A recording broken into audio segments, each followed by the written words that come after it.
Yo, Atlas speaking and welcome to a brand new series on the channel. What if I was reborn in Naruto as Prince Gaara of the Sand with the gamer system? Synopsis: after dying in a reckless tandem dive with the girlfriend he had cheated on, a cynical man meets a mysterious being at the end of the universe and is offered a chance at rebirth. The being allows him to reincarnate with his memories intact in the world of Naruto and grants him a powerful gamer-style system that turns life into something like an RPG. Wanting power but avoiding the spotlight of the main characters like Naruto Uzumaki, he chooses to be reborn as his favorite character, Garra.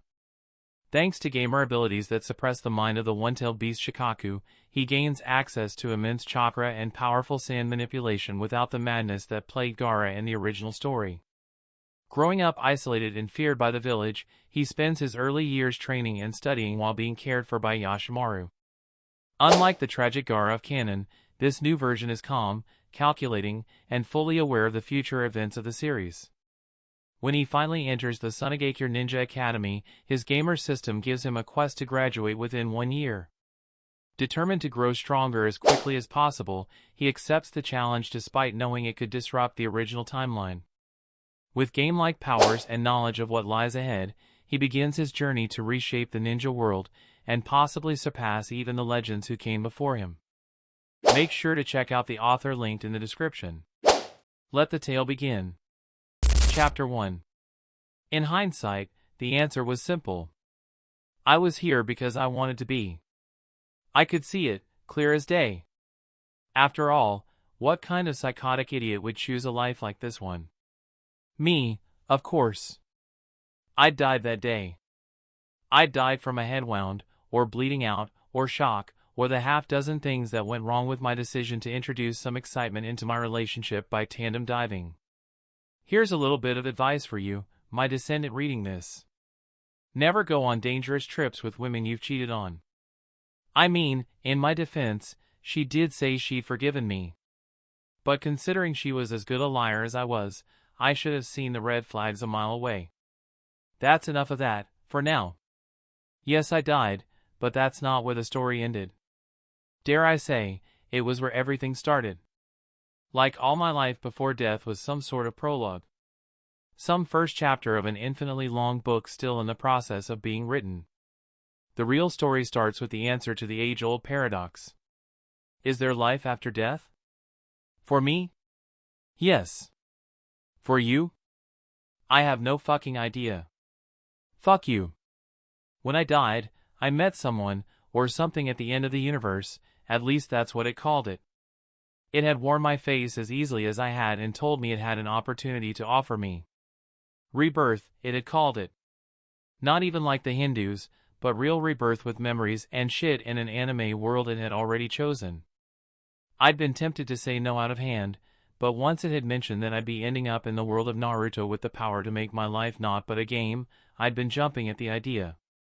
When it gave me the power to choose my body, it had become even more attractive. That's how I ended up here. I chose to be born in this body, universally hated by all, not even regarded as human by my father and siblings. Even now, knowing what I did, I'd take it all again.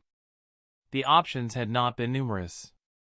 The titular character had way too much attention on him from the beginning for me to think that a romp in his body wouldn't land me in a cell of some sort. Besides, he was integral to the plot. The same plot I intended to take full advantage of at some point. Fucking around in the body of Naruto Uzumaki guaranteed that everything I knew would happen in the anime would never even happen. In a similar vein, the members of the Konoha 9 were similarly crossed out. Not like I'd ever even considered any of them not named Uchiha Sasuke in the first place. Uchiha Itachi was a no-go, and considering I wasn't going to be one of the 2 surviving members, there was no chance I'd accept reincarnation into a clan with the Grim Reaper knocking on their door. Neji Hyuga and Rock Lee, the other characters from a similar enough generation, were ruled out quickly as well. One had a glorified slave brand on his forehead, and the other couldn't use chakra or do much ninja bullshit. Hell no. In the end, my choice had to logically be my favorite character. Was there some bias? Of course. A fuck ton. Gaara had as many reasons not to go for him as any other of the characters, but he was my favorite, so fuck that. My game, my rules. I was reborn in Gaara at the moment of childbirth, and before I even heard the words of Shikaku, the one-tailed raccoon, a notification came in that Gamer's mind had silenced his voice and his influence. It had been a risk, but after I confirmed with the being at the end of the universe, I'd been sure as I could be that Gamer's mind would work in suppressing the tailed beast's psyche. If it hadn't, I'd have been fucked and stuck using my one elective course on psychology to try treating a millennia's worth of insanity. Not a fun outcome at all. My stats had come in then, and I'd been blown away. Gaara's body was legitimately perfect. Shikaku had been sealed in him while he was in the womb. This body had grown and developed to fit the chakra of the tailed beast. If there was ever a body perfectly made to host a tailed beast, this would be it. I was born with level 50 sand control, and since I guessed that skills maxed out at level 100, I was already halfway there. The scary part was that even with only level 50 control, the sand did whatever I wanted it to. I'd tried grinding it throughout infanthood, but I'd literally gained only a single level from all that practice. My chakra? Practically infinite and continuously growing. Not growing by much, mind you. My working theory was that the combination of Gamer's mind and Gamer's body had done something to fuse Shikaku and I. His chakra, at least. His mind and will had been purged with extreme prejudice, but that good chakra was all mine. It let me control the sand like it was one of my limbs. I regenerated practically instantly, and I was already beginning to suspect that higher levels of sand control would allow me turn my body into fucking sand. Well, not suspect. I had it confirmed. When I tried turning my hand into sand, a little pop-up appeared telling me I needed level 75 sand control for that. The Gamer was broken with those two abilities alone, and when you added the ability to view everything in a series of stats, know exactly what needed improving, and could see your skills improving in a real-time progress bar, I was God. Not yet, but soon. Sage of Six Paths? I'd fuck him 7 ways to Sunday eventually. I'd come into this world 6 years ago, and today was the day I took my first step into the wider ninja world. I'd be joining the academy. Yashamaru had been really cute when he raised the idea like I'd had any other choice. He'd made it seem like it was up to me to make the decision, but I'd never delighted in self-deceit. For all the power I had right now, any jonin could fuck me 7 ways to Sunday, so my Kage father was so far above me it wasn't even something to consider. If I'd ever said no, I'd have been made to attend one way or the other. Besides, I wanted to be a ninja. I love power, and my desire to be a contrarian shit wouldn't be getting in the way of that. Speaking of Yashamaru, he served as my primary caretaker as from the moment I'd been weaned, I was kept separately from my family and raised by the Chunin, constantly surrounded by umbu that didn't even bother to hide. I could see why Gaara had been so insane in the anime. Me? I couldn't care less. I loved the solitude. Whenever I got bored, it just took a quick walk into the personal library they built me once I conveyed my desire to read. There was always something to read there. It was almost like they feared me getting bored. I could see why though. Last time I was bored, I'd considered killing Yashamaru to make sure canon stayed the same and ended up accidentally leveling enough killing intent in him to make the young man almost attack me in self-defense. Another thing I'd inherited from Shikaku. Massive fucking killing intent. Nowhere near as powerful as his, of course. His psychotic impulses that added a certain Genesis quad to regular killing intent were gone, so I had to make do with the vanilla shit. We walked to the academy, and looked, to all, the world like a regular family. Just an older brother walking his sibling to school. Except, all the world knew exactly what I was and would never draw such a conclusion. It was my first time outside the compound I'd grown up in, and the looks I received were properly amusing. I wondered how they recognized me so easily, but it was a fleeting thought, and quickly abandoned in favor of examining the quest I'd received this morning. The first quest I'd gotten in 6 years. I'd just woken up and saw it floating right in the center of my vision. Quest: graduate the academy in 1 year. Rewards: 10 stat points. 20,000 XP. Not being in the academy. Penalty: 5 years of the Suna Academy. I'd considered rejecting the quest immediately.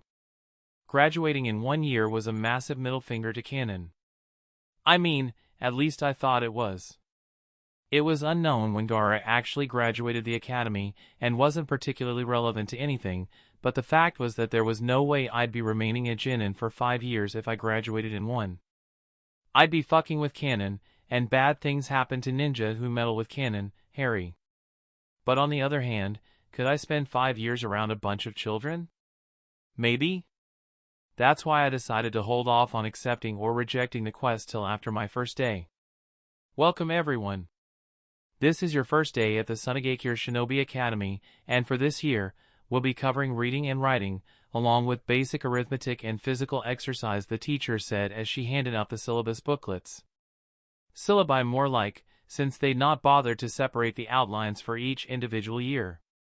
Looking through everything, I quickly clicked accept. I was not going to spend 2 weeks of my life on addition. It would not happen.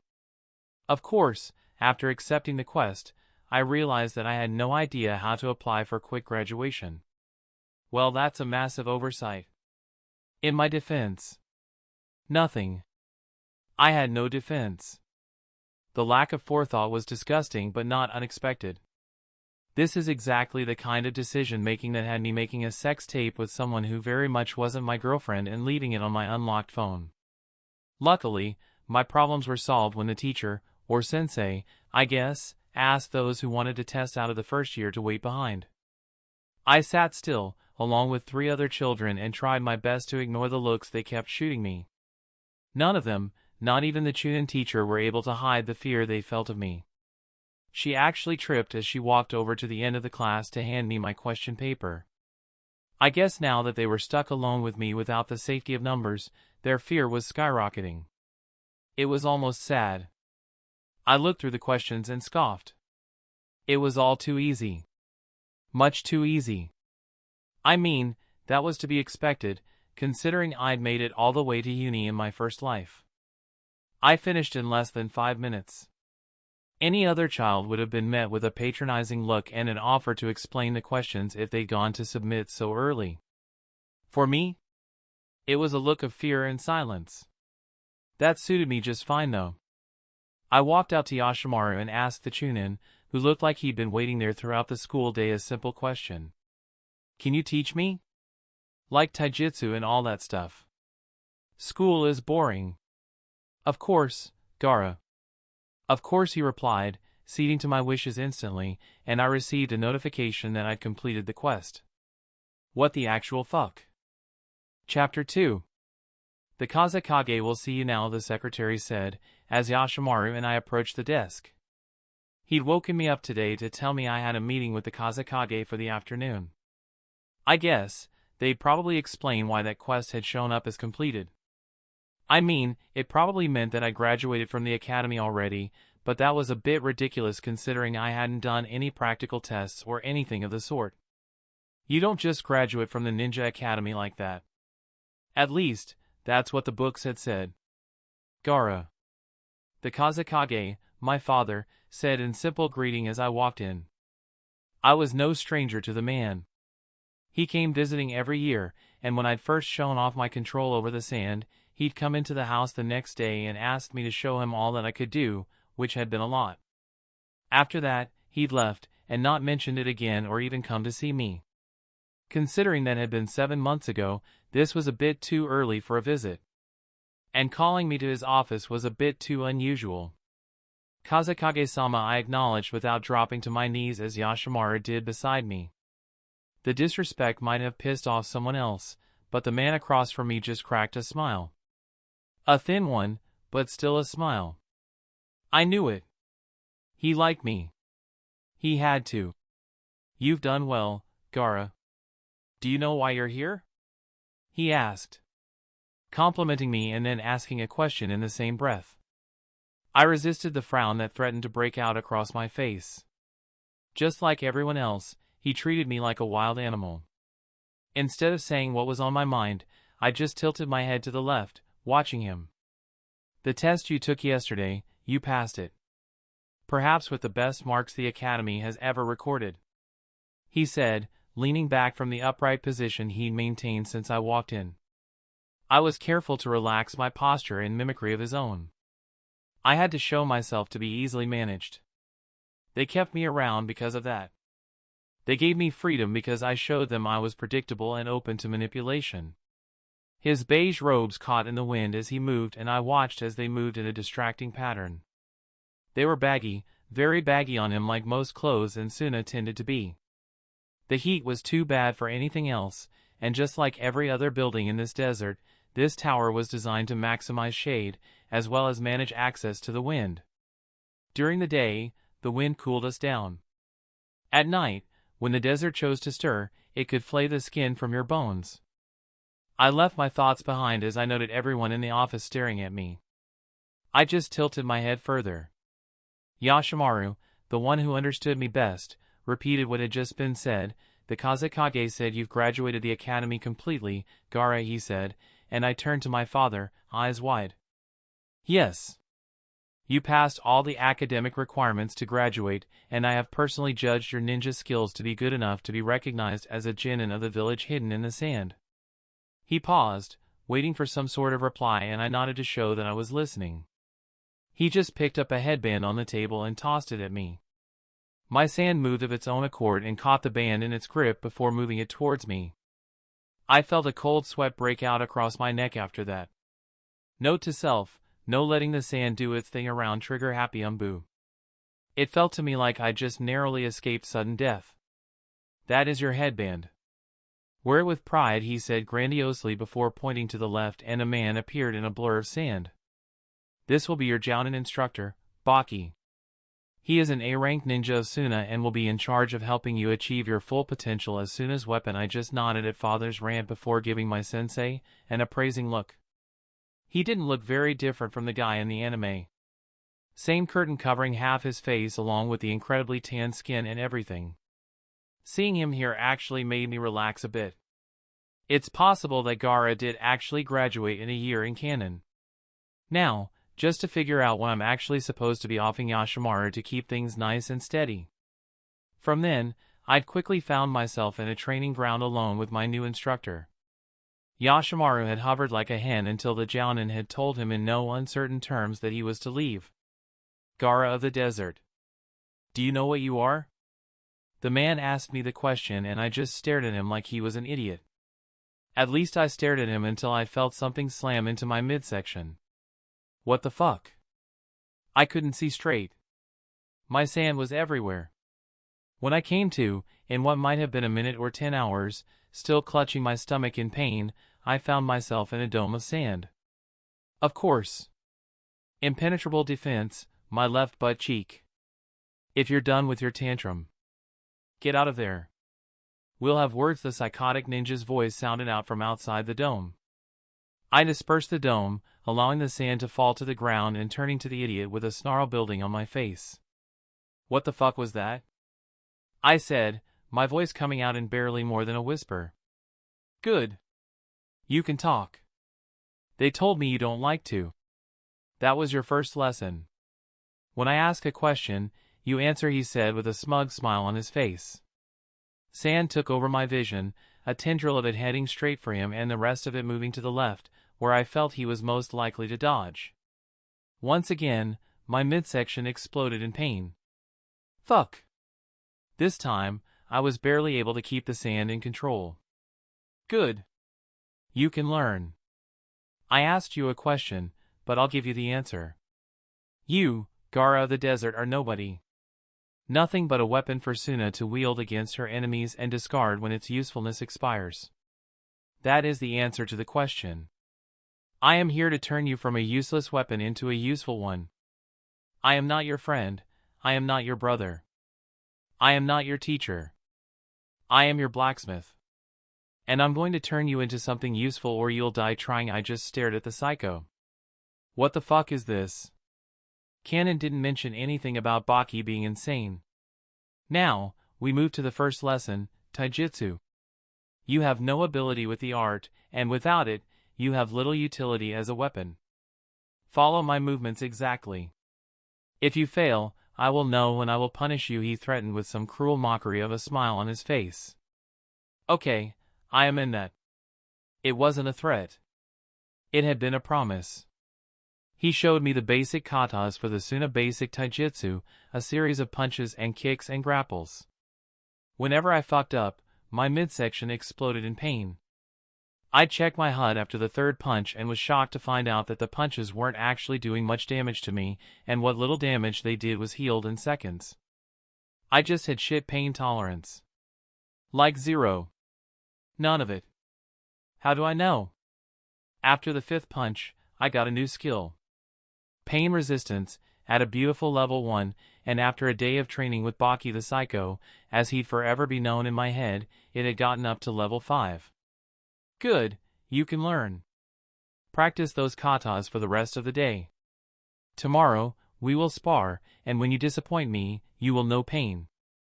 He just said and disappeared in what I guess to be a shunshin. Fuck. I slumped and just lay in the sand for a few minutes, watching my stamina bar refill. Speaking of, I'd received a few notifications. Let's see the stats. I gained 2 levels yesterday, so things were looking comfortable. Status, I said to myself in a whisper. Name, Gaara of the Desert. Age, 6. Level, 3. Title, Genin of Sunagakure, 10% increased growth when trained by Chunin Ninja, Jinchuriki of the Ichibi, plus 50 sand control, plus 20 ninjutsu, 50% increased growth when training in the desert. Chakra capacity, 20,000/20,000, regeneration, 100 CP per minute. Stamina, 102/120, regeneration, 1 SP per minute. Strength, 15. Dexterity, 12. Endurance, 59. Durability, 19. Intelligence, 42. Stat points, 20. Perk points 1. Skills. Taijutsu, 11. Ninjutsu, 25. Jinjutsu, 2. Sand control, 50. Pain tolerance, 5. Chakra affinities. Wind, 25. Earth, 25. Most of my skills were simple bonuses from being the Jinchuriki to the One-Tails. Without that, I had shamefully little to boast about. Before today, at least. With a sensei at hand, even as much of a bastard as Baki was, I could see myself beginning to improve already. Taijutsu had gone from level 1 to level 11 in only a single day, and if my hunch that skills maxed out at level 100 proved itself to be true, I'd just gone 10% of the way in a single afternoon. Enough thinking though, my stamina bar showed it well. I wasn't really tired. I just felt like I should have been, and that was enough to make me want to rest. Contrary to what the name might make you think, Gamer's Mind didn't actually give me the mind of a gamer. It only gave me a mind immune to foreign influence. Lovely for fighting against pesky Uchiha and their Jinjutsu fuckery. I only had the other 500,000 hacks abilities Kishimoto gave them to worry about. Thinking of the fucking Uchiha made me think about Akatsuki, and that was enough to motivate me to get off my arse and continue the kata. I doubted the organization of 10 S-rank ninja would be willing to just peacefully fuck off once I told them the Ichibi, or most of it, at least, was gone. Gamer's Mind was thorough. All that remained of the once omnipotent tailed beast was the barest echo of an echo locked within my seal. I'd checked. My best theory was that once I arrived here, Shikaku had tried to completely overwhelm and break my mind with all its power, and Gamer's Mind just turned it to nothing. There was no real way to verify one way or the other, so all I had were assumptions and guesses. Without Baki here, it was even easier to go through the katas. I didn't make a single mistake the first time I tried it, and all the other times were just to burn them into muscle memory. Some part of me was beginning to suspect that the bastard Jounin wasn't only punishing me when I made mistakes. At the end of the day, I was forced to return home by the darkness of the night. My HUD showed that it was getting to 11 p.m., and knowing that if I didn't get at least 5 hours of sleep, I'd end up with a sleep-deprived debuff, so I decided to call it a day. Taijutsu had only gained 2 extra levels. "Are you okay, Gaara?" Yashamaru asked, eyes searching over me as I walked into the house, probably looking for any signs of damage. I just waved him off, declining the offer to eat dinner and making my way to bed. I didn't really get hungry, so I could just have a large breakfast tomorrow to get the nutrients I needed to keep growing. Gamer's body made things easier, but not automatic. Of course, my statement about breakfast turned out to be tempting Murphy. I woke up by exactly 5 a.m. and found myself staring straight into my sensei's visible eye. The man's grim face was not a beautiful sight first thing in the morning, and I clamped down on the urge to drown the man in sand for the incursion. All my attempts, and they had been many, yesterday had done naught but land me in more pain. Good, you're learning, the bastard said like he could read my mind. Follow me. I didn't even bother asking for permission to take a shower or change clothes. I could read people well.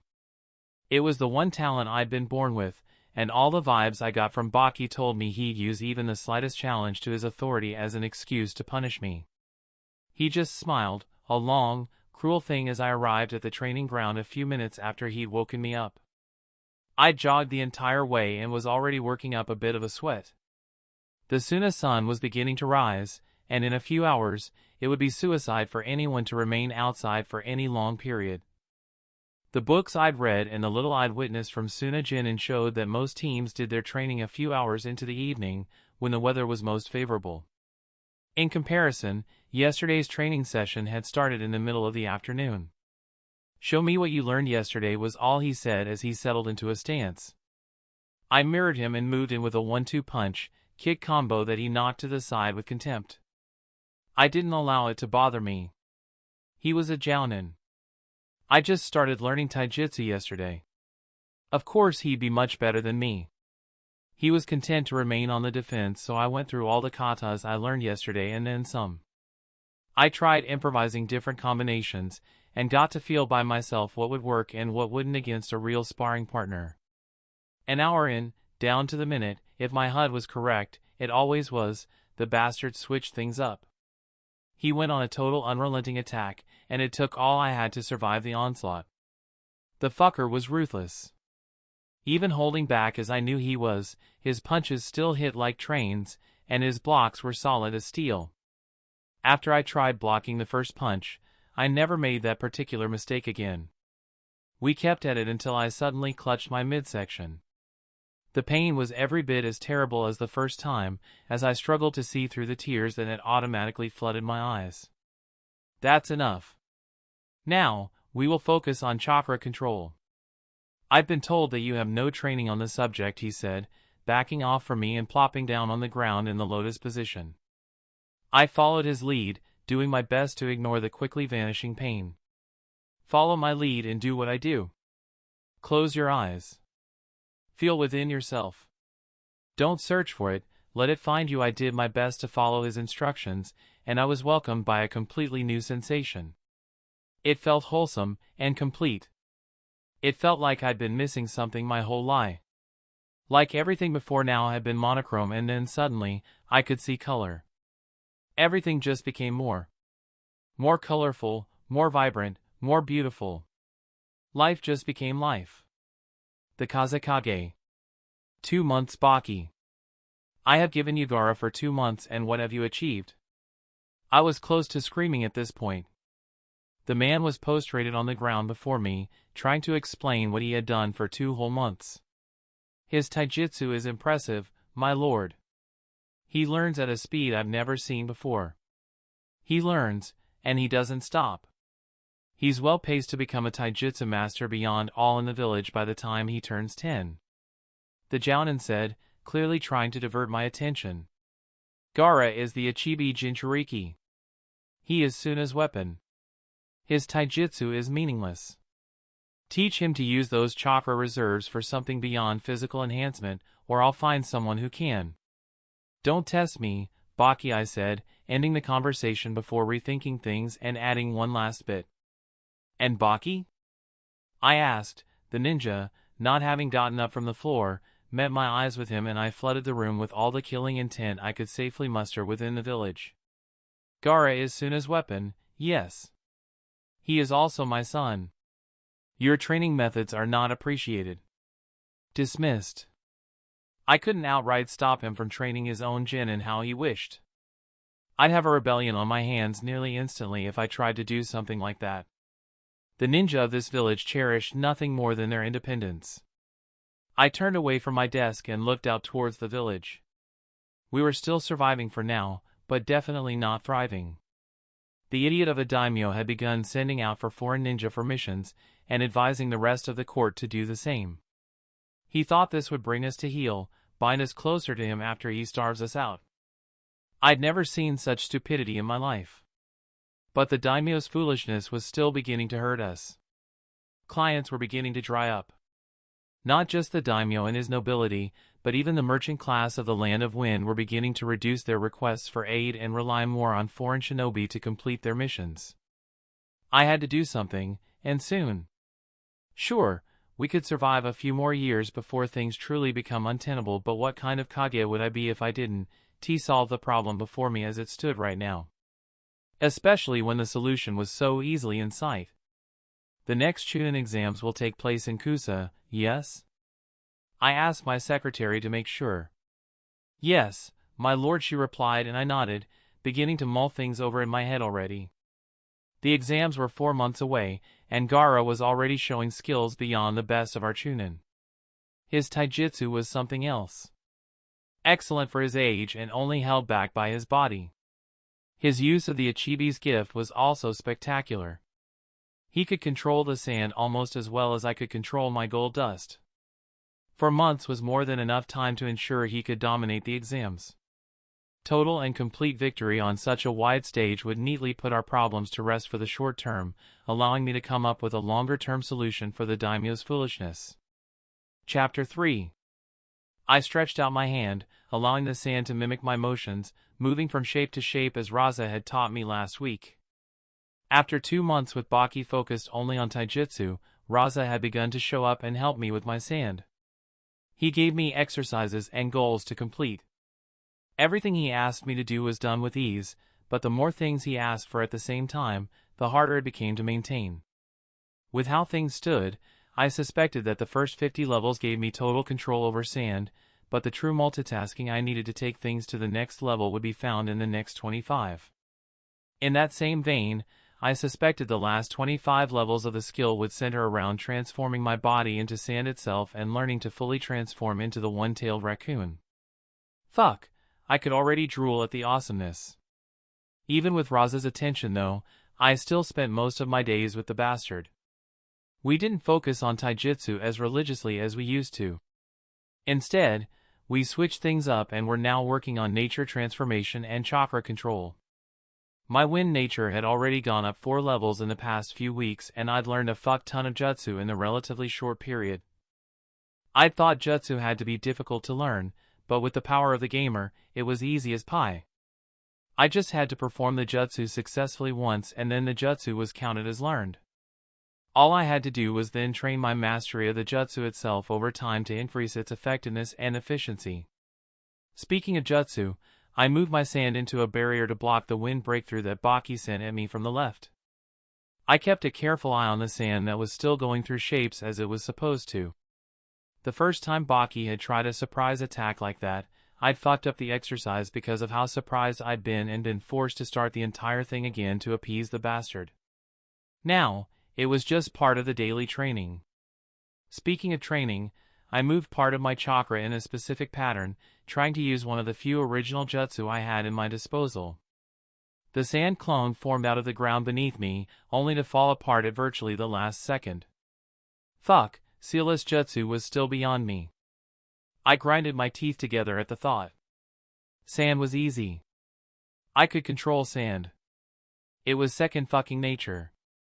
But for some reason, when I tried to add the chakra components that allowed me to make a sand clone, it fell apart when I didn't use the seals I'd set aside for it. I couldn't for the life of me figure out why. Perhaps I should be experimenting with an easier jutsu like the regular bunshin or kawarimi, but they weren't as useful to me right now as the sand clone jutsu, and so there wasn't as much use in learning them without seals. Perhaps the only disadvantage I'd seen in being the gamer was that skills so rarely translated from one area to another. Learning to use one jutsu without the seals was not going to help with using others. It was a question of each jutsu's individual level and sand clone just wasn't there yet. I looked at the jutsu's page with a scowl on my face. Sunabunshin no Jutsu, level 43 user creates a clone made of sand that shares the user's consciousness. Cost half of user's CC. That bit about sharing consciousness was no joke at all. I couldn't just spam Sunabunshin the way Naruto could spam Kagebunshin. Every clone was me, and I was every clone. Quite literally. It was like directing two bodies with the same brain. I don't know how to accurately describe it without sounding a bit barmy. The cost was also something else. Every clone I created cost a half of my total available chakra capacity.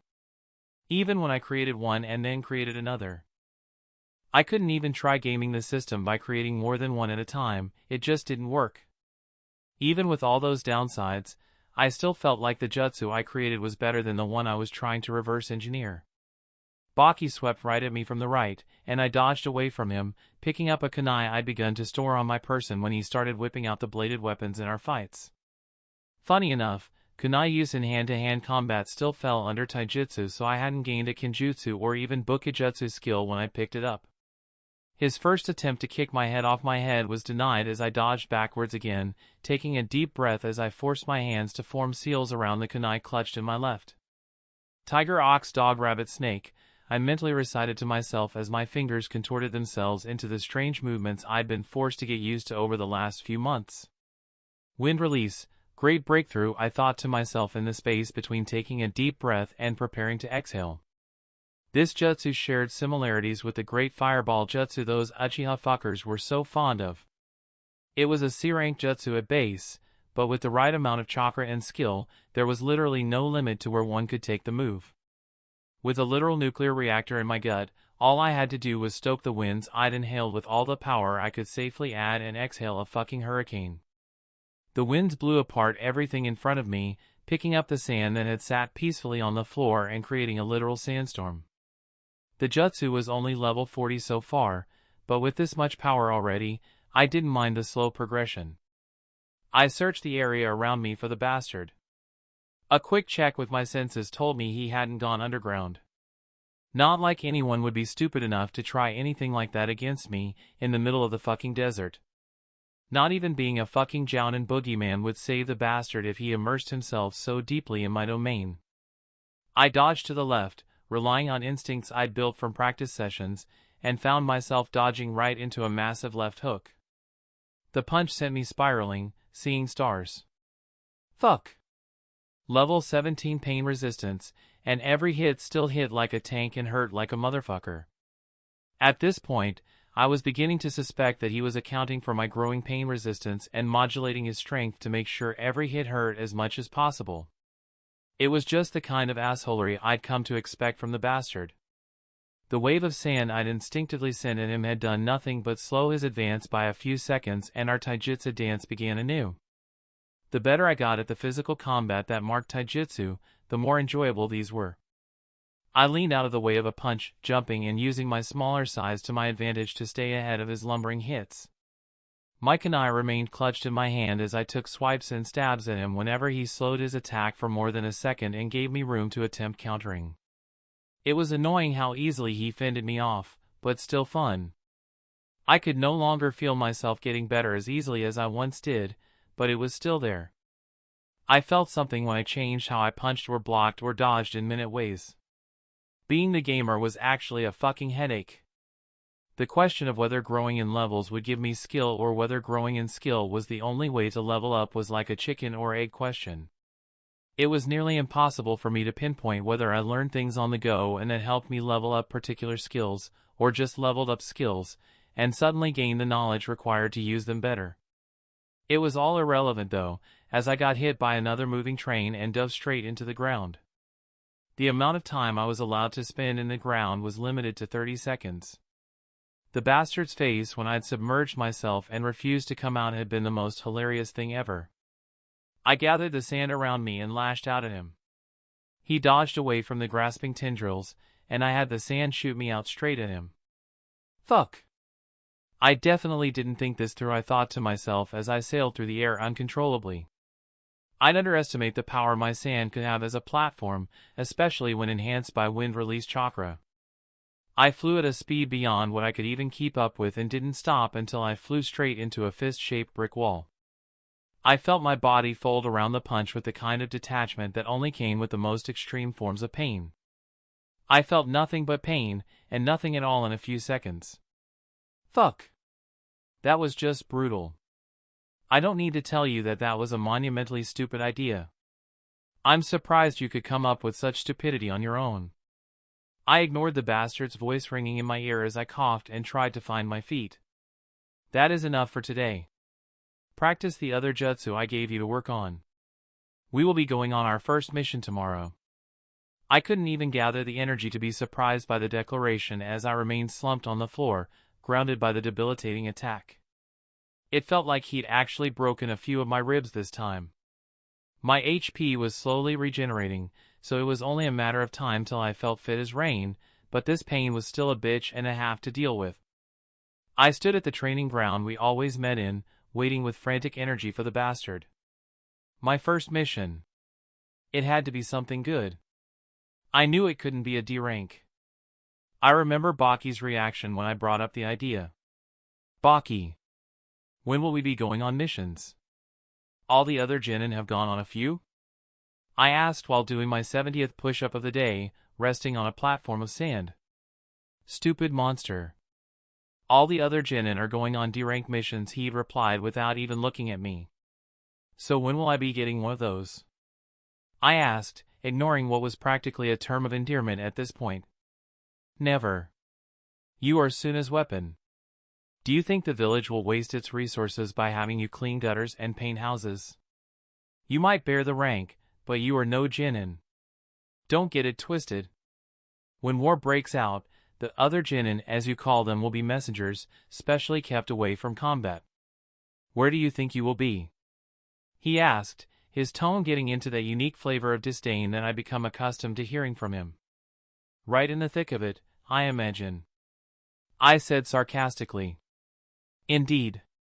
The higher-ups will toss you at all the most dangerous enemy shinobi until you kill them or they kill you.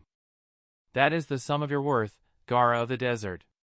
Maybe if you kill enough enemy shinobi, the village might even mourn you for a day before replacing you. Well, aren't you just a ball of sunshine? I tried to inject as much venom in my tone as possible. Fucking bastard. After that conversation though, I'd removed the thought of missions from my head, and instead focused on getting better as quickly as possible. I had no doubts that Suna would place me right at the front lines in any conflict building between the villages. They wouldn't even hesitate to unleash the Ichibi if they felt it would give them the slightest advantage over the other villages. That's why, every day I went to bed with the thought that I still wasn't doing enough in my head. It's why I trained from dawn to dusk in the burning Suna sun. It's why even now, I train. Almost as if on schedule, I gained another level in chakra control. I paid little attention to the beads I was sending running around my palms with chakra alone.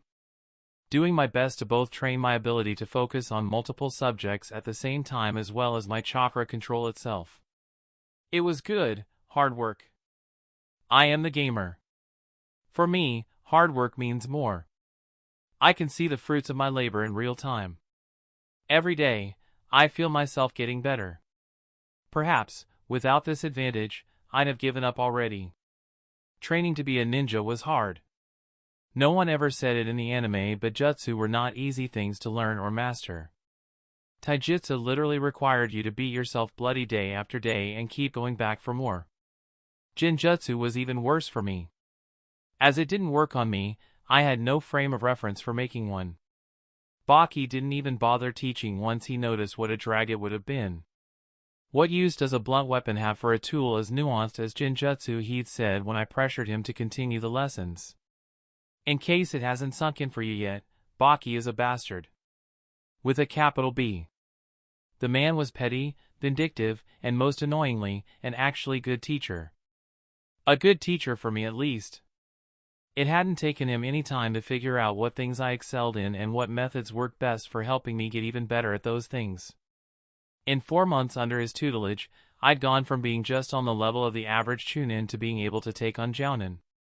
That's what Yashamaru said, at least, and I trusted my caretaker to at least be honest about things like this. Weapon. Don't just stand there looking around like an idiot. Move. We have a mission, Bastard said, appearing over my shoulder from nowhere and disappearing in Shunshin a second later. I focused my chakra and followed along with him. My Shunshin was nowhere near as good as his, but for a straight line within the village, following him was not difficult in the slightest. The jutsu worked in two ways. It created a corridor of chakra, eliminating things like air resistance and friction for the moving shinobi, while at the same time, giving the shinobi a boost like being shot out of slingshot. Because of that, following someone else's Shunshin was easy enough. You just had to search out those corridors of chakra that marked the jutsu's path. The bastard hadn't even taught me about that tidbit, he just kept following me when I used the jutsu during our spars until I figured it out. It was another one of his teaching tactics. Letting me figure things out for myself, while punishing me when I failed. Effective, but brutal. When we arrived at the village gates, we were met with a procession of carriages. The bastard had waited for me, and began to speak as we walked forward. Our mission is to escort the Lord Chidori on his visit to his cousin in the Land of Water. His safety is trusted in our hands, so we must not fail in this. I just nodded as we walked, not even commenting on his strange lack of insult in the entire sentence. I'd have expected to be called an idiot at least 3 times in that sentence. I guess he had to shape up around clients. You must be on your best behavior. Lord Chidori is aware of your nature and your behavior will reflect on Suna. You must not show us as a village incapable of controlling our weapon. There it is. The dehumanization. If I wasn't a whole adult who'd lived a fucked up life once already, his not-so-subtle attempts to change how I saw myself might even have worked. I suspected that along with training me, the Kazekage had asked him to ensure I continued to view myself as Suna's tool. Joke's on them though. I'd never be giving up my life for Suna of all places. Not just Suna, really. Anything.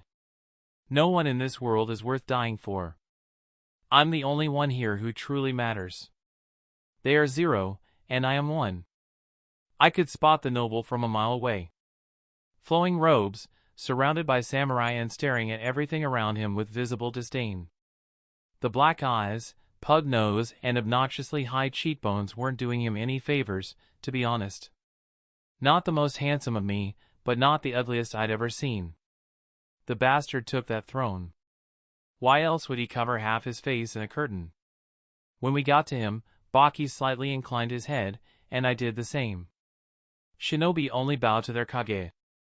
They spoke between themselves about the mission, but I tuned them out as I thought about what it would be like beyond Suna. Beyond the land of wind itself. Mizu no Kuni was a while away, and we'd have to cross through both Kawa no Kuni and Hai no Kuni before taking a boat to get to the island country. Looking at the carriages around me, and trying to calculate the distances described on the maps I'd memorized, my best guess was that it would take us at least a whole month to even get there. Getting back was another matter. We'd be away from Suna for quite a while. This doesn't make any sense. Last I checked, I was supposed to be some sort of last resort weapon for Suna. Why would they be sending me away on such a long mission? Something else has to be going on here. Chapter 4. You have gained 1 level in meditation.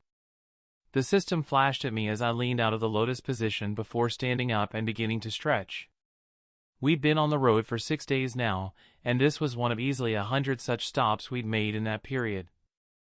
For some reason, Lord Chidori was intent on stopping the procession at every minor opportunity to either have lunch, laze about, or even just enjoy the night breeze. Traveling in the desert was inconvenient, and the noble didn't seem to realize that the longer he made us spend here, the longer he'd be spending in the desert that he seemed to loathe with all his being. The entire thing was just a mess, and taught me that bodyguard missions had to be the absolute worst. And the worst part was that since we were supposed to be protecting a client, I couldn't even train to my heart's content. That didn't stop me from practicing taijutsu with my clone or even meditation, but anything too flashy or likely to exhaust me had been banned by the bastard. Even in this, he was determined to make my life here.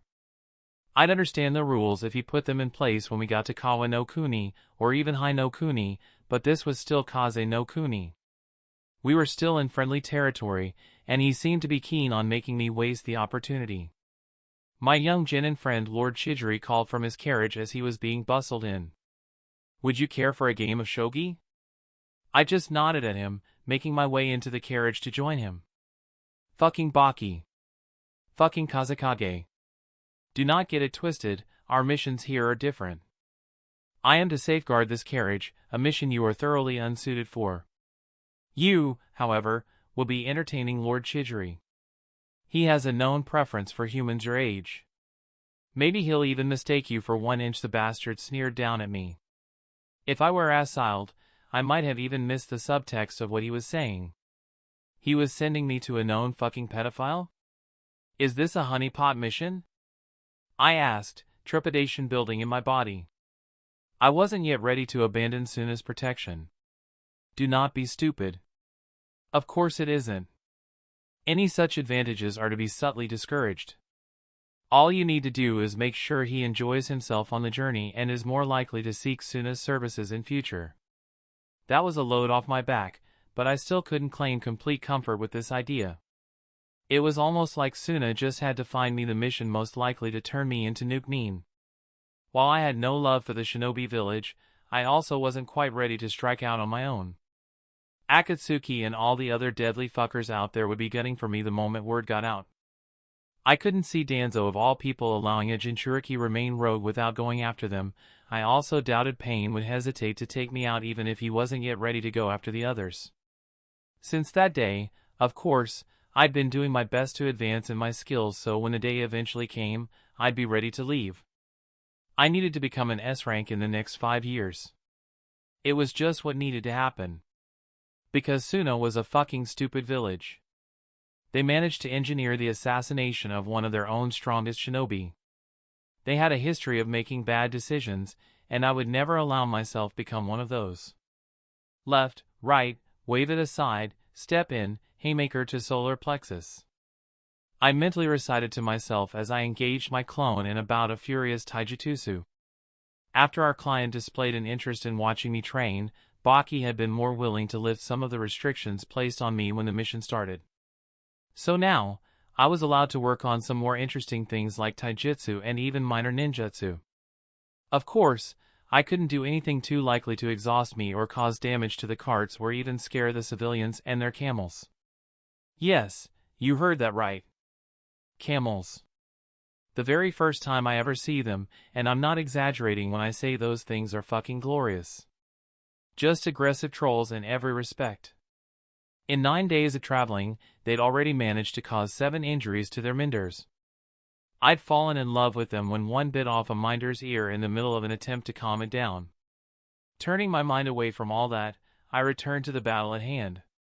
My clone couldn't truly think for itself since we were connected, but training with it was still good when it came to taijutsu. The goal wasn't to surprise myself with shocking moves or tactics, but to experience what it was like to fight myself, and study my own attacks and defense from an outside perspective. I'd already fixed a few holes in my defense in the last few hours of training. They weren't a lot since I was still at the same level of myself and couldn't train myself the same way Bakia could, even if I was beginning to suspect that I'd soon reach the limit of Baki's own ability to help me get better.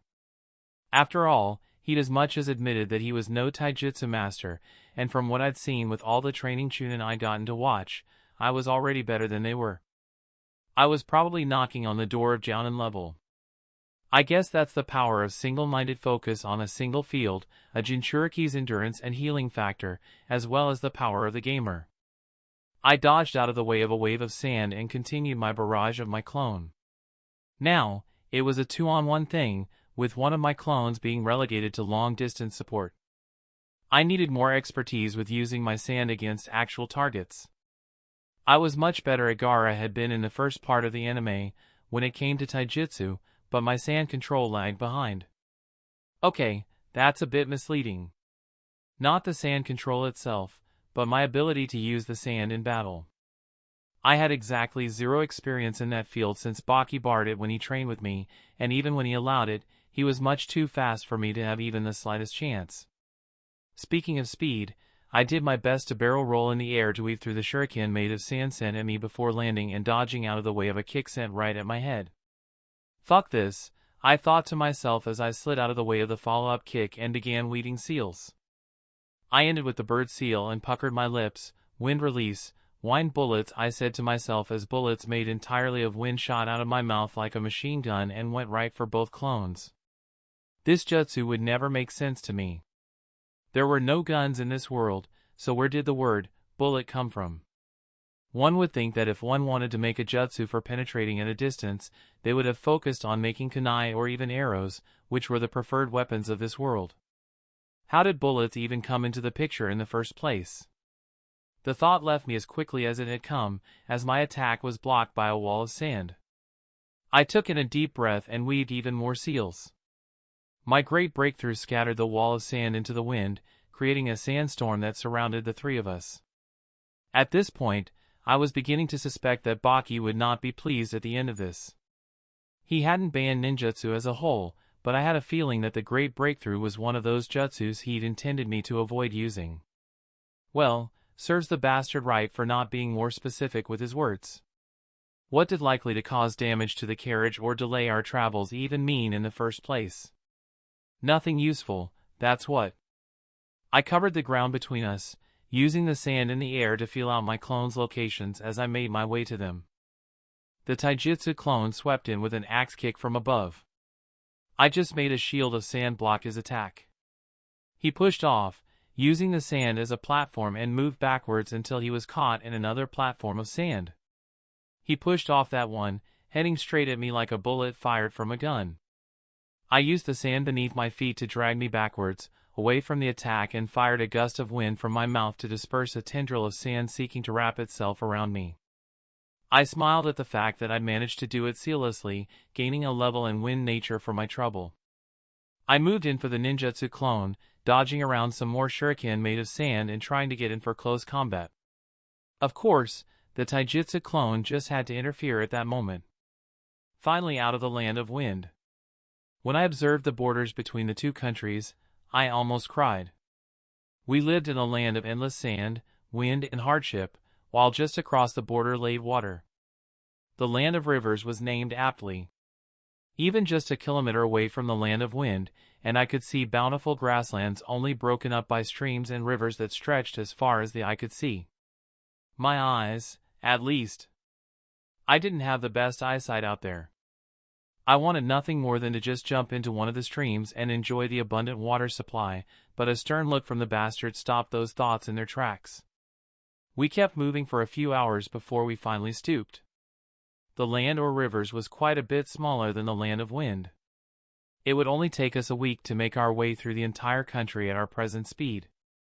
The weather here was also so much more palatable. Not like the heat of the desert had been too debilitating for me with my durability, regeneration, endurance, as well as the benefit of being used to it from living there all my life. Here, though, everything was so blissfully cool, and the nights were shockingly warm. Even the very air was different. It was moist in a way the air in Kaze no Kuni could never have been. I would have felt right at paradise in this place if not for one key thing. The sand. Don't get me wrong, Kawa no Kuni had more than its fair share of sand, but that still was nowhere near as abundant as it had been in the deserts I'd grown to call home. Without the ability to feel through the sand around me, I felt a bit blinded. That wasn't even the full extent of the situation. If it had been, there wouldn't have been much to truly complain about. The sand here wasn't just less abundant, it was also different. The moisture in the air enriched the sand itself. Sand here wasn't as loose and coarse as the one I was used to. It was more packed, more smooth. I could control it just fine, but it seemed to perform every function a bit worse than desert sand.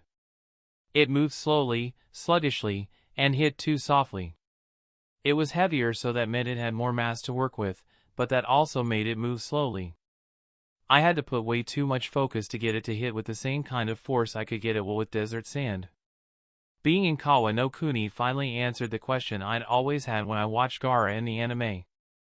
Why the gourd? I mean, he could control sand, and sand was everywhere, so why did he need to carry his own sand with him? I guess the answer was in the quality. Desert sand was more useful for pretty much everything combat related, so he carried it around by himself. Fuck. My outfit of a pair of combat pants and a shirt did not lend itself well to having such an addition to my clothing. Besides, where would I even get a gourd at this time? I guess I could make one for myself, but did I even want one? The utility was undeniable, but it seemed more likely to make things inconvenient for me. A gourd would make taijutsu much harder by getting rid of all my flexibility and much of my speed. Was it even worth the trade-off? I mean, I could go the middle ground and get something similar to what Gaara had in the Boruto movie, small gourds attached to each waist, but I suspected there was more than a little bit of fuinjutsu involved in making those things work. Fuck. Just a few hours away from the land of wind, and I wanted to go back. I felt so naked out here. No sand, no defense. Fuck. I hadn't thought this mission through at all, and noticing the bastard staring at me, I turned to him with a significant look. Did he know? I see you've realized your foolishness. Sand out of Kaze no Kuni is worlds different from the sand with Kaze no Kuni. The desert is your home. It gives you your name. It's the source of all your power. Never forget that. He said, giving me a significant look before walking away, and I did my best to avoid showing my displeasure at his words. Now, I could see whose idea this had been. The failed attempt to manipulate me stunk of rasa.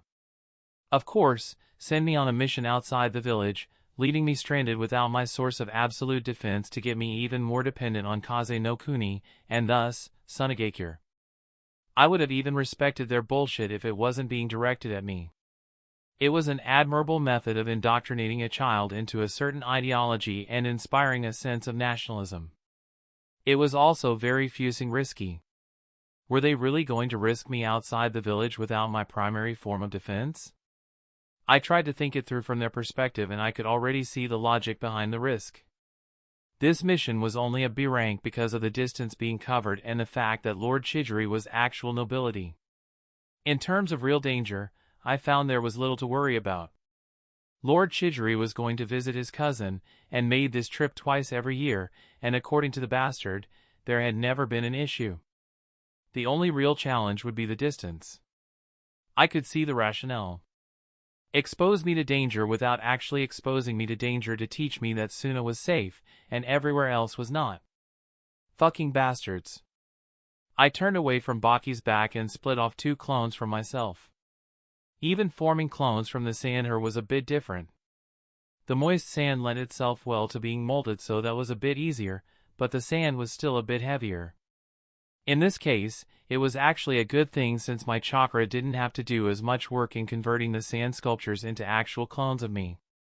Both clones joined me by the water and began to practice ninjutsu. Without sand to fall back on, I had to make sure my ninjutsu was up to par. There was more at stake now. If even the slightest thing went wrong, I could end up dead as a fucking doornail. That could not happen. I would never let it. Both my clones focused on wind release while I worked on earth release myself. As I kept using the jutsu, more and more things about my unique clone jutsu revealed themselves to me. For one, I could share consciousness with my clones, but they did have some consciousness of their own. They could make decisions and use jutsu, but I was still aware of every decision they made or jutsu they used and why. It felt less and less like I was one person in 3 bodies, but more like I had become 3 people in 3 bodies who shared a deep mental link. I don't think that description made much sense. All you need to know is that I experience things as my clones do, and through some form of chakra fuckery, I wasn't going mad from the experience. That would not have been fun, to say the least. I went through the hand seals as the scroll depicted them. Ram, dog, ox, snake, I mentally recited to myself before saying out loud, earth release, earth wall, and slamming my hands into the ground, filling it with my chakra. Predictably, I wasn't able to create more than a small mound of loosely packed stone that only bore the most superficial similarity to an actual wall. Chapter 5.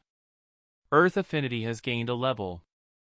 I smiled at the notification as I watched the wall form from my jutsu.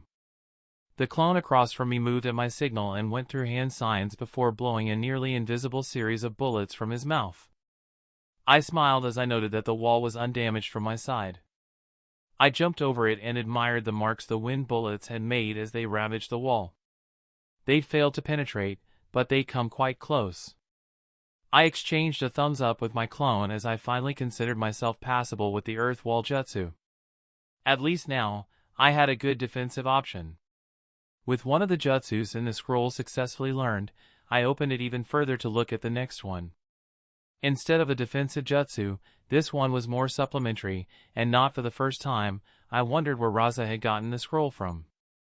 I wasn't naive enough to think Chunin Ninja made it, especially when we had so few Earth release users within our walls, and our environment made it close to impossible for anyone to build such an affinity to this level. The scroll went into a lot of detail on the jutsu themselves, clearly written by a master. Now, the only thing I wondered was if it was written by someone from IWA or Konoha. Those were the obvious suspects and also the two villages Suna had most contact with. We had an old rivalry with IWA and an alliance with Konoha. So the scroll was probably stolen from one of those villages. I leaned more towards IWA since no one in their right mind would risk an alliance with the greatest of the five to get their hands on some B and A rank techniques. Yes, you heard me right. Greatest of the fucking five.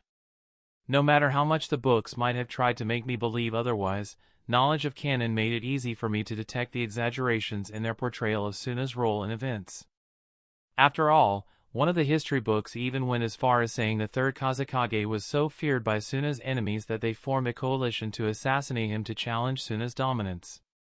Considering I knew Sasori was responsible for that particular death, and that there were lots of ninja in other villages who could have taken out the third Kazekage with little trouble, I didn't place much stock in anything the history books claimed as fact. Konoha won the Third Great Ninja War, and even if they'd suffered from the Kyuubi attack and the Uchiha massacre, I was loath to rule them out of the running for the position. Kumo was a strong contender, but I knew too much about the strength of Konoha's monsters to give them the throne. After all, Tsunade was immortal, and Jiraiya had been able to give Pain a good fight with his Sage Mode. Those two, along with the God of Shinobi, were enough to tip the scales in Konoha's favor. For now, at least. I'd soon be stronger than them all. Okay, maybe not so soon, but eventually. The bastard whistled for me to join the caravans, and I packed up as we made our way back to the road. Lord Chidori was clearly enjoying this weather as he called for way more stops here than he had in Kaze no Kuni. We moved through the land of rivers slower than we should have, but our multiple stops were useful for my training, so I tolerated them. Without as much sand to rely on, my wind and earth ninjutsu were my primary focus, and they saw much improvement. Even my taijutsu had improved by a small bit, so that was good. Everything was going well. Of course, that had to change eventually. After all, the only things truly certain in life are death, taxes, and getting screwed over. Hold on, speaking of taxes, did I have to pay them? Did ninja pay taxes? I mean, there had to be some sort of taxation system to keep the economy running, but were ninjas exempt? We were kind of the major source of business in Suna, so I didn't think so. But I also found it difficult to believe that taxes would have followed me across universes. That was some serious dedication to messing with my life. Well, they were taxes. Even the Bible mentioned them. The last enemy to be destroyed is tax, or something like that. I was never the best Bible scholar in my past life, and here, ninjas did not have religion. Not massive organized ones, at least. Most people prayed to one of the old gods or the other. Some psychopaths even worshipped the bijou. Yashamaru had been very clear when he warned me to stay away from them. Where was I? Oh, getting screwed over. Well, according to Baki, Lord Chidori had made this journey 15 times with no trouble. Of course, the 16th time had to be the charm. It started quietly. I was awake, practicing my chakra control in the dead of the night, and that might have been the only reason I survived the first attack. Senses trained for months fighting against a jounin much stronger than me allowed me to move out of the way of the initial surprise attack. I rolled backwards, moving out of my lotus position into a crouch, and ran through hand signs reflexively. I was forced to duck again as a sword moved through the space my head had just occupied, and I finally got a glimpse of my attacker. Black combat clothes with a plain mask were all I noted before I was kicked and sent flying through the air. I felt blood build in my chest as I noted the quest notification that appeared in my vision. Quest: Survive the root Umbu. I couldn't finish reading because I had to get running again. Freaking root. What kind of pure chaos was this? I couldn't even get a look around me as the Umbu guy occupied the entirety of my vision, not letting me weave seals or even take my eyes off him for a second. It was taking all I had to remain alive, and even then, I'd already secured a cut across my arm and a cracked rib. He moved in for another slash, and this time, I blocked with the kunai I hid in my boot. He came in again for another one, and I took a deep breath before infusing the kunai with all the wind chakra I could channel into it.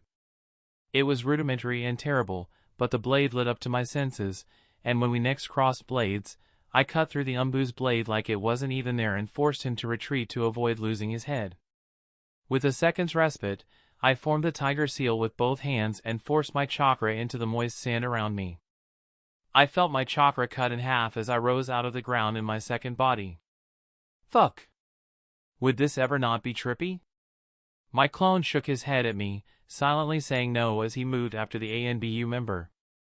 I moved my eyes around the clearing, silently tracking the happenings. The night was still deathly silent for a few more seconds until one of the samurai sounded the alarm. I could see the rest of them begin to wake up and note the deaths around them. The root ANBU had been ruthless. All the sentries were dead, and even some of the samurai guards had been killed in their sleep. The rest of them, awake as they were still being hunted in the chaos of the attack. Baki was nowhere to be found. I ducked down, planted my hands on the ground, and lashed out with a kick as my clone had instructed me to do, and the ANBU behind me blocked with his vambrace. I took some pleasure at the creaking I heard. No other 6-year-old could generate that kind of clone. Came in from the side, wind chakra enhanced kunai slicing through the air as he made for the ANBU's head. The bastard dodged, wouldn't be much of an ANBU if he couldn't.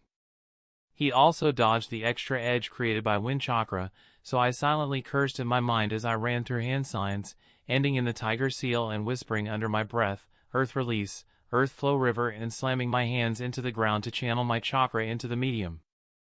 The ground, where both the ANBU member and my clone dueled in furious taijutsu, was suddenly turned into mud and began to flow downhill, carrying the two of them with it.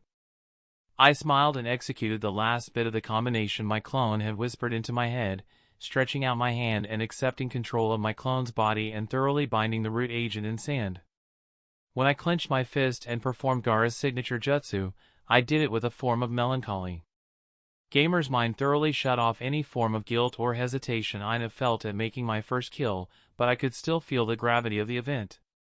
It was now, perhaps for the first time, that I could truly accept that I was now a member of this cursed world. I was one of them now, destined, perhaps cursed, to fight and kill and struggle to live. Blade over heart, I whispered to myself as my eyes searched the clearing. There seemed to be only 15 samurai left alive in the clearing, and they were being thoroughly trounced by 3 of the root ANBU. I scowled and dove at one of the ANBU as he was about to cleave a samurai's head from his shoulder. The wind chakra in my kunai practically screamed in the air as I slashed right at the agent's throat. He leaned out of the way of the attack and even dodged the wind enhancement by some luck of the universe as he grabbed my wrist and kicked me back where I came from. Of course, I instantly collapsed into sand and reformed myself because I was nothing but a clone. The original appeared from a different direction, but his attempts to blend in with the night were obvious even to me. His surprise attack failed out of hand, and he joined me on the floor a few seconds later. Unlike me, however, the Umbu kept on him. He rolled out of the way of a stab to the head and managed to block the slash that would have decapitated him with a twist of his kunai. That was one difference I had noticed between this world and the one in the anime. Throughout my training, Baki had taught me to always go for the head. It was the only sure target, and it seemed like literally every other ninja in this world learned a similar lesson. It made sense, I guess. Half the turnarounds we see in the anime would never have been possible if the attackers had just gone straight for the head out of hand. It was just common sense. I scowled as the original slipped up in his form a bit due to the panic he felt when his opponent's blade was suddenly lightning enhanced. If he were thinking clearly, he would know that wind trumps lightning and squash the fear he was feeling.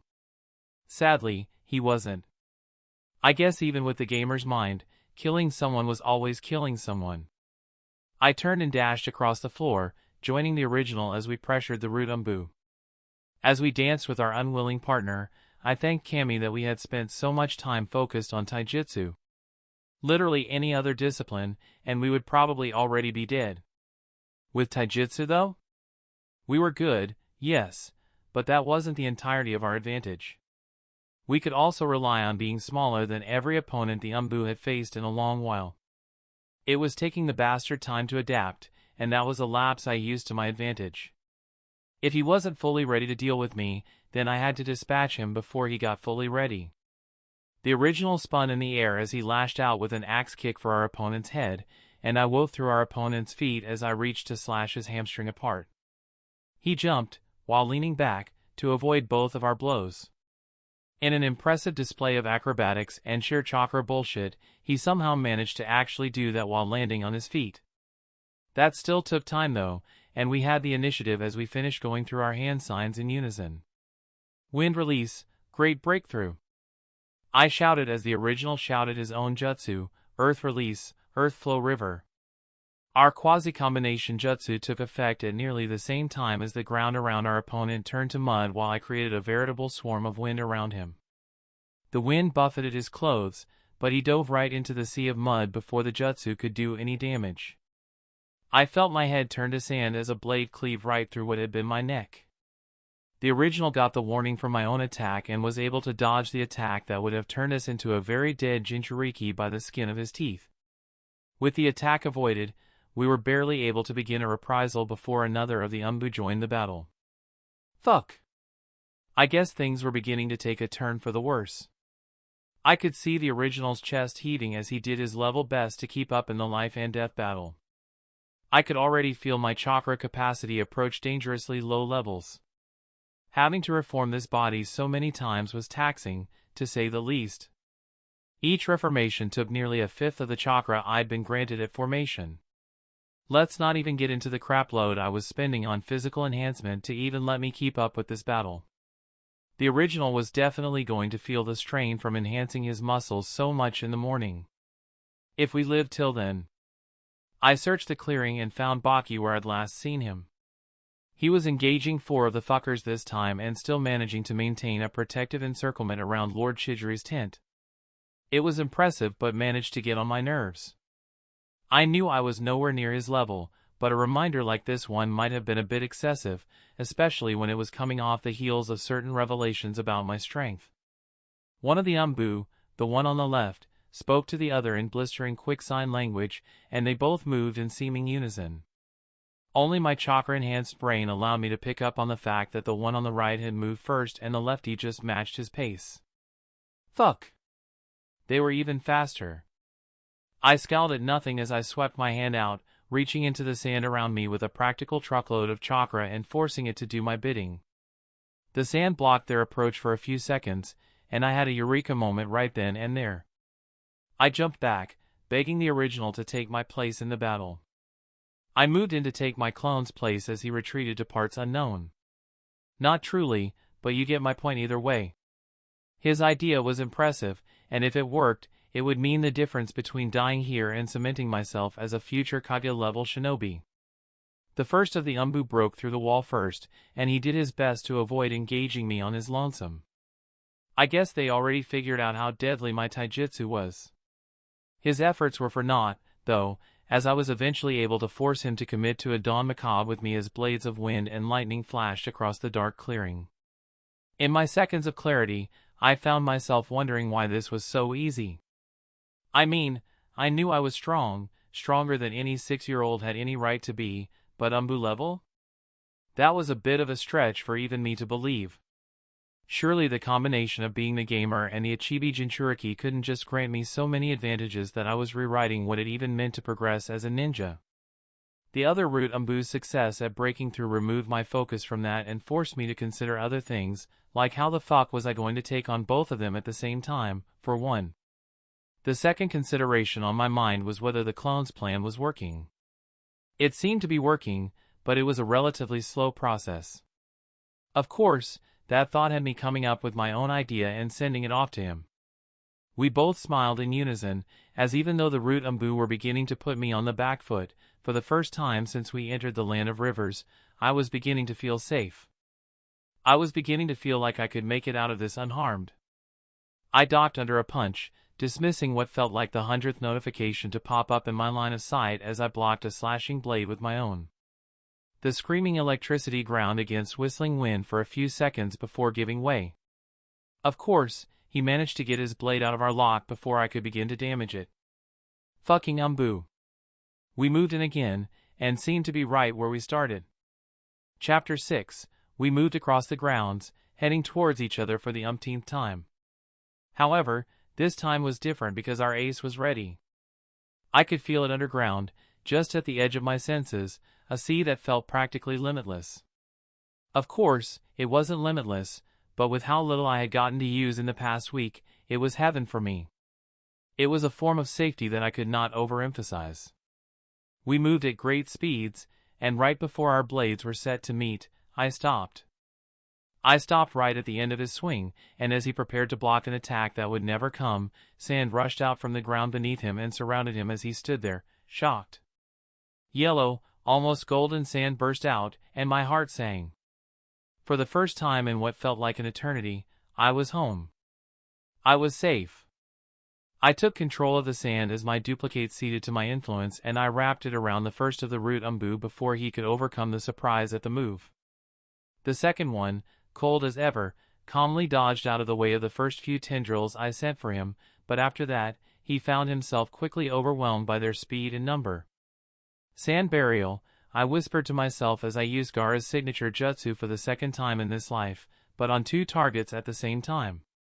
As I dropped the crushed remains of their bodies, I felt myself drawn in by how the sand looked with blood coating parts of it. It was almost beautiful. No, it was. It had a beauty to it. Not of the traditional kind, but the kind of beauty one could see in art. Donna Tartt's quote from The Secret History came to mind, "True beauty is terror. Whatever we call beautiful, we quiver before." Reciting the rest of the quote that I had been obsessed with for so long, I found it calming, freeing, and beautiful. I turned away from the sand and searched out Baki, only to find him staring straight at me, having dispatched his own share of the root agents. "Not a complete failure, then," he said as he looked at me with a glint in his eyes that I couldn't fully understand. In some ways, it was like he was seeing me for the first time. In others, it was like he wasn't even looking at me at all, and was seeing into, and beyond me. Like he was beginning to recognize me. I pushed the thought out of my mind before I dwelled on his insanity and led myself to join him with my own hands. Still a failure, however. You realized the attack and moved to engage without bothering to ensure the safety of the client. Not just that, though, you also failed to seek out the client's safety even after dispatching your first opponent. I accepted the chiding with what I hoped looked like good grace to any onlookers, but inside I was boiling. 3 Umbu ninja, and he wouldn't even acknowledge my efforts. Any child in my place would have been devastated. Me? I was just fucking pissed off. I could see what he was doing clear as day. He was trying to starve me of approval to ensure I craved it even more than any other drug or addiction. With Gaara, it might have worked. With anyone else, it would definitely have worked. With me? It was a waste of both of our time and a source of displeasure. "Pack up your things, we return to Kaze no Kuni once the sun rises," he said, and I had to do a double take at the news. "The attack has spooked Lord Chidori, and he no longer seeks to visit his cousin in Mizu no Kuni. We will be taking him back to the capital, where he will return to his place in the daimyo's court." I nodded at the news. My first real mission, and it was a failure.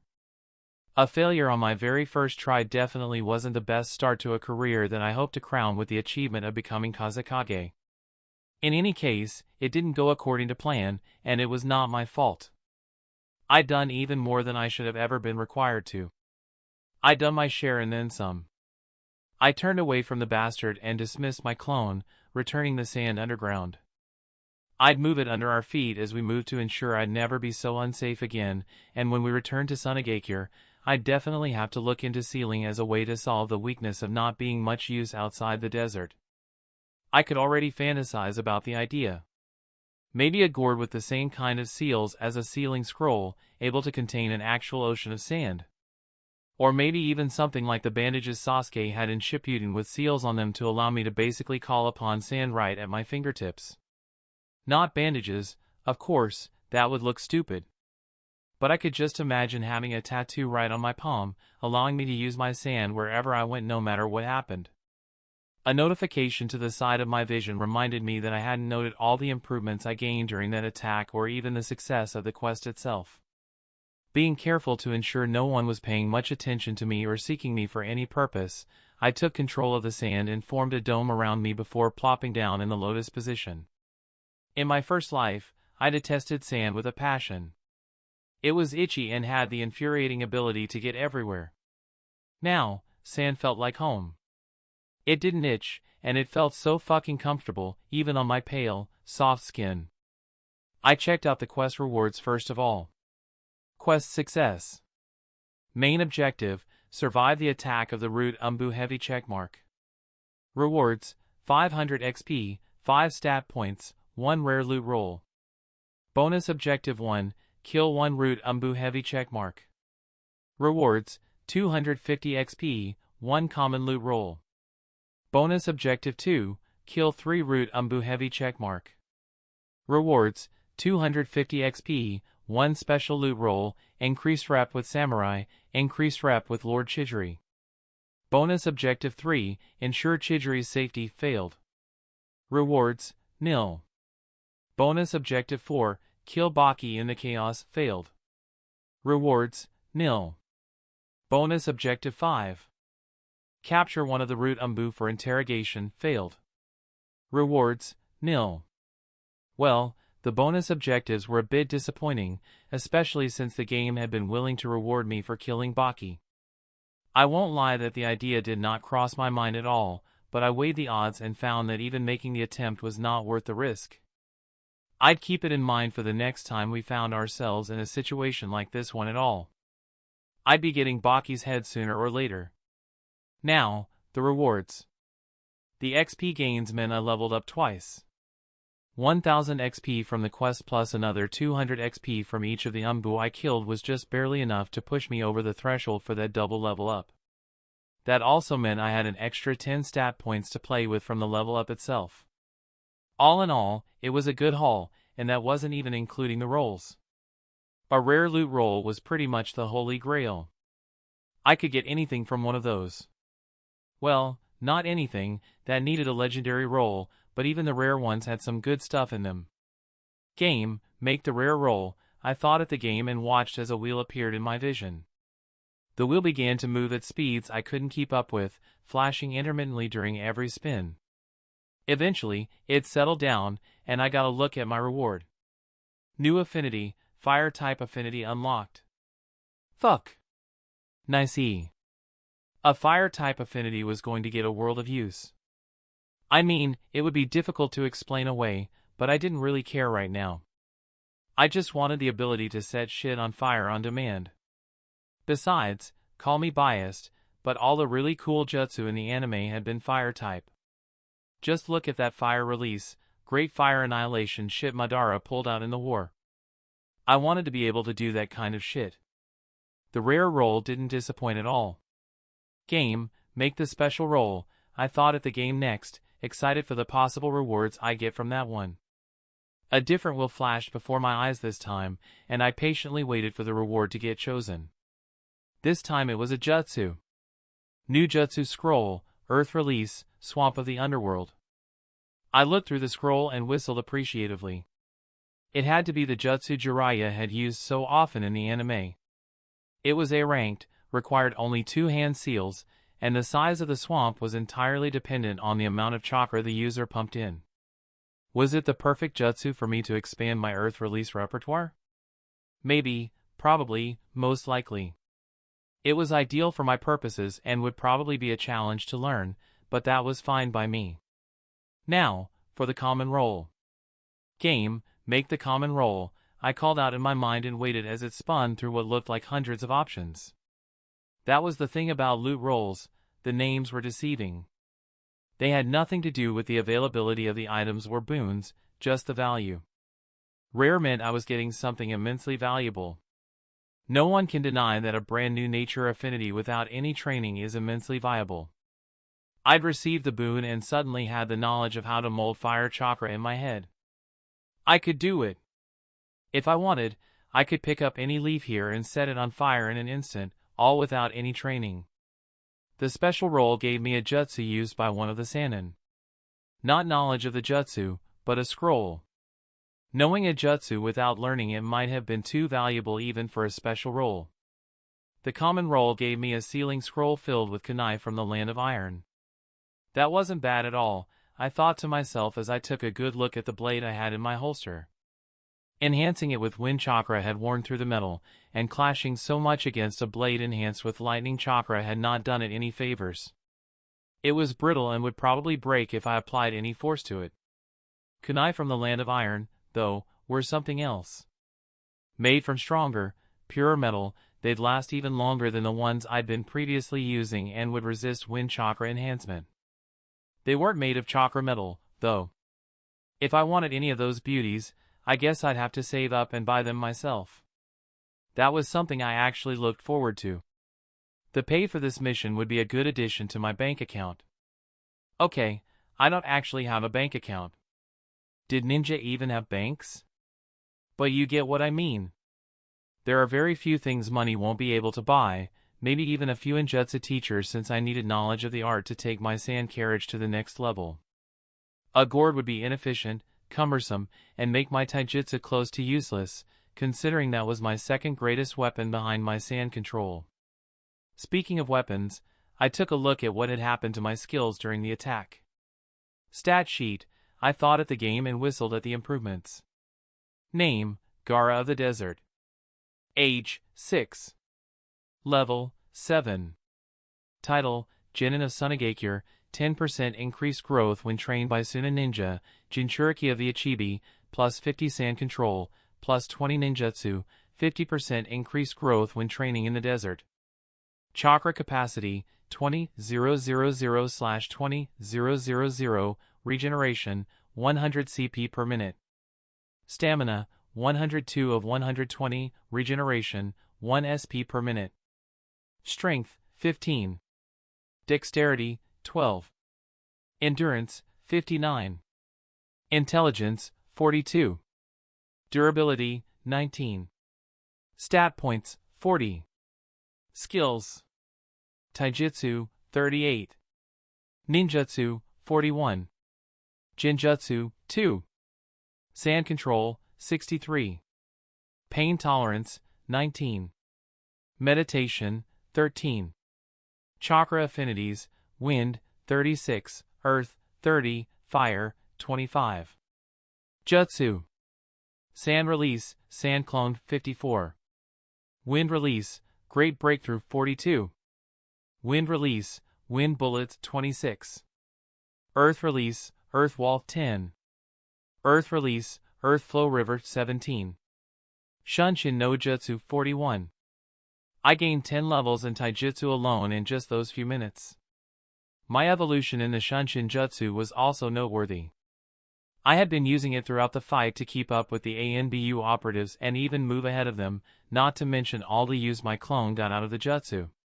Gaining 14 levels was not unexpected. From what the stat sheet, and hence the game, were telling me, I would keep growing from training. But if I wanted anything like this kind of growth, this kind of leap in ability, I would have to put my life on the line. I gained levels and grew because my neck would have been slit if I didn't. I could already see the facts coming into place in a new meta in my head. I wanted, nay, I needed to fight for my life. It was the only way to gain the strength I needed as quickly as I needed it. After all, in 5 years, Suna would be invading the Hidden Leaf, and I needed to be strong enough to take on Kage by then. I needed to have the kind of strength that would have the elders of Suna backing me as the next Kazekage the moment my father's death became known. I needed to not just be strong but known as strong. My stat points itched at me to spend them. I had 40 of them, and quite a few stats I needed to strengthen right now. If I increased my strength, chakra enhancement would become even more useful when I needed it. If I increased my dexterity, Shunshin would be even more effective. Intelligence was always a stat worthy of investing some resources into. Durability is durability. I closed my eyes and dumped 10 points into each stat with the exception of endurance. The rush as my muscles grew and adapted, and I felt my mind itself beginning to expand was just indescribable. Chapter 7, I stared up at Baki as we covered the ground to the village in a blur. I wondered if I should ask. If I even could ask. I know Baki had had several conversations with Lord Chidori before we dropped the shaken man at the capital. I'd not been allowed into those conversations, and what was discussed there was anyone's guess.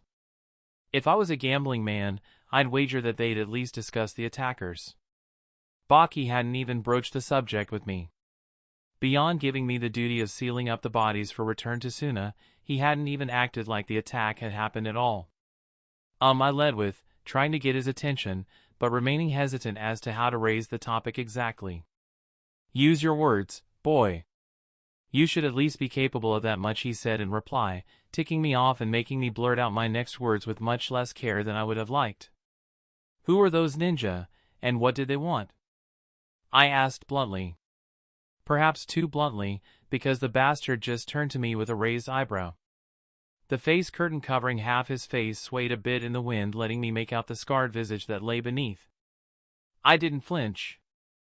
I'd seen his scars before, and the first time I'd caught a glimpse of them in sparring and frozen up for a second or two, I'd had my head run like a bed, and the rest of my body pushed to the limit of their regeneration. He broke no bones, but he was in love with the idea of hairline fractures, and small bits of damage that would not be visible, but would hurt like hell in all likeliness. It was actually impressive to me how no one in Suna had offed the bastard yet. Surely his psychopathy had to extend far beyond me. None of your business, weapon. You did your job, albeit haphazardly. That is all you should concern yourself with, he said, and that was all for the matter. The fourth Kazekage. You maintain your suspicion that the Umbu were from Konoha? I asked Baki, trying to get his read on the matter. Yes. As I said in my letter, they used a wide selection of techniques, from lightning chakra conduction to mud clones to even water-style jutsu. It's difficult to place them as belonging to just one of the five, but our location and the fact that both Konoha and Mizu would have been able to find out about our trip means they're the most likely suspects. Given that Mizu can't do much of anything right now, it has to be Konoha. But that could also be taken advantage of by another one of the five, seeking to rupture our alliance, he said, not lifting his head from where it remained, looking down on the floor. I just nodded along to his words. Many saw the rough demeanor and scarred visage and took that for a summation of what he was. Even for ninja, who were supposed to be masters of deception, very few could see the keen intellect that lay behind that curtain he covered his face with. Indeed. My thoughts have moved in similar directions. What would you suggest we do about it? I asked, testing the intellect even further. There's not much we can do, can we? Konoha is never going to admit to it, and apart from the interesting fuinjutsu on their tongues, there's nothing notable about any of their bodies. Their chakra systems show signs of training consistent with all five great nations, and even a few minor ones. We can't get any actual evidence against Konoha, so I suggest we learn what secrets we can, and burn the bodies. There was a reason I wanted him to succeed me as Kage. He thought just as I did. If he was just a bit stronger, just a bit more polished as a shinobi, I'd have named him my successor and been done with it. Now, the village remained in limbo, the succession unclear, and the future shadowy. Those are my thoughts exactly. My next question is about Gaara. How was he? The report said he killed 3 of them. I asked the question I'd been really itching to ask. It had taken all I had in me to not personally seek him out once they had returned to the village, accepting the reports that he was unscathed at face value. It would not be becoming of the village leader to run around checking the well-being of just one shinobi when there were over 1,000 actively in the hospital at any given moment. Yes, he did. His taijutsu was superb and he employed his ninjutsu expertly. The ANBU agents weren't much to write home about, clearly more suited to stealth missions than direct combat. Each of them must have been just a cut above the level of the average Chunin, he said, not going into the detail I needed from him. I see. 3 Chunin is still quite a feat. Do you think he was the target of the attack? I asked, prodding for more detail. It is possible. From what I could see, none of the enemy ninja were truly aiming to kill until they were pushed and near death. Even then, they still held back from true attempts to put him down, even at the cost of their own lives. Their mission might have been to kidnap him, but I fail to see why they just didn't kill him when it became clear that the mission was impossible to complete. It's what any ninja with a brain would have done in that situation.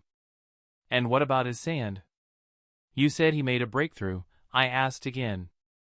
Getting Baki to talk about Gaara was beginning to feel like pulling teeth. I'd have reassigned the boy to an instructor with less reason to hate him, but Baki was producing results, impressive results. 3 Chunin-level kills at 6 years old. Even the least disgusting prodigies could never compare to that kind of feat. We'd have our own Hatake Kakashi soon, and I'd love to see how Sarutobi would still be able to view himself as superior in the face of the sand's rise. Sand covers all. Yes. Yes, he did. As you told me, one of the reasons for this mission was increasing his loyalty to the village by showing him how different the rest of the world was, but somehow, he managed to produce his own sand in the middle of the land of rivers. Produce his own sand? I asked. No Jinchuriki of the Ichibi has managed such a feat before. Are you sure he didn't just call the sand over from Kaze no Kuni itself? I asked, astounded by the feat. No. We were much too far for that to be possible. As you are fond of saying, once you rule out the impossible, whatever remains, no matter how improbable, must be the truth. Calling sand over across dozens of kilometers has to be impossible. Besides, the sand had come rushing out of the ground, not from the skies as it would have if he'd summoned it from a distance away. I nodded at his quotation of my predecessor's favorite saying. Attributing it to me was a bit misplaced, but I wasn't going to bother correcting him. I see. I will ask him about it personally when we meet up for training. Beyond that, what do you have to report on his progress? There is nothing of note to mention. He continues to improve in all the areas we've worked on. His Earth-style ninjutsu is coming along nicely, and his wind release has become something most jounin would be proud of. His progress remains nice and steady. He will be ready for the next Chunin exams. I nodded in agreement with the previous statement. The Chunin exams in Kusa were a significant factor in my decision to push for intensified training for the boy. I needed him to be strong and visible to show the world that Suna was still a formidable force. I also needed him to demonstrate to the daimyo that we were not inferior to the tree huggers. And what about our ally in the court? I asked. Lord Chidori remained steadfast in his support. The attack shook him, but it may have worked in our favor. I made him believe that the Umbu had been targeting him, and he was grateful that we saved him from what he saw as certain death.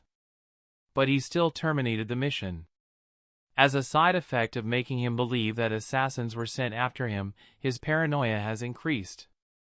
He somehow believes that the hired killers were sent by his cousin from the land of water. I don't mind him thinking that because it does not harm us in any way and may make him more reliant on our protection in the future. This time, I didn't nod, but I hummed in agreement. If he wasn't going to be strong enough to become the Kage, then I would need to reassign him to train Kankuro and Temari after Gaara becomes a jounin in his own right. A mind like his must be involved in the training of our village's future, and I preferred the idea of Temari succeeding me. She had the temperament, pedigree, and I would ensure she had the strength. It was almost perfect. What about the mission pay? He asked, causing my lips to turn downward. I fought the urge and returned to my placid expression. Money had been scarce in the village, and any payment would have to come from our own coffers. However, I still could not refuse to pay Baki his due. A Kage who did not pay his people did not remain Kage for long. You will receive the standard A-rank pay. Gaara will not, I said, and he nodded without questioning me on the matter. Of course he didn't. His disdain for the boy blinded him even more than the scars that prevented him from fully opening his eyes. It would have been sad if it weren't so pathetic. Gaara. I scowled at the man. He was saying something, but I wasn't really listening. His first sentence had completely ruined my mood. I should have expected it, but the sheer audacity of it was a shock to me. I wasn't going to get paid for protecting Lord Chidori because he didn't actually make it to his destination. It's not like I had risked my life to save the perverted idiot or anything. Fucking hell. The Kazekage has authorized me to offer you some sort of reward, though. I don't see why, but he believes you deserve some incentive to ensure future good behavior, he said, after he was sure I was done glaring at him. I scowled at the bastard. After months under his tutelage, I had gotten used to his methods. He had waited until the last minute to mention that to ensure I spent as much time with him angry as possible. He enjoyed getting under my nerves for some reason, and I found it nearly impossible to resist falling for his tricks. I guess that was the thing about being a jounin, he would always be leaps better at deception and deception-related things than me. What do you want, boy? I don't have all day to spend staring at your ugly mug. My scowl returned as I racked my head, trying to figure out what I actually wanted. It had to be training of some sort. Money was good, but definitely not something I'd use a favor like this for. Well, I had already decided what kind of training I wanted to pursue. Fuinjutsu training, I said after a minute's thought, just making sure there wasn't anything else more pressing than I might have desired. The bastard had the stones to burst out laughing. Not even a chuckle. Just full-bellied laughter. Overwhelming laughter. The kind that racked his entire body and had tears building up in his lone visible eye. No, he said, and then proceeded to fall into laughter once again. When he finally straightened up, he looked at me and fell into laughter again. My scowl grew and grew until I found myself lashing out with my sand unconsciously. The jounin sobered up and dodged the attack before he swept me off my feet in a movement I could barely keep track of. At least I could see him move now. That's an improvement. From the floor, I could barely make out his next words. You are a Jinchuriki. There is no way we would ever let you get close to learning about Fuinjutsu. Pick something else. His words brought an interesting sobriety to my life. I mean, sure, I never forgot what I was. That would have been impossible with how many reminders there were in the village. But I'd also never really been bothered by it. I had no interest in making friends or even socializing, so being a Jinchuriki had helped rather than hindered. But now? It was actively preventing me from learning the things I needed to grow. Pick something else before the offer expires. His words drew me back to reality, and I just blurted out my next words without even thinking. Medical training, I said, shocking both of us. He just nodded and disappeared with a blur, perhaps to set it up. I sat up and began to think about the fallout of my actions. Would asking to learn Fuinjutsu make them think of me as more of a threat? Were they going to tighten my leash? And medical ninjutsu? Where did that even come from? I mean, now that I thought about it, it seemed to be a good idea, but I hadn't felt in control of myself when I said it. I mean, if I couldn't learn Fuinjutsu and I had to pick something I would not normally be able to learn in my regular training, it might as well be medical training. I had the chakra for it, and I could already imagine how badass I would be if I could just heal myself no matter what happened and keep on fighting. A strength of 100 seal wouldn't hurt either. I mean, I couldn't learn Fuinjutsu, but I already had a seal practically designed for storing chakra and feeding it back into my body as needed. That couldn't be too hard, could it? I walked into the hospital with a bounce in my step. Not through the main entrance, of course. That would have caused a riot. I walked in through a side entrance and followed the instructions Baki had given me as I searched the place for the med-nin that had been requested to take me under her wing. Considering I was who I was, I was sure that the request had been nothing less than a direct order with very direct consequences for disobedience. No one in Suna would willingly spend time with me for such long periods without some serious incentive. I waited patiently in front of the office door after I knocked. There was no name on the door, just a title. Visiting Specialist, it read. When I was finally asked to come in, I opened the door and was met with the face of the oldest woman I'd ever seen. Her skin was pale, paler than mine by quite a margin. It was Orochimaru levels of pale, and not just pale, it was wrinkled, almost like she didn't have a straight stretch of skin on her entire body. Her black hair was tied in a bun, and she was dressed like every other person in Suna, wearing a dark loose-fitting outfit with a poncho above it. "Are you just going to stare, boy? Or will you sit?" she asked in her croaky voice, and I felt my face blush of its own accord. She was right. I'd been staring, and not politely either, considering I was just managing to close my mouth for the first time since I entered the office. "I am sorry," I said with a bow as I took a seat opposite hers. Doing my best to ignore her eyes that seemed like they were staring their way through my soul, I focused on the office instead. It was white, very white, the kind of white you'd see in all those interior design Instagram pages. Beautiful to look at, but not all livable. It was also sparse. Apart from the desk separating us and the chairs we sat on, the only other piece of furniture in the office was a small examination bed. "I've been asked, not asked, ordered really, to give you a chance to become my apprentice," she said, beginning the conversation after either finding or failing to find what she was looking for on my face. "A chance?" I asked the question she clearly wanted me to. People like her were simple to figure out. "Yes. A chance. I will test you now, and that will determine your suitability to become my apprentice," she said, fishing out a scroll from somewhere I couldn't quite see. I looked at her in shock as I opened it and saw it was filled with examination questions. Medical examination questions, to be precise.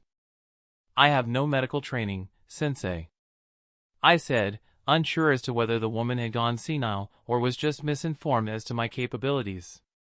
"I do not care. Answer the questions or fail the test," was all she said, and I scowled as I turned to the scroll again. Like I said, people like her were easy to figure out. Complaining about the test or being obstinate was only going to tick her off and make her fail me out of hand. I just had to make a few guesses here and there and try to use the knowledge of high school biology I had from my previous life to pass the exam. I read through the first question and almost put my head in my hands. Fuck. I moved from that one without even scrolling down an answer. I finished the test in 2 hours, according to the hourglass on the table. She produced one from somewhere I couldn't see when I started the test and chose to use it to time me. When I turned it in, she just smiled at me and then took out her own quill and began to grade it right in front of me. I guess no delayed punishment here. Everyone said the waiting was half the pain, so maybe just being told I failed here would be much better for me in the long run. When she finally looked up from the scroll, I expected her to be scowling or even disappointed, but she was neither. She was actually smiling.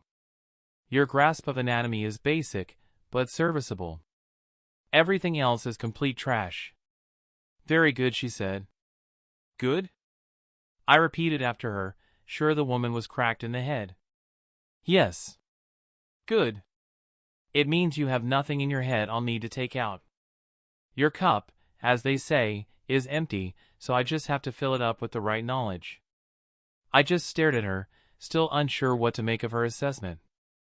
I mean, it was a good thing she was going to train me, but I still couldn't completely figure out her motives. If the test hadn't been about my knowledge, then what was she trying to test? I couldn't buy the bullshit about empty cups. She wouldn't have needed a test for that. I'm only 6. There was literally nothing I had in my head that she couldn't get out of it. Now, I will introduce myself.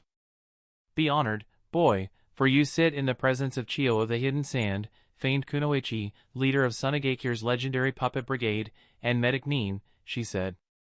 I fought the urge to gape at her. That must have been what had been niggling at me since I entered the office. This was Sasori's grandmother, a legendary shinobi in her own right. She actually brought Gaara back to life in the anime and fought against Sasori even after being weakened by age. She was a relic of a bygone era, yes, but she was living history. I couldn't actually believe that a woman like this would be teaching me. I am honored to meet you, Chiyo-sama, I said, recalling the manners Yashamaru had instilled in me. I stood up and bowed to the woman. A boy with manners, Raza's boy at that. The world must be coming to an end, the woman said sardonically, silently gesturing for me to return to my seat. I obliged her, feeling embarrassed for the second time today. I knew she was savage in the anime, but this was something else. Let's discuss your training, boy, before you make even more of a fool of yourself, she said. I nodded, not trusting myself to reply. Why were all my senseis such bastards? There was the head bastard himself, and now this old lady who would kill me with embarrassment if the head bastard didn't manage to off me with his training. You requested to learn medical ninjutsu, and that is what we will focus on. I will require your presence here every other day.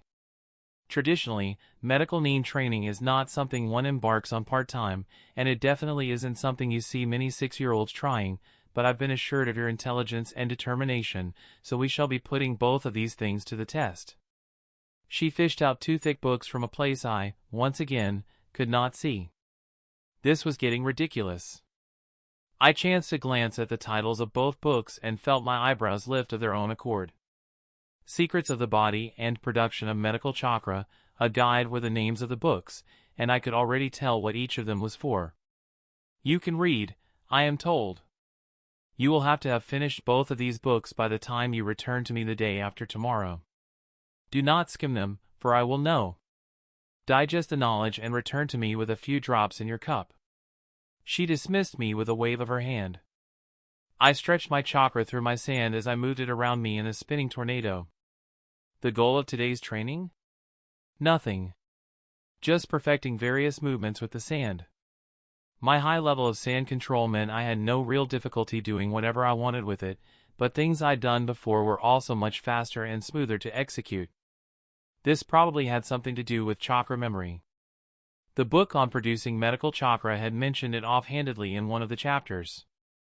Speaking of the books, I turned to my clone, who was sitting cross-legged in the shade of a sand umbrella, reading through the one on anatomy for the second time.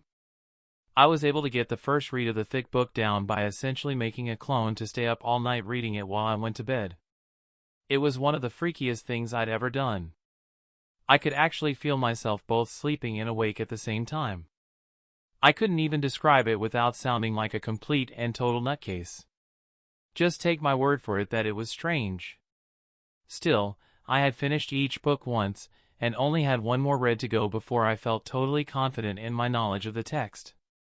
My intelligence stat made it so understanding the material was as easy as just reading it.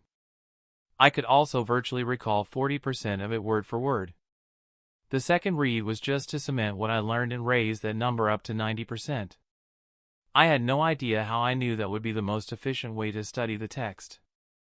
I couldn't even chalk it up to my intelligence stat since intelligence didn't give knowledge. It just made reading and understanding things much easier, and basically improved everything to do with learning, prediction, or comprehension. At my present level, I doubted I'd compare to someone like Shikamaru, but I gave myself good odds against any of the Chunin in the village. The sand stopped moving as I arrested the momentum of the tornado and forced the sand I was standing on to turn into a raised platform and take me up into the sky. Higher and higher, I went until I had to actively circulate chakra in my body to prevent myself from freezing in my light clothes, and the village was little more than a speck.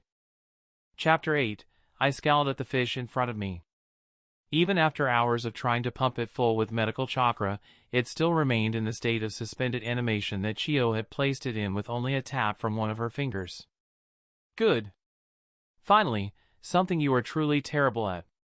If you had continued at that pace, I would have begun to suspect you of being something not quite human, Chiyo said after 10 minutes of my trying with no results at all. I could understand where she was coming from, though. In 2 weeks of medical training, I'd blitzed through most of the preliminary texts she had me study and had an easy time moving through the chakra control exercises she recommended. The first of those exercises, balancing a floating ball of water between my fingers, had awakened my chakra control skill. It was already at level 50 on account of me being the gamer and all that, which was a boon. It also came with the detriment of being nearly impossible to train. What I'd found in the last few months from my own training, seeing what Baki could do, that fight against the Root Umbu, and spying on other ninjas in the village was that level 50 was pretty much the bottom of Jounin level, with level 25 forming the bottom of Chunin level.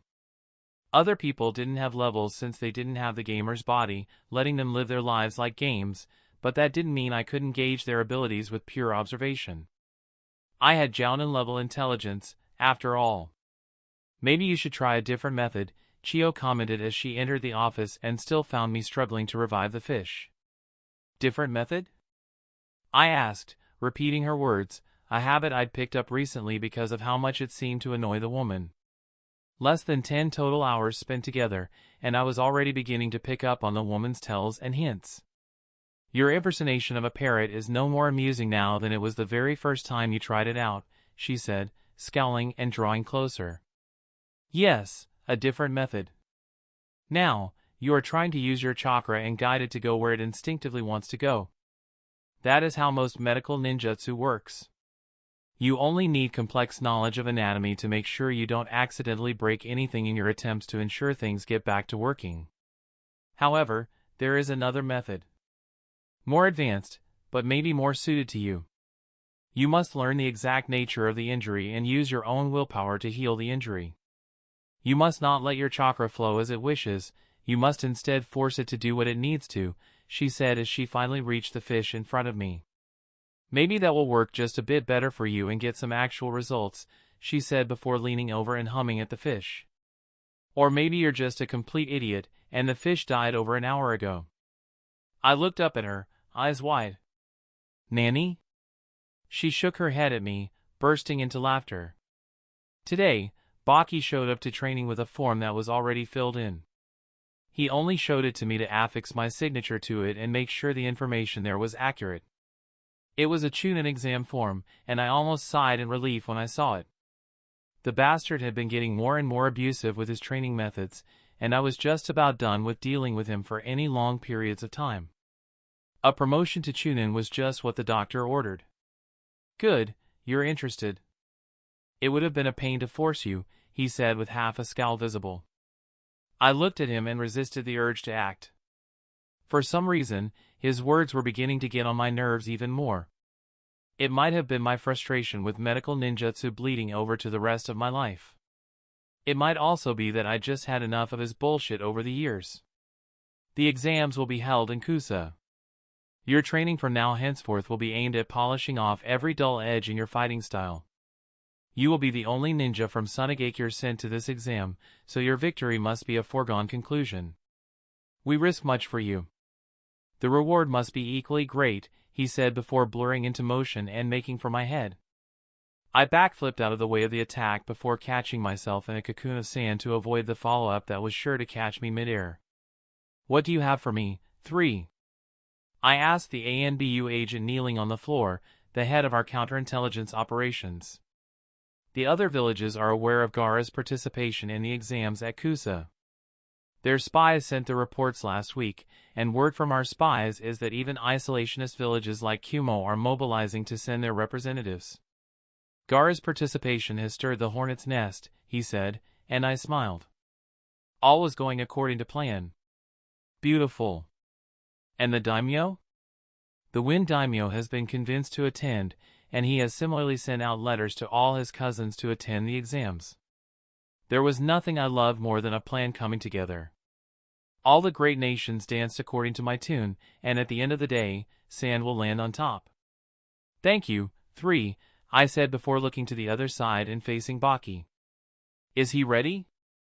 I asked, unsure of how much of my concern was that of a Kage risking his village's future on the shoulders of a 6-year-old and how much was that of a man who wanted to know the fate of his youngest son, Karura's sacrifice. I did it all for her. He would never know, but it was all for her. Everything was for her. Yes.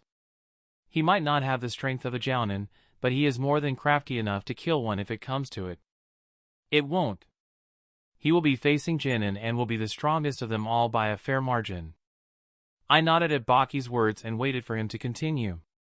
However, if the others in the Great Five are truly stirring, then he might face stiffer competition.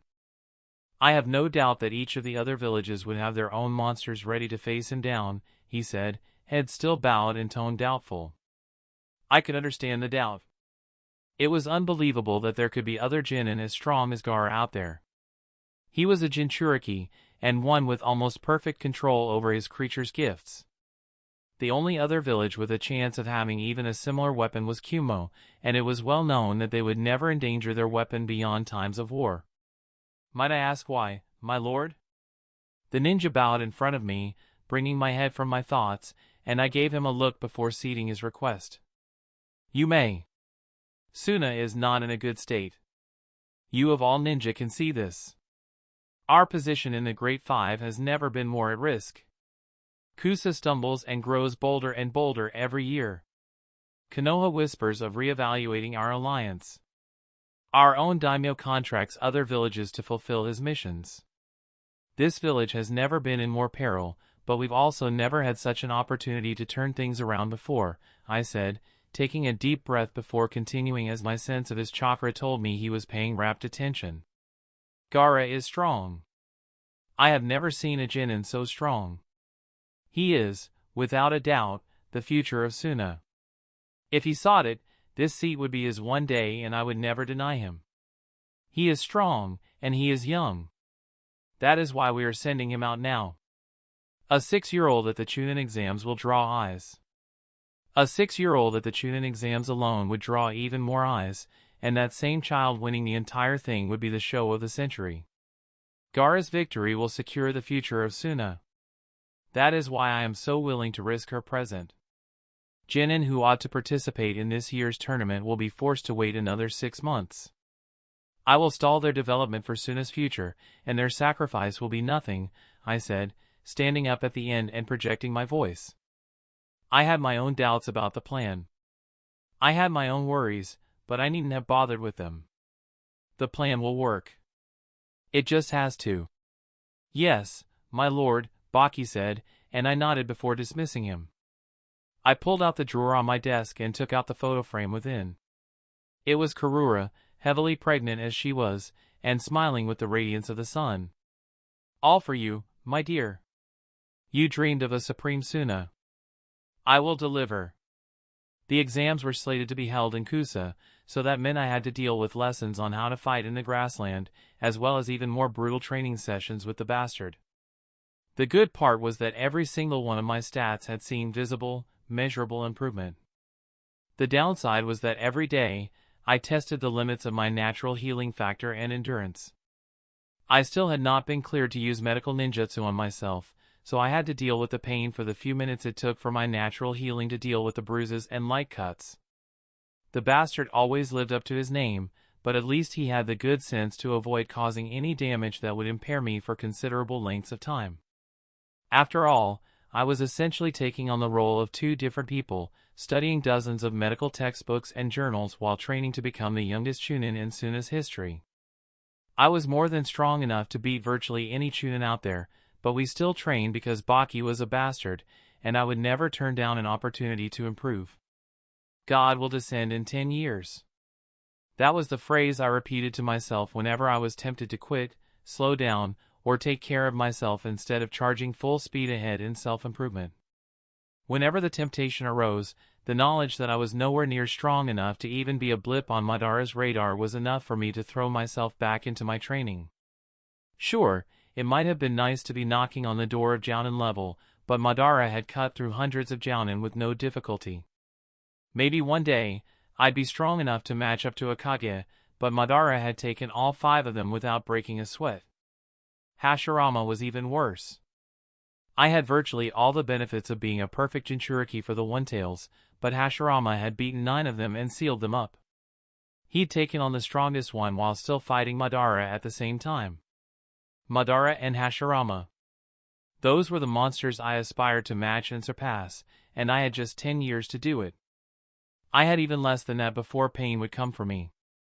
The entire Hidden Leaf could not stand against him. Naruto with Sage Mode could not stand against him. Naruto with Kurama's chakra still couldn't defeat him in battle. Pain could only be beaten when he was top down. Madara, Hashirama, and Pain. All three of them. I needed to surpass them in a decade. With that knowledge in my head, I was much less tempted to consider the idea of resting on my laurels. I moved away from Baki's kick as I shuffled backwards, preparing myself for another exchange of furious taijutsu. The more time went on, the more it became clear that the only thing stopping my taijutsu from getting better was my own body. Chakra enhancement could only do so much, and I had a lot to do before I could even consider Tsunade's strength technique. I suspected I'd have to take my chakra control to level 75 at the least. If 25 was Chunin, and 50 was Jounin, something told me 75 would be the level beyond that. The level where people like Tsunade and Jiraiya dwelled, and then above them, level 100 would have to be the gods of this world. Madara, Hashirama, and Pain. They'd most likely be the very pinnacle of what any shinobi could achieve. I turned to the left, avoiding a right hook and keeping my body on his blinded side.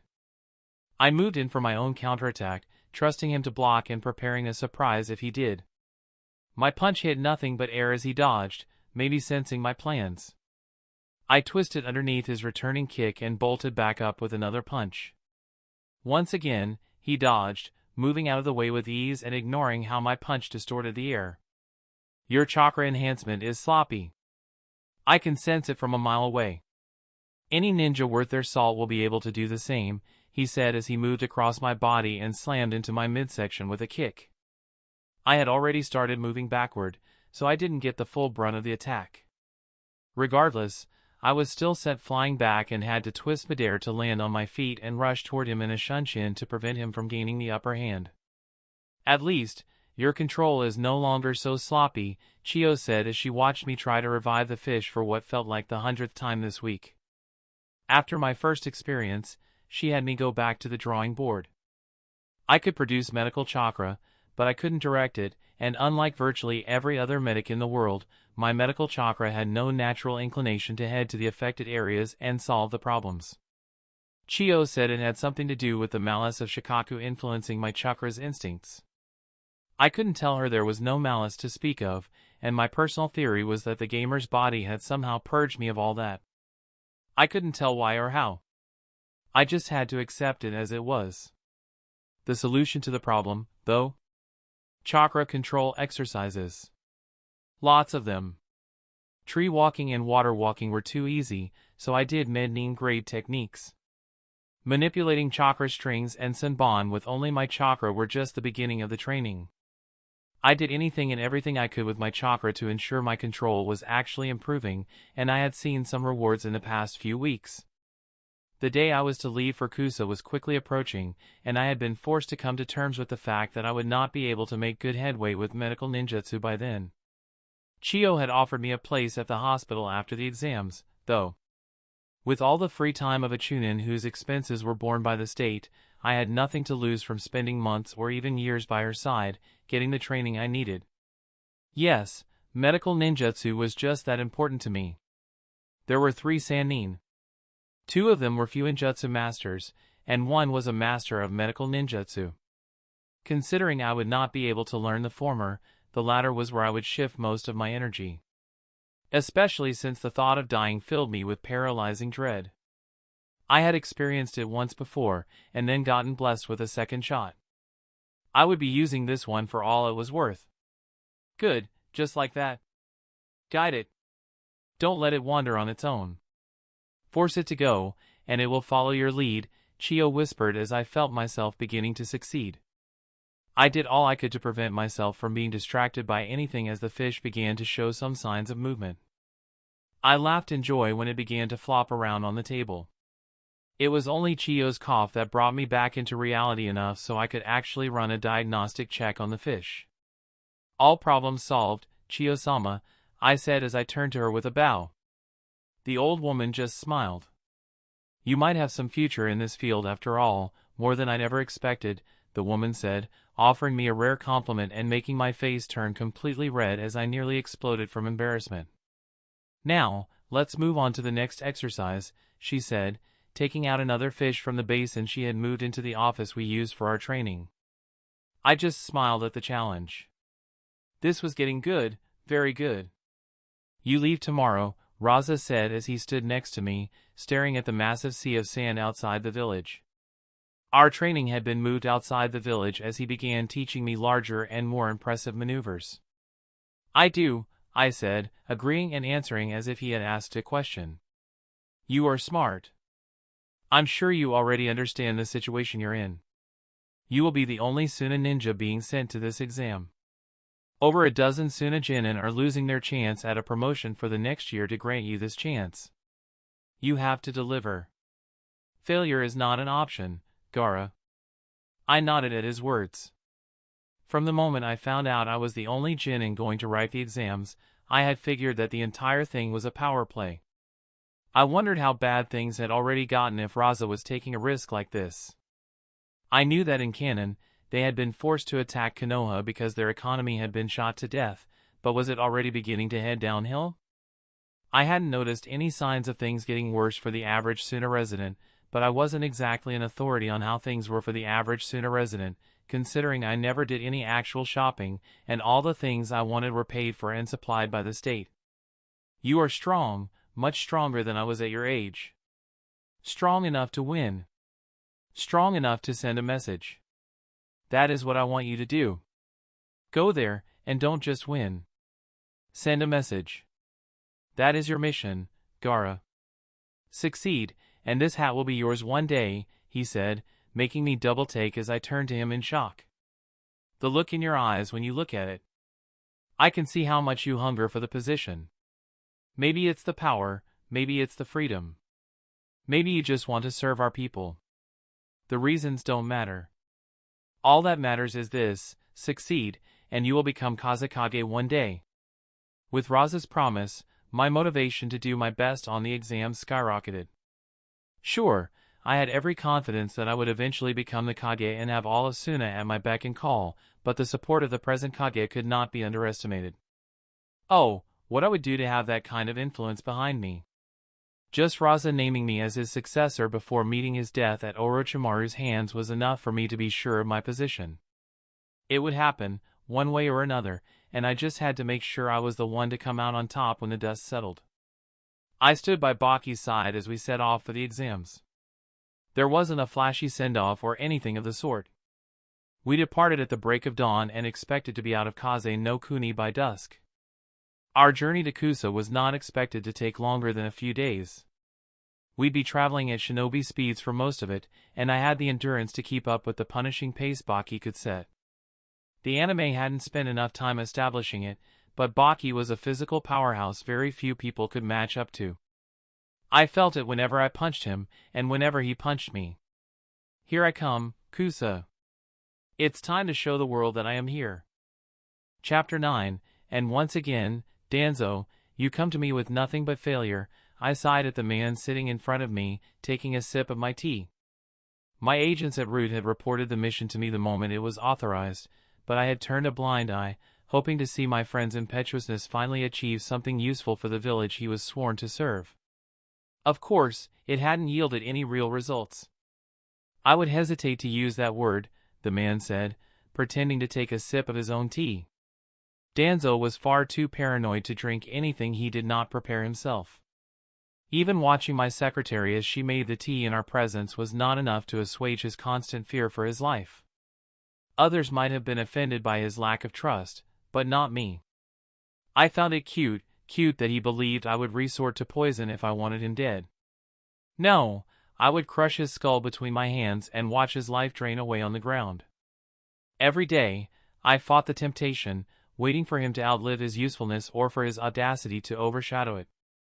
What word would you use, then? I asked, playing his game. A success, but with a different goal. Yes, I did not secure the Achibi for Konoha, but we now have a much better understanding of the Jinchuriki's strength compared to the other villages. Yes, strong enough to kill 3 of your operatives. They were hardly frontline combatants. They were nothing but skilled spies, at best Chunin level, he said, trying to dismiss the accomplishment. Yes, 3 Chunin at the age of 6. Even Itachi cannot boast such a feat. His scowl at the mention of the infamous nuke Nin almost brought a smile to my face. The young man's threat still lingered in his mind. The fact that I knew Danzo had wanted to recruit the boy into Root after the massacre made it all the more satisfying to me. And why did you terminate the mission there? I asked, addressing the question that had been bothering me. 7 agents already lay dead. The Jounin was much stronger than anyone could have reasonably expected, and the boy was also more impressive. He had yet to unleash the true power of his bijou and was capable of keeping up with 2 Chunin of the same rank. I see. And the sand? I recall previous Jinchuriki of the Ichibi demonstrating that ability. Yes, that's why my agents waited until they were sure he was unable to use it. Despite catching him far outside Kaze no Kuni, he was still able to summon an extraordinary amount of sand. Reports from my scouts indicate that with the sand, he goes from Chunin level to Jounin. Apparently, the sand alone was enough for him to kill the 2 agents he was barely staying ahead of. I hemmed and took another sip of my tea, contemplating the situation. It was evident that Suna was in possession of the next prodigy of their generation. Gaara of the desert would become a threat if allowed to fulfill his potential. The thought of another ninja with the raw talent of Itachi but with the added power of a tailed beast unsettled me. Another Jinchuriki stronger than ours, Danzo stated, and I resisted the urge to bare my teeth at him. Those who didn't know him well would fail to detect the subtle nuance in his tone, but it was crystal clear to me. He wanted Naruto. Again. Naruto is off limits, Danzo. Do not test me. I only tolerate your impudence due to your loyalty to Konoha. You know of my loyalty.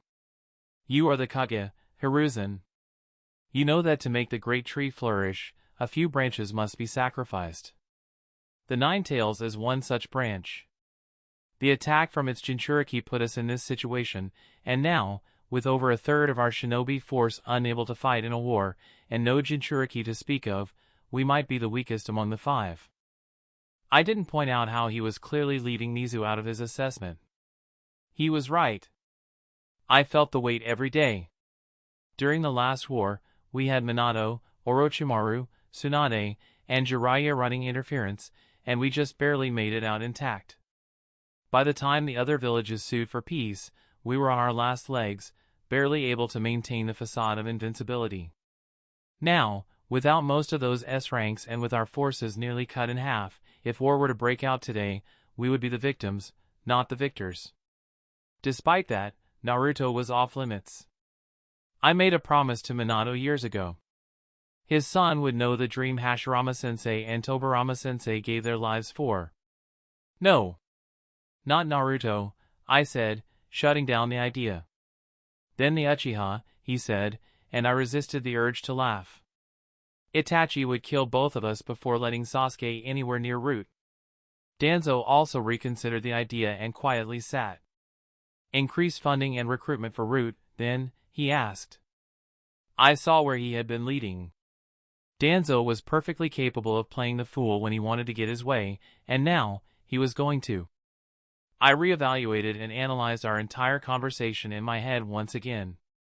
I could see how he maneuvered me into canceling out all the other options on my own, making me realize that we had virtually no chance of surviving the next war without drastic action. And then he showed that the only drastic action I would even be willing to consider was the one that ended with him getting his way. These days, I didn't particularly like Danzo, but I could tolerate him, and restoring his army to its former glory was a distasteful but necessary sacrifice. I knew Danzo.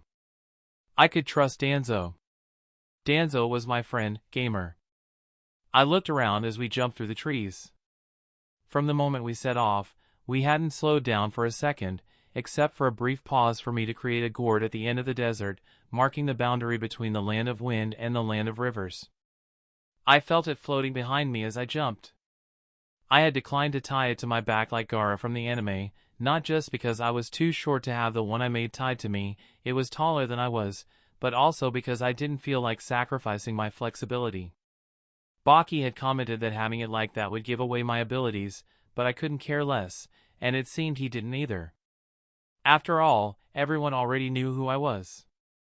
The villagers of Suna could recognize me on sight, and only a fool would assume their hidden village didn't have spies. I mean, I had obtained a complete list of all the participants from the major villages, along with a list of their known abilities. The standouts I noticed were Kuratsuchi, the 9-year-old granddaughter of the Tsukage, and Hana Inazuka, an average genin from Kanagakure, and a member of the Yatsuki clan from Kumo. I looked straight at the back of Baki's head as he increased his speed, and I began pushing myself to match him. Hana Inazuka. Sensei flipped the chair in front of him around and plopped down on the seat. I looked from him to my roommates and shook my head as neither of them seemed to be bothered by the present setting or Sensei's recent antics. So, you've read the files, I trust? We nodded, and he continued, thoughts? Iwa and Suna, Isagi said, and said no more. The Aburame was prone to being reticent like this, but his constant silences were beginning to grate on me. There was something going on here, and the fact that I couldn't see it was driving me mad, slowly but surely. Yes, Iwa and Suna, Sensei confirmed and then turned to Rin. What about Iwa and Suna? He asked with a smile. They both sent family of their Kage. Young family, Rin said, and I was beginning to catch the drift.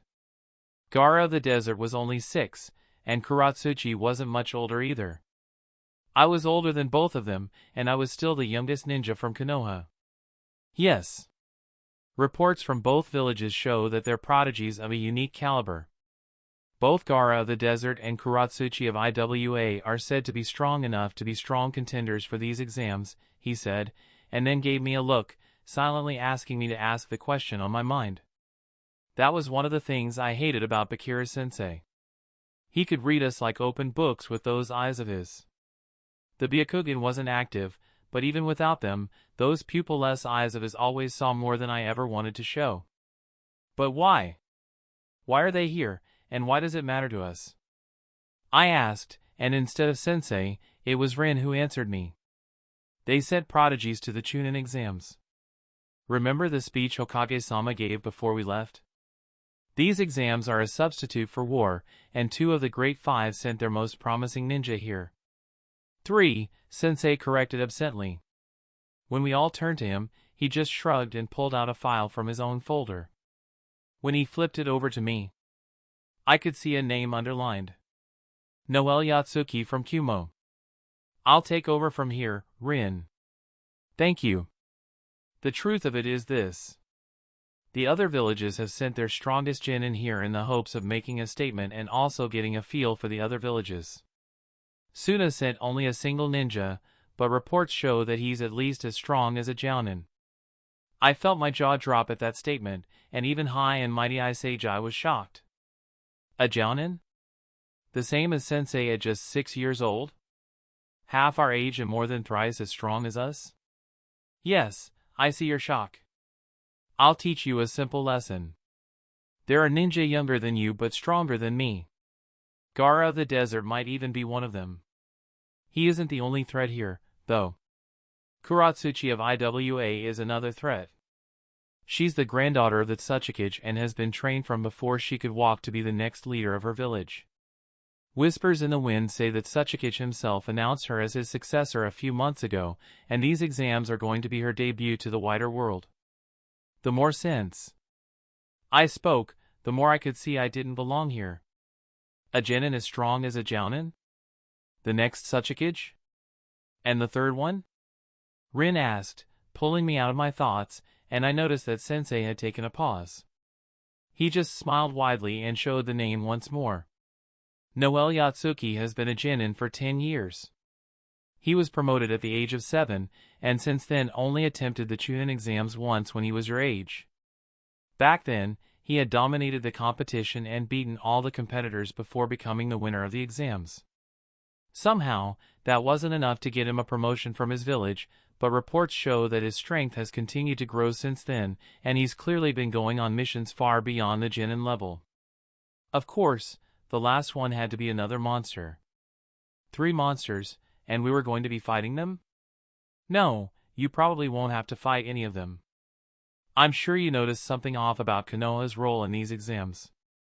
We have no prodigy genin on the level of the monsters I just mentioned, so the higher-ups chose a different strategy. There are 20 teams of genin from Konoha here. More than twice the number of teams from even the host nation, Kusa, and also much more than the number of ninja from any of the other villages. Konoha's strategy here is simple. Instead of competing on quality, we'll use quantity. The village plans to flood the exams with genin and at least ensure we have a majority of the ninja that make it to the finals so we can share the stage. I was confused. What was Sensei saying? You're lying. What you're saying? You're saying they don't care about us. That they're just going to throw numbers at the situation and hope that solves the problem. That's not possible. This isn't war, I said, and at the end, I was well out of the normal vocal range for speaking. I didn't care. It wasn't possible. Not Konoha. Konoha would never do that. The Hokage would never do that to us. We're not Mizu. Hana, you're wrong. This is war. I see it now. The Hokage's speech. The Chunin exam fulfills two purposes. 1. They let us fight each other without going to war, and 2. They let the villages advertise the strength of their ninja. I don't have the data, but I suspect whichever village performs best at the exams gets a huge flood of clients, Rin said, and Sensei nodded before speaking. At least a 70% boost in clients in the first year after the exams. Rin nodded back at Sensei and continued right from where he stopped. If whichever village does best gets a huge economic boost, and 3 of the other villages are showing up with strong ninja, we have to do something to fight that. Tusan told me something a year ago. There are no new clients in the shinobi world. When one village gains, another loses. We can't afford that in Konoha right now. We have to be the ones to win the exams. Or at least not lose as badly as the others, Sensei interrupted with a bright smile. And this is the best way to do that. I guess the reason Sensei is making sure we know this is that he wants us to cooperate with the other teams to make sure as many Konoha ninja make it to the finals as possible. Sensei just started clapping then. Slow and slightly mocking, before flipping off his chair and landing in front of us on his feet. Rin is right. Your mission is this: make sure as many Konoha shinobi make it to the finals as possible. You must not fail, no matter what. XXXXX Gamer. When we finally arrived at Kusa, we'd done a quick registration at the gate and were then assigned a shinobi escort to take us to the hotel that had been set aside for the visiting shinobi. It was quite a ways away from all the important centers I could make out with my eyes, so they were being logical and separating us from the truly valuable spots. On our way there, our guide chatted our ears off with information about the sleeping arrangements. There were 2 hotels chosen for the visiting teams, and we were to be using the same hotel as the ninja from Konoha, Taki, and a few more minor villages. I guess they expected that we'd be less likely to stab each other to death if we were kept away from the truly problematic ones.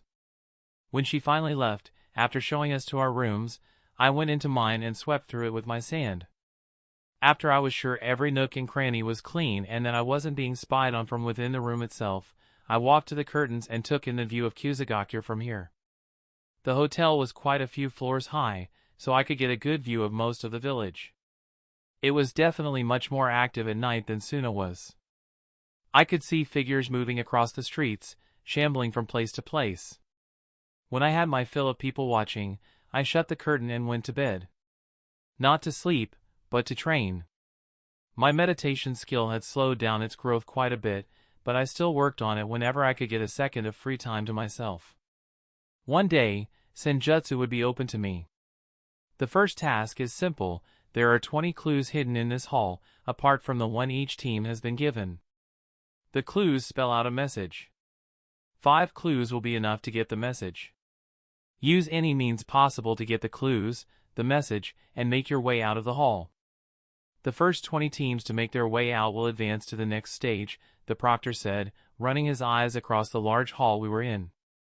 I was impressed that Kusa had an indoor hall more than large enough to hold over 100 hostile ninja and trusted it not to fall apart once conflict inevitably erupted. I looked to my left and right and noticed the ninja around me shifting towards me subtly. They probably planned to get my clue the moment the task started. I couldn't fault the strategy. It was much easier to get clues from other participants than it would be to waste time searching the large hall, and the clear child was obviously their first target. Of course, I had the same idea they did, and they all looked like easy pickings to me. Begin, the proctor shouted and disappeared from the hall in a shunshin. Everyone seemed to freeze for a moment, and then they all exploded into motion. I just stared at the team of ninja rushing at me with a smile that made them hesitate for a second. That second was all I needed to appear between them and punch the first one into instant unconsciousness. Let's fucking go, I thought to myself with a smile. Chapter 10, it was pure pandemonium that ensued the moment the proctor started the test. Kazekage tugged at both Rin and me with his bugs, silently telling us to follow him as he made his way from the hall. I guessed he had already gotten the requisite amount of clues. As we ran, I searched the hall with my eyes, taking note of the standouts in the chaos. I searched, especially, for the three prodigies. Kuratsuchi was the easiest to spot. There was a wide berth around her and her teammate as she had already roasted someone with what looked like lava. Fuck. Kekei Jinkai, too? Gaara of the Desert was a bit more difficult to spot, but once I did, I could barely keep up as he moved across the hall. He was a storm of taijutsu as he moved from victim to victim. I couldn't believe my eyes.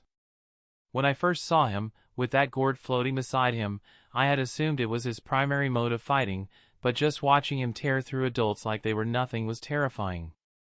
His hands had unreal strength, and his feet moved with unreal speed as they lashed out and broke bones and tore muscles. He was something else, and I was forced to admit it. Sensei was right. He would chew me up and spit me out if given the chance. When I looked away from him and searched around the Konoha teams, I noticed that most of them were also heading towards the doors. Had they all come up with the same strategy?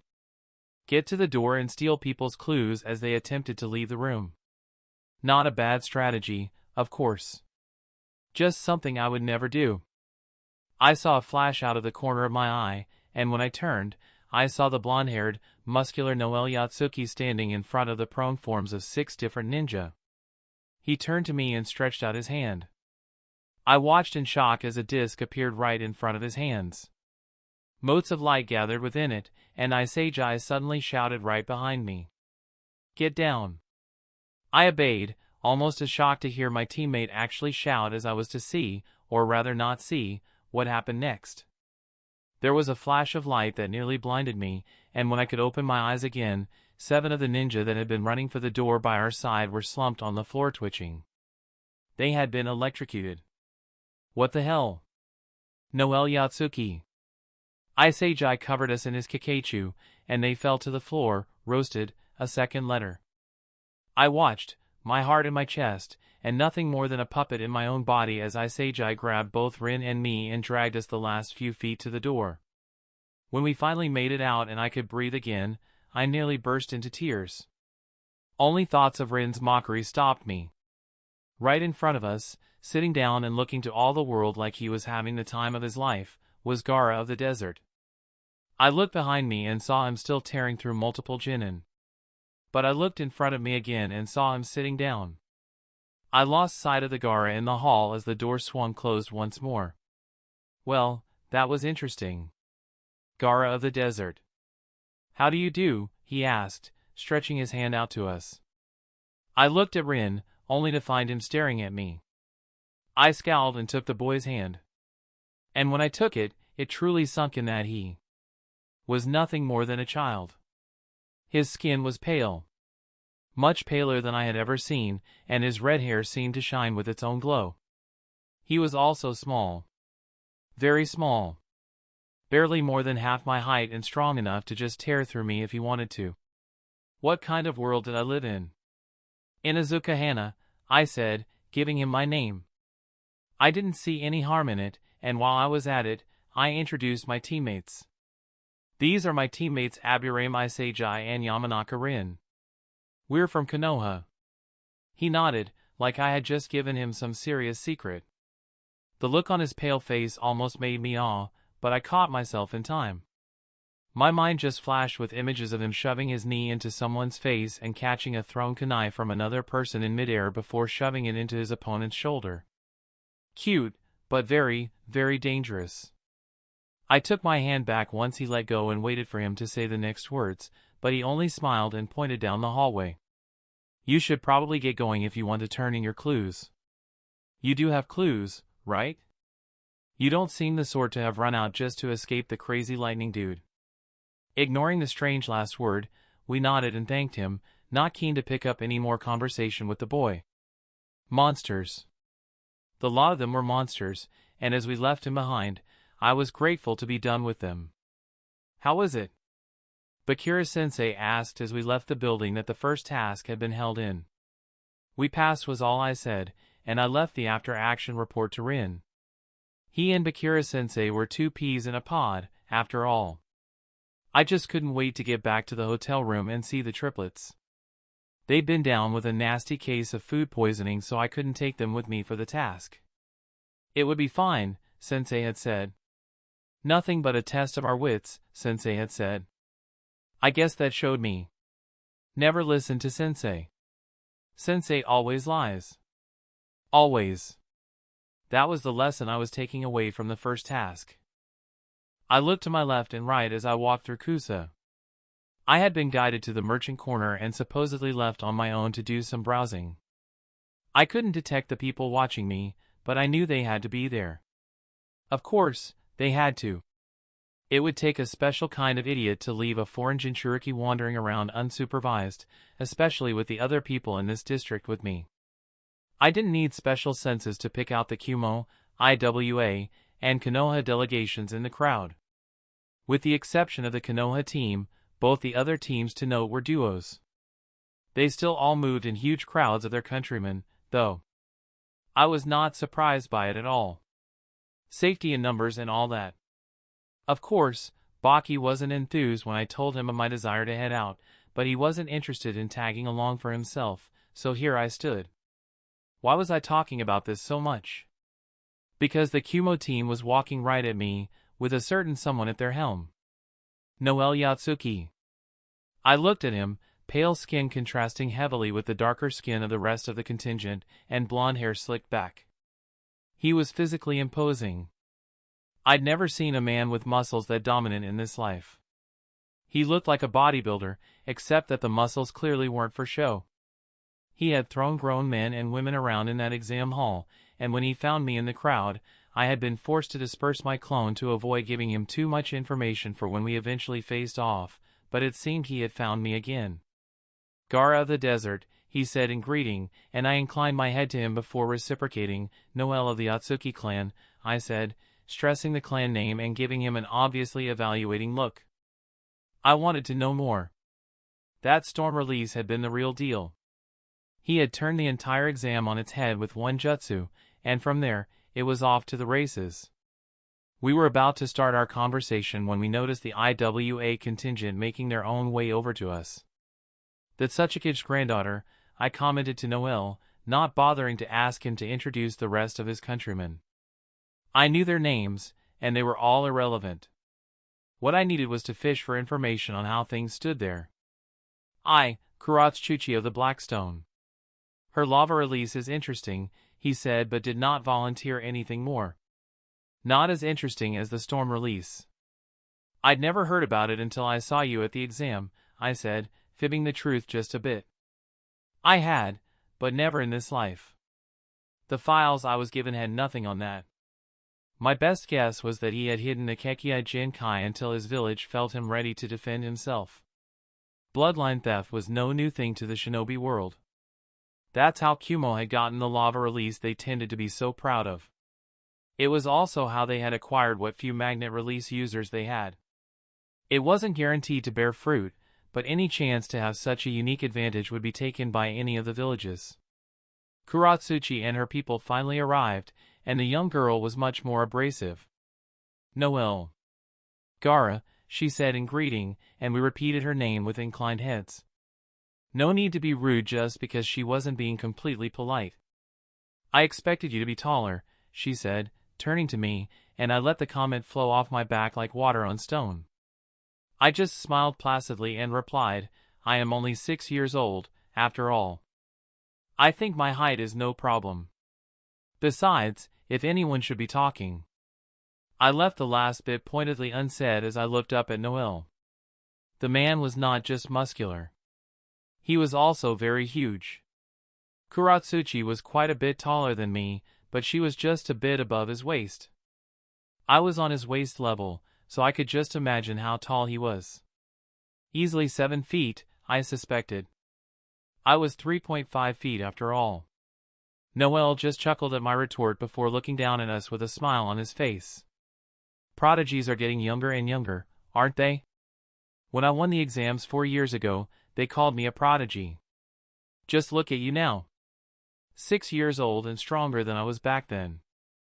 I smiled at his compliment, doing my best not to get too flustered. It was clear what he wasn't saying. He called me stronger than him from 4 years ago, but didn't feel like I compared to him as he was now.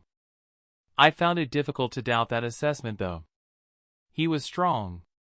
He'd tossed out those storm release attacks in quick succession, turning the entire thing into a race to get away from him, and then disqualified enough people simply by beating them that there weren't even enough Chunin at the end to fill up the quota for the second exams. It had been moved by a day to account for the new numbers, and I just had to admit being impressed by him. I considered myself a causer of chaos, but even I hadn't managed to throw such a wrench into the plans of the Kusa Chunin exam organizers. I mean, it wasn't like they were especially competent. The first exam was a mess of epic proportions. Giving each participant a clue just ensured that there would be a battle royale. It was the way of shinobi. Completing a mission in the quickest and most efficient way possible was pounded into our heads practically from birth. Even children's games in ninja villages had the same kind of conditioning built into them. It was part of the reason I wanted to be Kage. Rude had reminded me of the kind of evil that existed in this world. I could talk a big game about not giving a fuck, but that would always be dishonest. I cared. That was the truth. I cared because I could do better. I could bring real, meaningful change to this world, and if it meant I got to stay where I'd be surrounded by the desert and an army of shinobi loyal to keeping me alive, then so be it. I had to do what was necessary for the greater good, after all. I guess times have changed, old man, I snarked, not sure of how to reply to his comment. He just laughed again. He laughed easily, I noticed. Not small laughs either. They were whole performances. As he laughed, I finally saw the thing that had tickled me about his appearance since the moment I'd seen him earlier today. He looked exactly like a young All Might. I like you, kid. You're funny. Kuratsuchi, not liking being ignored, chose to step into the conversation at this point. You were good at the first exam, but nothing special, she said, looking directly at Noel. I resisted the urge to laugh at the obvious insecurity showing from the young girl. Children could be like that, and I thanked every god out there for not making me an actual child. Noel actually laughed and smiled down at Kuratsuchi before replying, and how would I have been special in your eyes, little one? He asked. By accomplishing the mission. A good shinobi finishes the mission. You didn't bother getting any clues and just started attacking everyone, she said, feeling sure of herself with the answer, and I could see where she was coming from. Noel had been one of the last to leave the hall. The only reason he even qualified for the next exam was that he'd taken out so many people in the hall that there weren't enough candidates for the second. But Kuratsuchi was also missing something. Yes, he didn't complete the mission as efficiently as possible, but he did complete it at the greatest possible detriment to the rival nations. Detriment to another village and benefit to one's own village often went hand in hand. That was why ninja never cooperated on the field. In fact, a foreign ninja would only ever offer a helping hand if the one behind their back was holding a kunai to slit your throat. Baki was very explicit on that. Yes, you are right, young girl. You are right. I must complete the next exam as quickly as possible, he said, patronizing her and making her grit her teeth.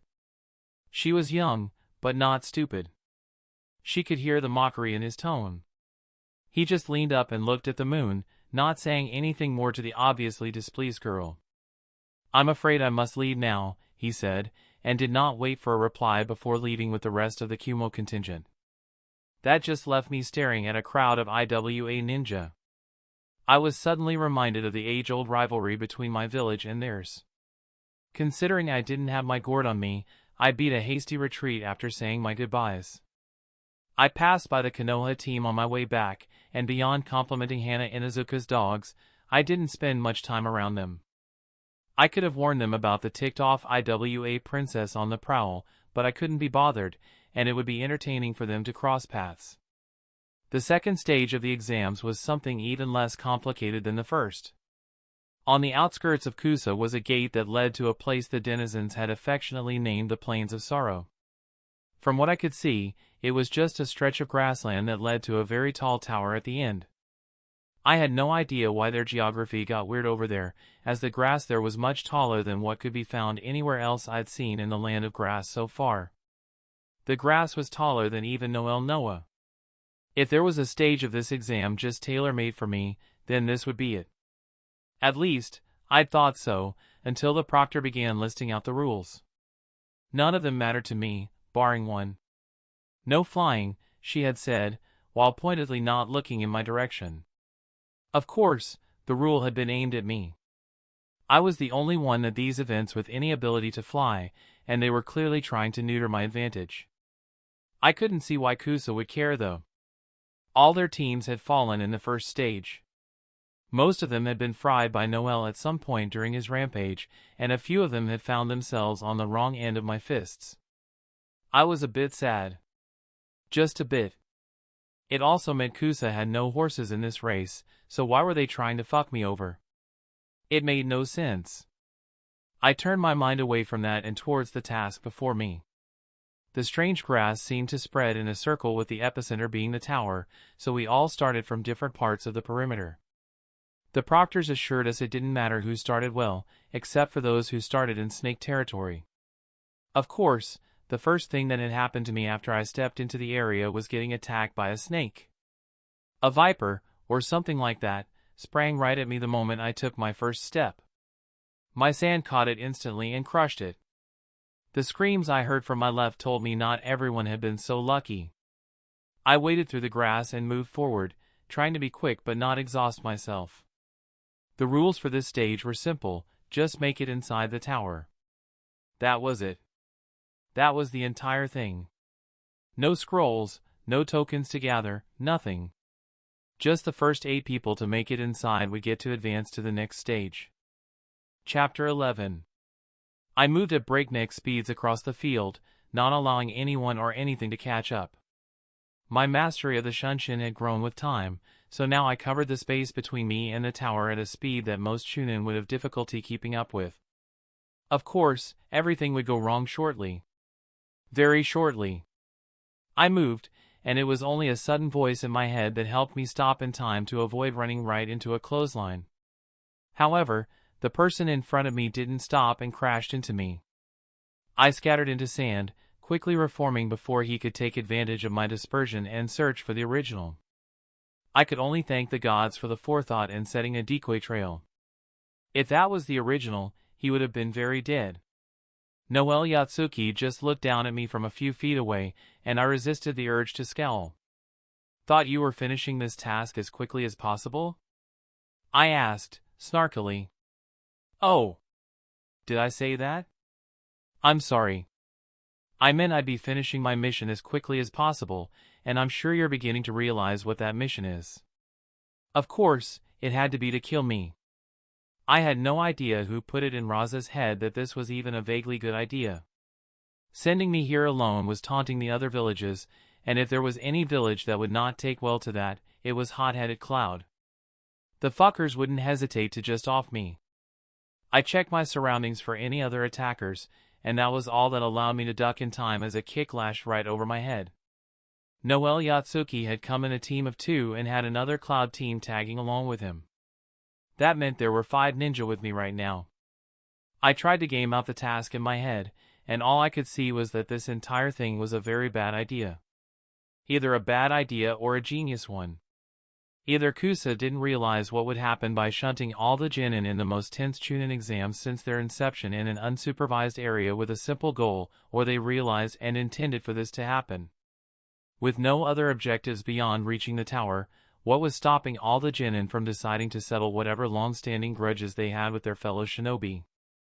If the Chunin exams were a substitute for war, then what this task was simulating was a free-for-all when ninja from various shinobi met on contested foreign territory. The kind of shit the books had said had happened in AIM in the First War when Konoha, Iwa, Kumo, and Kiri had ravaged their way through the region in search of whatever objectives could be denied their adversaries. There was no reason for any of them to stay in AIM. It was all pride and bloodlust that had doomed the region. In much the same vein, there was no reason why the genin shouldn't just rush to the tower at the fastest speed possible. Instead, they were seeking opponents to settle grudges or remove threats. I couldn't be very critical of them either because the original was doing much the same thing. He was taking a circuitous route to the tower to take out as many foreign ninja as possible. My goal was to arrive there and save our spot in the top 8 for the third stage. This plan was stupid, but orders were orders, and I didn't have much leeway to flout those for the time being. I broke the staring contest between me and my assailants by blurring into motion right at one of them. My kunai lashed out, aiming to sever his head from his shoulders, but I found my wrist caught in an unyielding grip. With little leverage and much strength, Noel plucked me from the ground and tossed me straight at the ground. I was able to roll with the impact and use it to boost myself right into a shunshin as I ran. I wouldn't give myself good odds against Noel on his own. With a team at his back, there was no chance, and with the original holding onto the gourd containing most of the sand, escape was my only option. A chuckle at my side had me looking in shock. With the aura of Shunshin around me, turning the world into a blur, I was barely able to see a blonde figure moving at my side, keeping pace with me. And then it disappeared. Only instinct helped me duck underneath the second clothesline. This time, I was paying enough attention for me to hear the word he shouted out as the attack missed: lariat. Another ninja's punch sailed past my head, and I stepped into his guard, being quick and lethal before Noel could intervene. He tried stepping back, but that was useless. Most people were terrible at adapting to fighting someone of my height. He showed it in how he overextended his kick. Moving to the left and to the right again, my kunai lashed straight through his leg, cutting it out from below the knee. The wind enhancement made it child's play, and from there, it was easy to send the one in my other hand right into his neck. The screams that started after he lost his leg died out instantly. I didn't see the punch that obliterated my head. Well, that was a bit unexpected, I thought to myself as I stared straight at 3 of the Konoha ninja who had dropped down to face me from the foliage. I smiled at them placidly while asking them to step aside. I was more interested in Iwa and Kumo than Konoha. My orders had been to kill as many foreign ninja as I could without raising unnecessary suspicion or drawing undue attention to myself, and securing my spot in the finals. Konoha had come with the most ninja, so I wasn't surprised they were the ones I ran into the most. This team had a Hyuga along with 2 shinobi I couldn't identify. The Hyuga narrowed those pupil-less eyes at me, and I resisted the urge to salivate with greed. Dujitsu. They were something else. The Tensegan had turned Tonari from a blind creep to someone capable of posing a threat to a fucking demigod. A Dujitsu would mean a lot for my future safety. Not this one, though. The covered forehead and common sense told me all I needed to know. He was of the branch house, and I didn't know anything about Fuinjutsu, so I didn't have a chance in hell of breaking the curse seal the Hyuga were so proud of. They moved silently. He came straight at me with a thrust from 2 extended fingers, and they slammed right into smooth, unyielding sand. His shock was his undoing. The sand reached out and grabbed his fingers before he could pull them back. With a thought, his right hand was missing an index and middle finger. With another, the screaming boy was slammed into the ground before being completely encased in sand. Both his teammates had abandoned their own approaches after seeing what happened to their partner. I considered killing him and being done with it, but I ended up changing my mind. I'd need Konoha.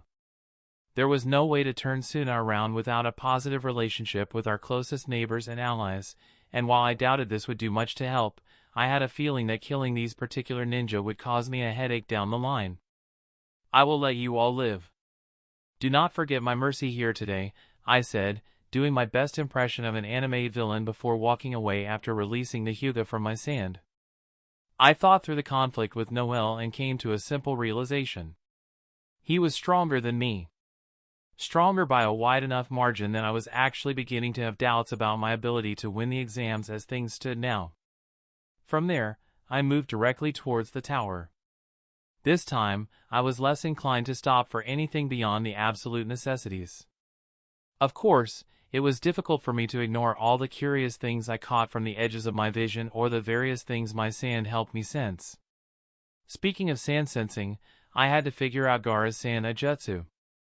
My best guess so far was that it had to have some similarities to the way my own sand clone jutsu worked, just a bit more specialized for sensing.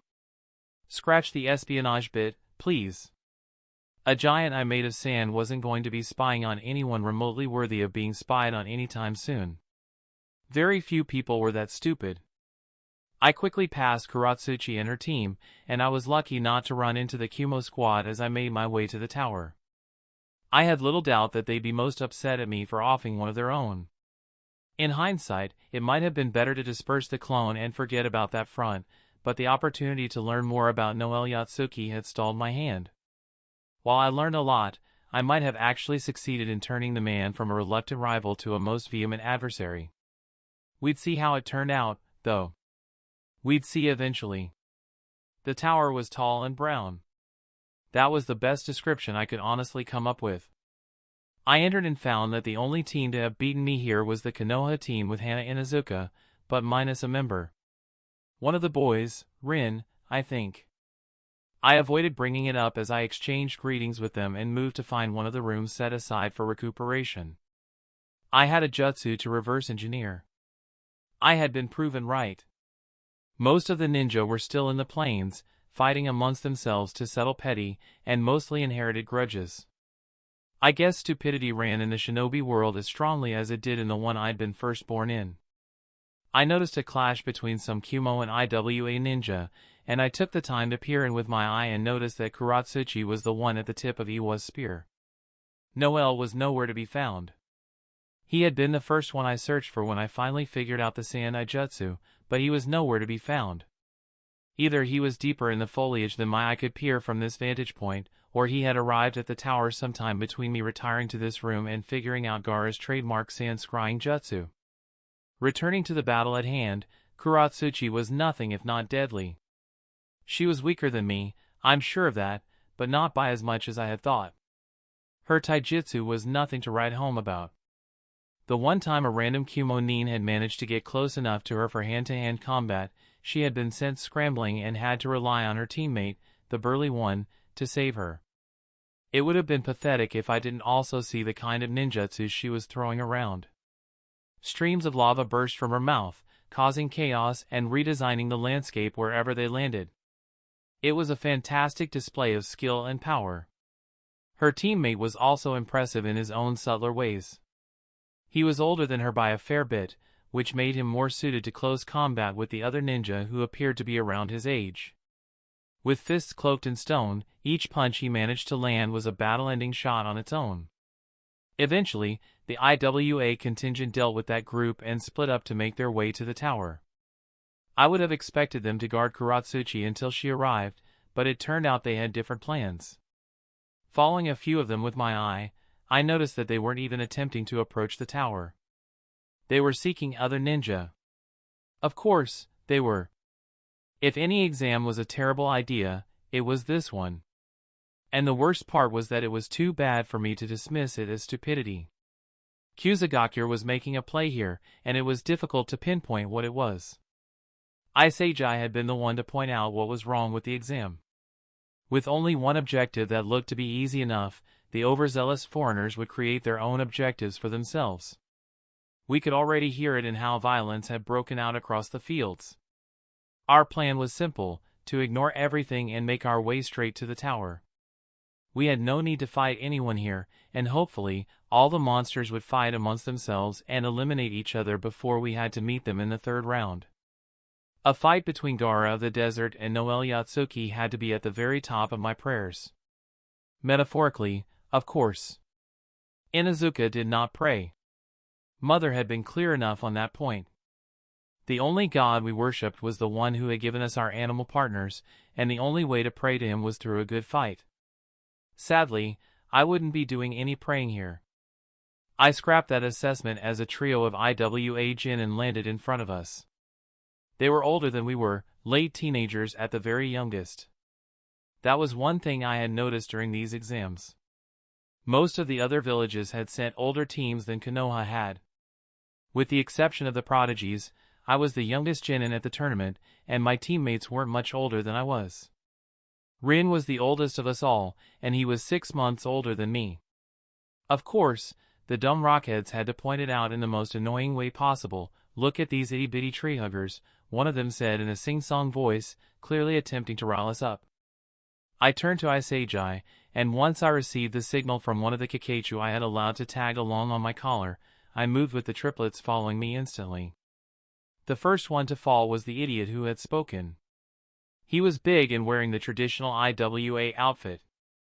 He showed no fear as I approached, probably expecting me to lose in a battle of taijutsu due to the size difference between us. He reached out with a punch, but it was slow. Too slow. I ducked underneath it, and Yashamaru used my back as a boost to dive right onto him. He tried to swat one of my companions out of the air, but Yashamaru too was already heading for his feet. Caught between a rock and a hard place, he had no choice but to jump backward in an attempt to retreat. It proved to be of little utility as Yashamaru 3 was right on his heels. He had come from the left and jumped in the air at the same time as our adversary. I followed his example, and with a single hand seal, we became two whirling tornadoes of power that crashed right into his body. He was forced back and knocked unconscious in short order. When I finally sat up and got a better look at the battle unfolding around us, I noticed that I had been the last one to finish. Kazekage stood above the still form of one of the Kumo attackers. From the way his body twitched in short erratic spurts, I was willing to bet that his Kakachu had had a veritable feast from that one. Rin was staring ahead with unseeing eyes. A look at his opponent told me what had happened, and I rushed to wrap him up in a hug. Kazekage, the bastard that he was, appeared in front of me, stopping me from comforting my friend. His words rang out, "We are ninja of Sunagakure. We serve the great tree, and to make her prosper, we must make sacrifices. Rin, what happened today was one of those sacrifices. Do not mourn the death of a foreigner, not when we have a mission to complete." And with that, he was off. I hated him for his speech, and I hated myself for immediately following in his footsteps because he was right. Konoha came first. Konoha would always come first, and we had to make it to the next stage for Konoha's prosperity to remain undisturbed. I didn't quite understand the entirety of it, but what I got was simple: we needed to make it to the third exam at the very least, and win the whole thing if we could. It was important for the village, so it was beyond important to us. We were in the home stretch when Rin suddenly stopped. I looked at him, and he just closed his eyes before forming the ram seal. "Someone is coming for us." "Someone strong," he said suddenly, the first words the normally talkative boy had spoken since the run-in with the IWA shinobi. "Us? Are you sure?" Kazekage asked. His shades made it difficult to tell what he was thinking at any time. "Yes. They've been on our tail for a while now." I didn't say anything to avoid a false alarm, but now I'm sure, Rin confirmed. I watched Kazekage place a gloved hand on his chin as he thought. "Can we outrun them to the tower?" "No. They'd catch up long before then," Rin instantly replied. "Then we fight. Rin and I will set up the traps. Hana, prepare the brothers."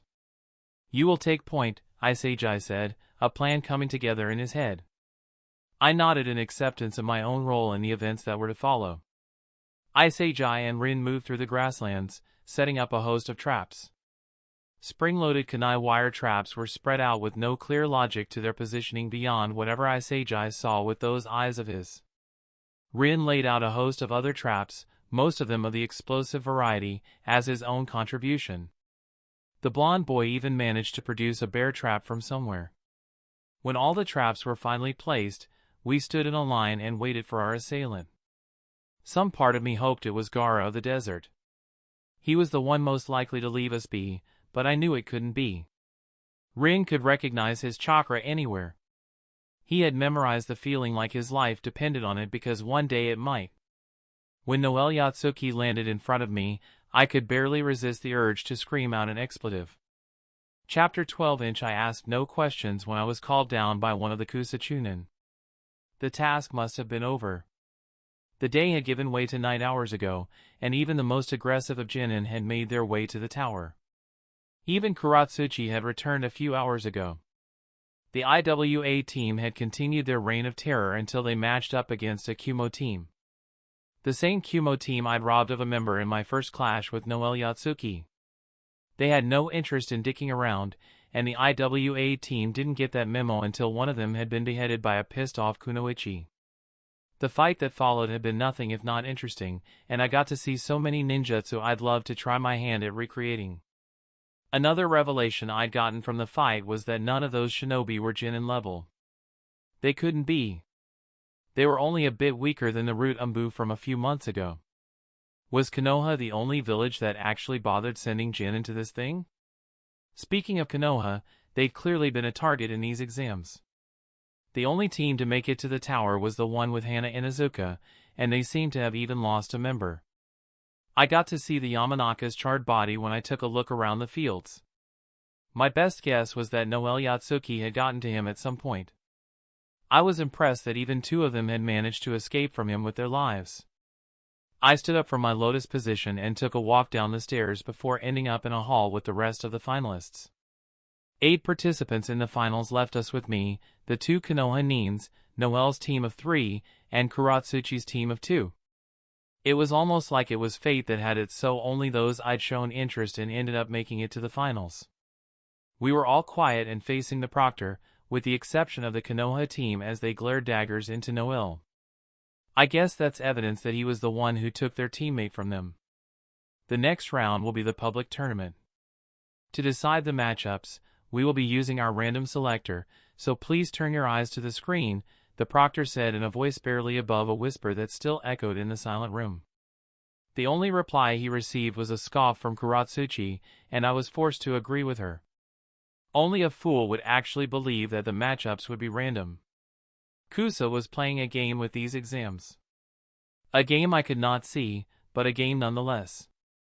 When the first names to flash on the screen were those of Noelle Yatsuki and Hana Inuzuka, I resisted the urge to actually chuckle. The game was becoming too obvious. Sure, matching up the most volatile of the Konoha duo with the guy who killed her teammate was a good idea. The next matchup was between 2 nameless pieces of fodder. Noelle's Kumo teammates were destined to face each other, it seemed. Both of the Kumo Nin seemed to care little for the matchup, only recognizing it with a grunt from the male and a wry smile from the kunoichi. What was her name again? The third match was between Kuratsuchi and the other Konoha Nin, Isejai Aburame. That one was sure to be interesting. The Aburame clan was famed for being deadly fighters, and the lava release user was guaranteed to put up a good show. That meant the last fight was going to be me against the large teenager who was Kuratsuchi's teammate, Akatsuchi. From what I'd seen of his combat skills, he was nothing special, so the real fights would have to wait until the later rounds. The third round will begin in a month, to give the visiting dignitaries and Kage the time to arrive.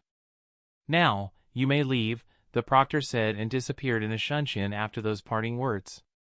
The rest of the competitors turned to each other for some not-so-friendly banter, but as tired as I was, I just turned away and marched to the hotel. It would be me and Noelle Yatsuki in the finals. I had to figure out a way to beat him before them. Better taijutsu than you say, Baki repeated after me while stroking his chin. Normally, the last thing I'd do would be to approach the bastard for help, but even he had a vested interest in seeing me succeed. If I wanted to be Kage, I needed to win, and if he wanted a better Suna, he needed me to win. And ninjutsu? He asked. Difficult to say. My sand should be a good counter to the storm release, but elemental affinities have a strange way of interacting, and I have no interest in finding out I was wrong in the line of fire. He nodded. Your wind release will be your strongest asset. You are barely competent as it stands now. The next month will be spent finding out if you can go beyond that. 14 days later. He was not joking. I looked at my status page with pride as I flipped through the same hand seals for what felt like the 1000th time today, but did not feed any chakra into the jutsu. The bastard had spent the last 2 weeks pounding quite a few wind release jutsu into my head. My affinity had climbed 7 levels with the benefit of constant practice, and with that boost, every jutsu became easier to learn. It was an interesting virtuous cycle. Learning more jutsu helped my affinity to grow, and growing my affinity helped me learn jutsu even faster. Today's goal was not to learn any more jutsu but to get even quicker at using the jutsu I'd already learned. My other goal for the day was to convince the jounin that I needed to spend half of the next couple of weeks working on fire-style jutsu. As my control over wind grew, I saw so many opportunities for combinations with the fire release. Besides, what young man didn't want to shoot out firestorms on command? 14 days after that Raza arrived today. He'd shown up with 7 Umbu guards with no prior warning and seemed to have caused the Kusa head jounin no small amount of fright. He'd been hosted with dignitaries, and the other Kage were expected to arrive tomorrow. I'd barely gotten to spend more than a few minutes with the man, but the words he did end up having for me proved to be of very little use. Raza was not my father, and he never tried to be. That might have actually made me like him a lot better. He was an asshole and never pretended to be anything else. That's why I had little qualms with letting him die in 5 years when Orochimaru would come for him. The only way he'd be surviving that encounter would be if it somehow became more useful for me to have him alive than it would have been to see him dead. 2 days until the tournament, and I was beginning to feel ready. As things stood now, I'd probably have an easy time taking out the Gaara that had shown up to the tournament. Explosive growth was the hallmark of the gamer ability, and it was really beginning to show. Another benefit of these exams was that I'd finally be getting out from under the bastard's wing. His suspicious looks were beginning to grate on me. Earlier in our affiliation, he'd been quick to explain away my growth as a consequence of my unique affliction, but even that was stopping to explain everything. I guess learning close to a dozen jutsu in as many days was a little bit ridiculous. And the fire affinity had been a bitch to explain away. A simple and vague "I trained it up on my own" wasn't as effective as part of me had expected it to be. 2 days were all I had left with him, so I had to admit a bit of excitement for the future and a spring in my step as I went about my day. What would I do after winning the tournament? I had no idea. I was spoiled for choice. Go fully into the medical corps? Live as an independent Chunin taking missions that suited me? Join the Umbu? Semi-retire from missions and spend my days training? Like I said, there were a lot of options in front of me. Picking one and sticking with it was probably going to be quite difficult in the long run. Maybe I'd just end up pursuing promotion to jounin the moment I acquired the goal. Speaking of which, I'd finally received a quest to win the tournament. I was shocked when one didn't show up ever since, but today, after I spoke with Raza and he reminded me of his promised bribe, the quest had shown up. Quest alert. Chunin Madness. Objective 1, win the Chunin Exam Tournament. Objective 2, become a Chunin. Bonus objectives, hidden. Rewards, hidden. For some reason, the rewards were hidden, but I'd accepted the quest either way. It wasn't like I had much of a choice. I'd be gunning to win the entire thing either way, quest or no quest. XXXXX day of the tournament. It was finally here, the day everything would begin, the first day of the rest of my life. I had called it the day of new beginnings, and that was surely what it felt like. I took my time dressing up, ensuring there would be no mishaps with my new outfit. It was to be the first display of the man I had become. As a tribute to the boy whose life I had replaced, the entire outfit was red. I wore a red flowing robe, similar to what Yukata wore in the anime, complete with an exposed chest. I had no idea why Gaara had conformed to Suna's dressing style in canon. What need did the Jinchuriki of the Achibi have for protection from the desert? I was the desert. I had to admit it looked a bit ridiculous on my much younger frame, but I knew I would grow into it, slowly and surely. When we made our way to the arena, it was no surprise that we were one of the last to arrive. I had purposely taken my time in preparation for this exact reason. I wanted to ensure we arrived only a few minutes before the event was set to begin. I really didn't want to be placed in a situation where I would be forced to talk to my fellow contestants for a long period. Despite feeling nervous, my gamer's mind had yet to kick in. The proctor appeared in the center of the arena with a shunshin, and the crowd audibly went still and quiet. I glanced around the arena, noting its resemblance to the stadium Konoha used for their Chunin Exams, only much larger and heavily advertised. This reminded me of the weird technological era this world lived in. We had portable radios but no cars. We had screens that could show advertisements but no guns. Speaking of ads, there was one on every corner. Every seat was filled, and based on the dressing styles of the audience, most of them weren't even local to Kusa. I missed whatever speech the proctor gave as I tuned him out, instead focusing on playing a game of trying to guess which country each person hailed from based on their clothing and skin coloring. The darker skin tones were instantly attributed to Kaminari no Kuni, and the paler ones were attributed to Mizu no Kuni. Those in between were a bit harder to guess. I had to leave the game when I noticed both Noelle and the Inuzuka girl make their way to the battlefield. The girl was determined, and even a blind man could see it. The desire to win wafted off her in waves. In contrast, Noelle seemed to care little. However, the outcome of the battle that was about to unfold had only one clear result in my eyes and in the eyes of those who were clearly in the know. Even the civilians didn't give Hana good odds. I could see it in the betting odds that flashed across the screens, 4-1 odds on Hana Inuzuka's victory. Well, if there was anything guaranteed to light the fire under the ass of any prideful shinobi, that was it. Before the battle began, both participants turned to their respective kage in the booths and bowed. Dressed in ceremonial regalia, their individual expressions were impossible to make out, but Hiruzen's body language conveyed how pleased he was with the Inuzuka to maximum effect. In contrast, the Reikage seemed uninterested and bored. When the battle began, they both blurred into motion. Hana moved forward, as did Noelle. The triplet dogs at her feet also moved into motion, separating and wrapping around in a strafing run to make their intentions obvious. They wanted to surround their opponent from all sides. Noelle blurred through hand seals and slammed his hands on the ground, executing a jutsu I had never actually seen in person. The underground water in the arena burst out around him, dissuading the canines from approaching as they watched him warily and carefully. He took the opportunity to jump towards the pond on the edge of the arena. Dealing with that would be quite challenging. Water could weigh down my sand enough to affect its utility. It was something I would have to prevent before my fight with Noelle. One of the dogs attempted to jump after him but was tackled out of the way by its brother. It would have received a bolt of lightning to the face for its troubles. Another thing worth noting about my adversary was his quick seals, so fast that they appeared instantaneous to the odd civilians in the crowd. I observed something else about the tournament. Noelle could have won this fight in 1,000 ways, but he was putting on a show. He had avoided taijutsu that might have done little to impress the audience and instead focused on showy ninjutsu, prolonging the fight and providing him with more opportunities to show off. In my mind, I applauded him for understanding the nature of it all, marketing. While I had recognized it logically, it hadn't truly sunk in until now. I had to reevaluate my strategy for dealing with opponents after this realization.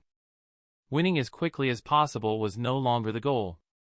Hana Inuzuka should have resigned the moment her opponent took his place on top of the pond. By doing that, she could have spared herself a great deal of suffering and perhaps even secured a promotion. Instead, she filled the arena with smoke bombs, tossing them into every corner before executing some tactical move. It took a few minutes for the smoke to disperse enough for me to get a good look at the field. It came as no surprise that the Inuzuka girl lay unconscious on the floor, nor that her dogs were in similar positions across the arena. I reevaluated the situation in my mind. Hana Inuzuka was unconscious, and her dogs were dead. No living creatures could be so still. I had a strong suspicion of how it had happened. My best guess was some wide-range but relatively powerful lightning release jutsu, potent enough to render her unconscious and kill the dogs. Gasps escaped the civilians as they realized the fate suffered by the Inuzuka puppies, and I resisted the urge to smirk as a scowl broke through Noelle's perpetual smile. While I didn't know the Inuzuka girl well, I had a fondness for dogs. Killing dogs would never be cool. The proctor swiftly ushered him away and called down the next participants. I noticed that he didn't bother clearing out the arena. The water that had percolated the ground and formed puddles around the field remained as they were. When the two Kumo shinobi took the field, I wasn't expecting much of a fight, but I was quickly proven wrong. Both of them carried katanas and began a deadly dance that I couldn't tear my eyes away from. Their skill was impressive, and their choreography was beautiful. Every slash was met with another, and the sparks that flew when their blades made contact added to the spectacle. It had to be choreographed. They were putting on quite a show as it stood. Kumo had clearly understood the memo. The exams were an opportunity for advertising, and they were maximizing its potential. I could see how this village had transitioned from being unable to challenge Konoha, even with an alliance with IWA, to being a strong contender for the position of the greatest among the five.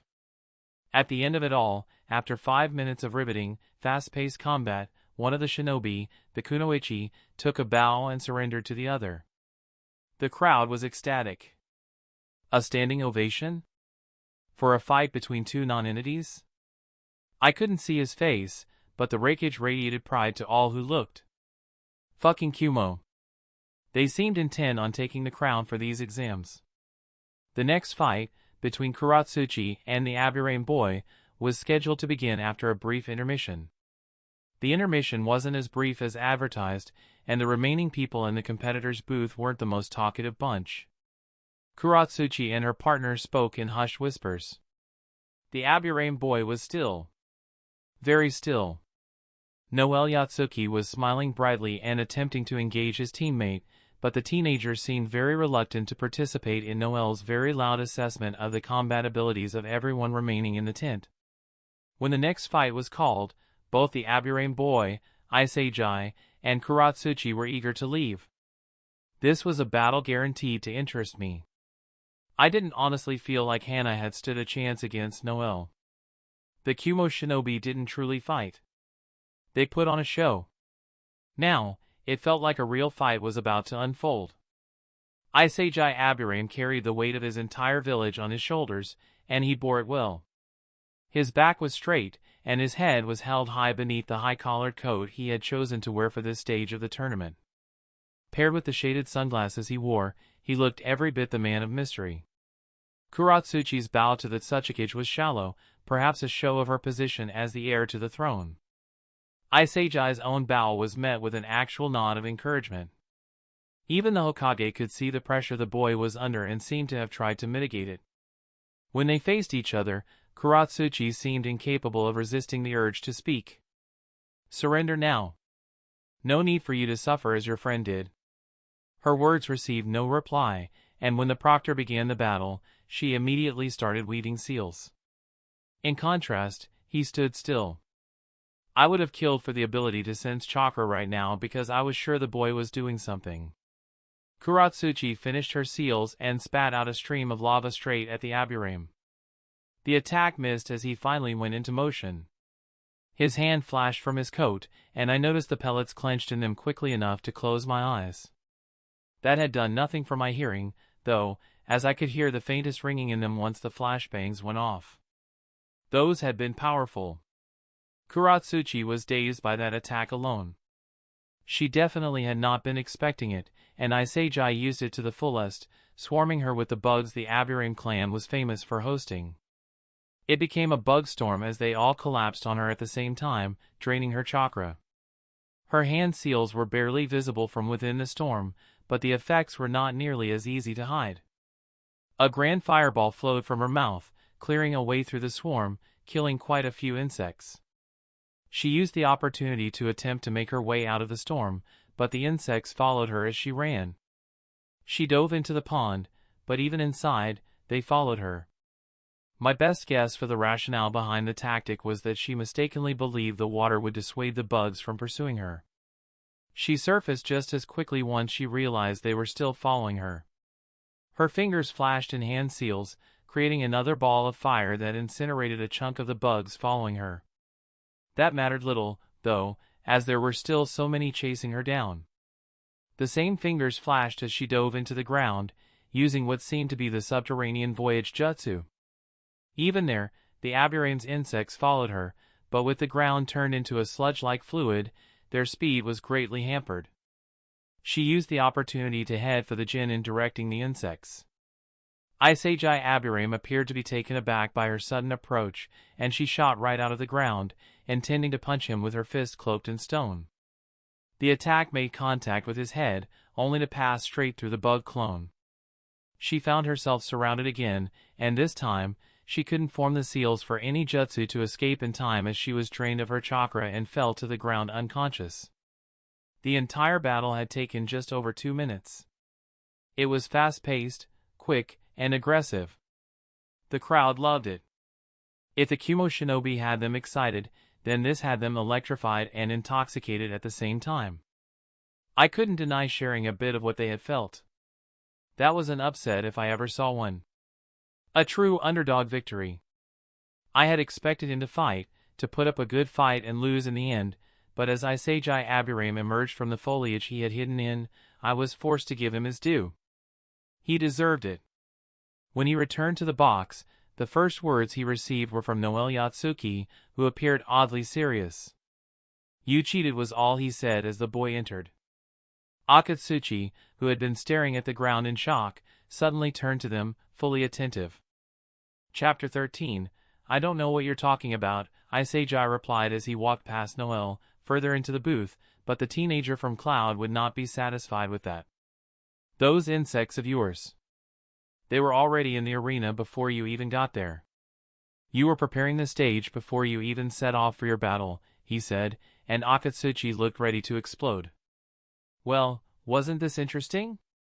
I doubted it would lead to anything worthwhile. All I noted was that Kazekage was crafty and seemed ready to do whatever it took to win. A true shinobi. What I did wasn't against any rules. I followed the rules as they were relayed to us, to the letter, he said in his defense before taking his seat and ignoring the other two.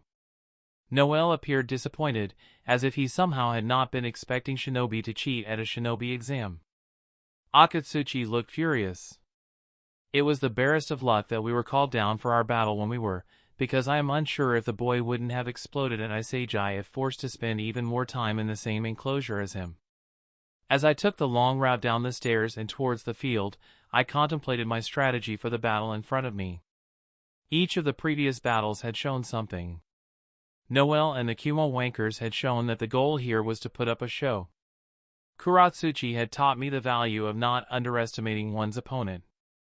As my gourd floated right behind me, I considered the merits of the two possible approaches before settling on one. Akatsuchi was no threat. He would never be a threat to me, that was a fact. So that meant I could use this battle to show off as much as possible. Not taijutsu though, as I had no guarantee he wasn't better than me, and that was not as likely to wow the crowd as good old ninjutsu. When I arrived at the field and bowed to Raza, he stood up and acknowledged me. That sent whispers flowing around the crowd. It was well known that I was his son, but none of the other Kage had stood for a Jinin before. Even Anoki had only nodded at his hair. Well, if there was one way to guarantee all eyes would be on my fights, then this was it. As I turned to Akatsuchi, I saw him clenching his fist, and I could sympathize with it. The Tsuchikage had not moved since Kuratsuchi's defeat, and it was clear to Akatsuchi that he bore Iwa's hopes on his shoulders. If he lost, they would have a double washout in the first round of the finals. Not if, when. When the proctor began the battle, I said some final words to the boy before beginning. You've done well to come this far. Feel free to surrender when it seems you can't keep up. I did my best to project my voice, and the trash talking had the crowd even more invested in the outcome of this battle. He only chuckled before exploding right at me, fists covered in stone. When did that happen? I weaved out of the way of the first few punches with ease before jumping backwards and weaving through my own hand seals. I was deliberately slower than usual to give him the right amount of time to come up with a defense. Fire release, great fireball jutsu! I shouted as I ended with the tiger seal. My chest expanded as I felt the heat fill my core before I let it out in a single breath that quickly ignited and turned into a massive fireball, comparable to what Itachi could do in the anime. My version probably cost at least thrice as much chakra and moved much slower, but with civilians, all they cared for was the spectacle. As Akatsuchi finished his own seals and used his earth release, mud wall jutsu, the crowd sounded feverish when both jutsu collided, and the wall exploded, tossing the older boy backwards and dazing him for a bit. I stood and waited for him to collect himself. Not needing to worry about promotion meant I could focus solely on creating as much spectacle as possible. When he got back to it, it was to see me weaving seals again. This time, they were just a bit faster, but only because I knew he'd be familiar with the jutsu I was about to execute. I ended on the bird seal and slammed my hand against the ground while clearly intoning, Earth Release, Earth Flow Spears. The ground around us rumbled as it ached to fulfill my desires. I pumped it full of chakra and watched as it obeyed. Out of the ground rose massive spikes, pointing to the sky. It was all Akatsuchi could do to outrun the jutsu. As he tried jumping from spike to get to me in a display of acrobatics, I weaved hand seals once more, but this time at my true speed so they appeared instant to an onlooker. I ended on and held the snake seal as I intoned, Wind Release, Great Breakthrough. The breath I exhaled turned into an actual storm of wind as it crashed against my target and sent him flying back to where he came from. He crashed into and broke two of the earth spears on his way back, and when he landed on the ground, he was already on his last legs. I guess that's enough of a show already.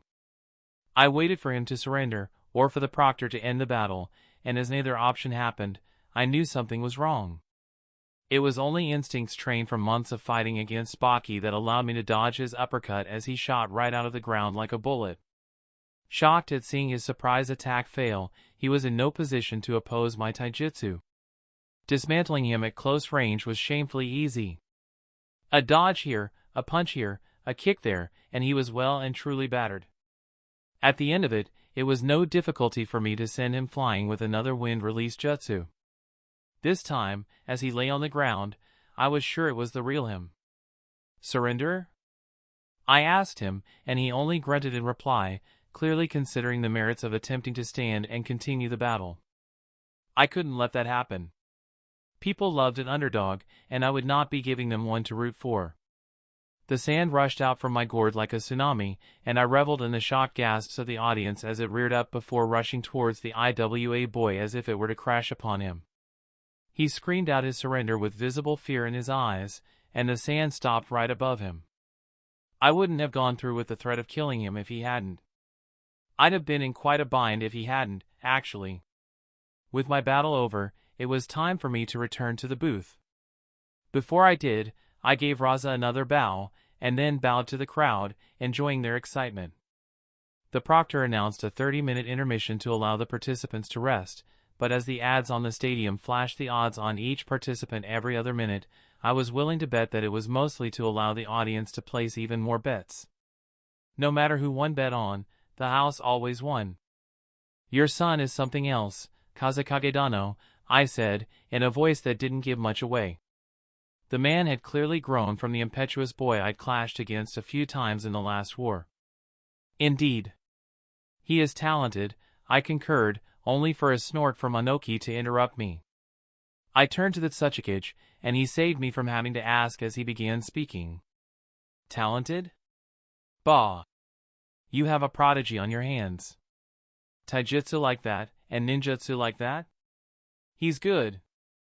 Such a shame he's your Jinchuriki, eh? If not, he'd be the one to take your hat. Of that, I am certain. I just nodded at his assessment, swallowing the shame and guilt that built up in me as I remembered the promise I'd made to him. Gaara could never be Kazekage. Kiri had shown what happened when you gave his kind such power, and even beyond that. Suna's Jinchuriki was her spear and shield.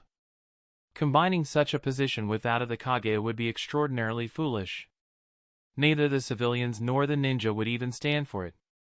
I lied to Karura's son, and I regretted that I would be forced to continue in that vein. The boy needed motivation. He needed something to care about, and I gave that to him. Yes. Gaara-chan shows the makings of something special. Why, I don't think even I was that skilled with so many elements at that age. The compliment from the shinobi no kami himself made me take a deep breath.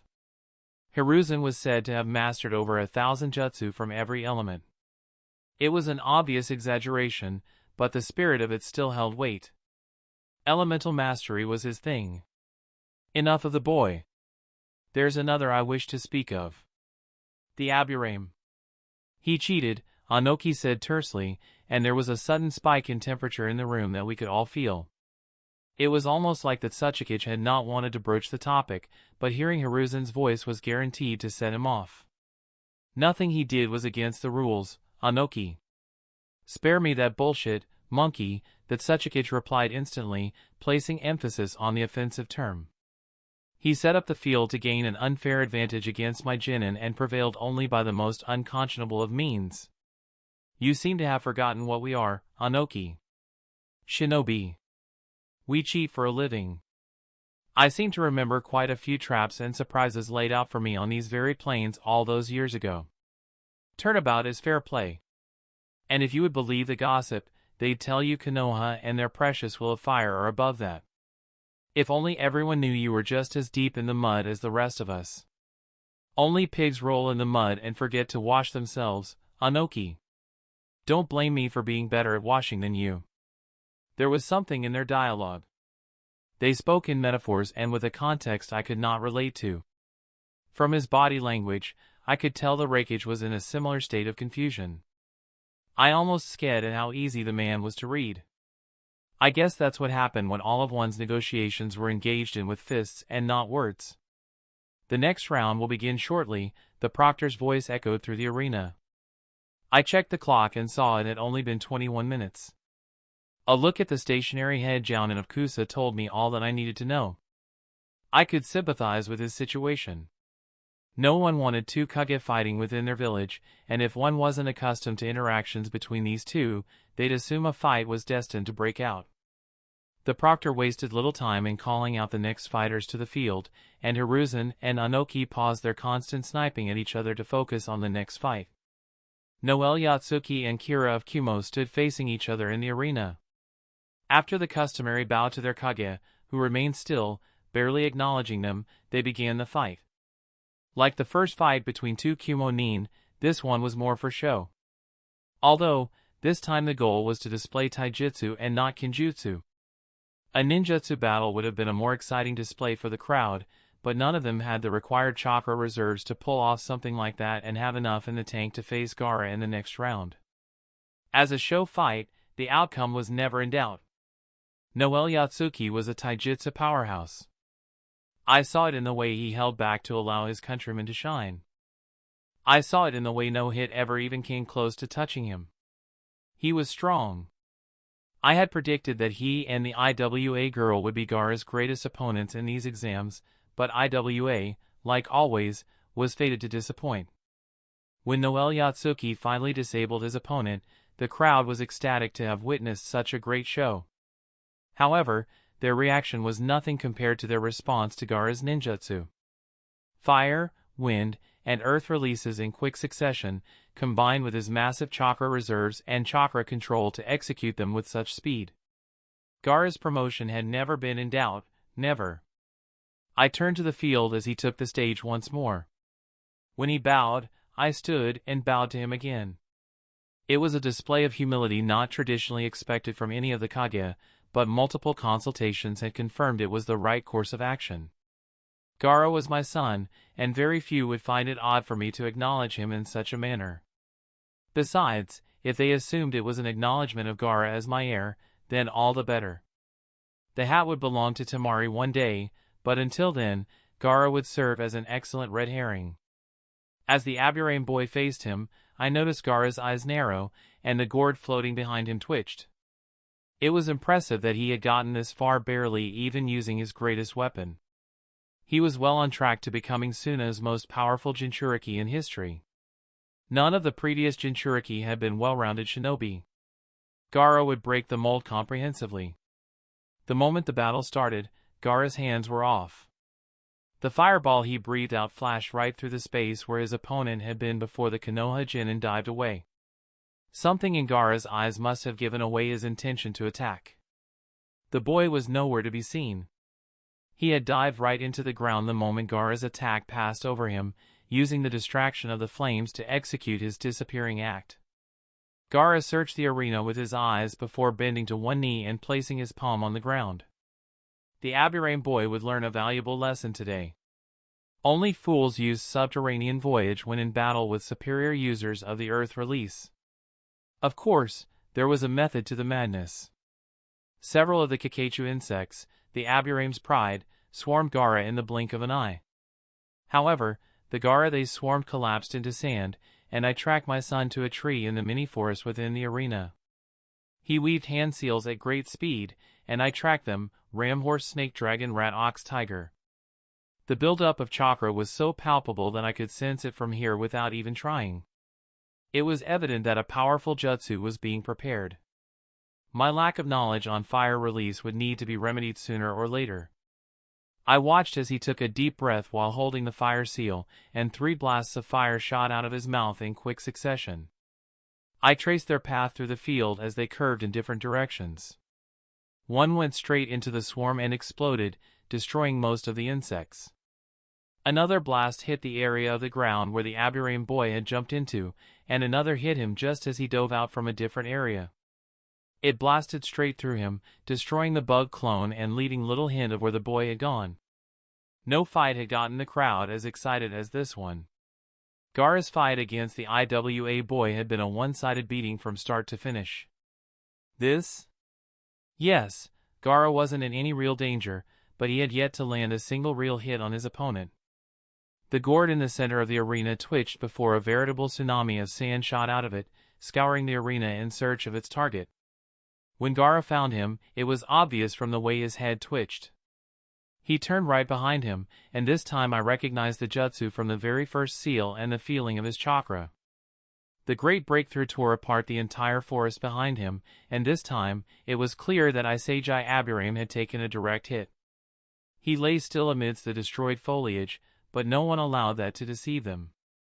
The boy was tricky.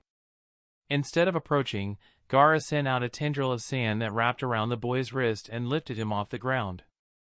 The flashbang that had been clutched in the other hand was quickly set off but did nothing to distract Gaara. His control over his sand was absolute. Even without sight, he was able to direct more and more sand to encase the boy until only his head was visible. Now, Gaara spoke, "Surrender. You've put up a good show, but this is over."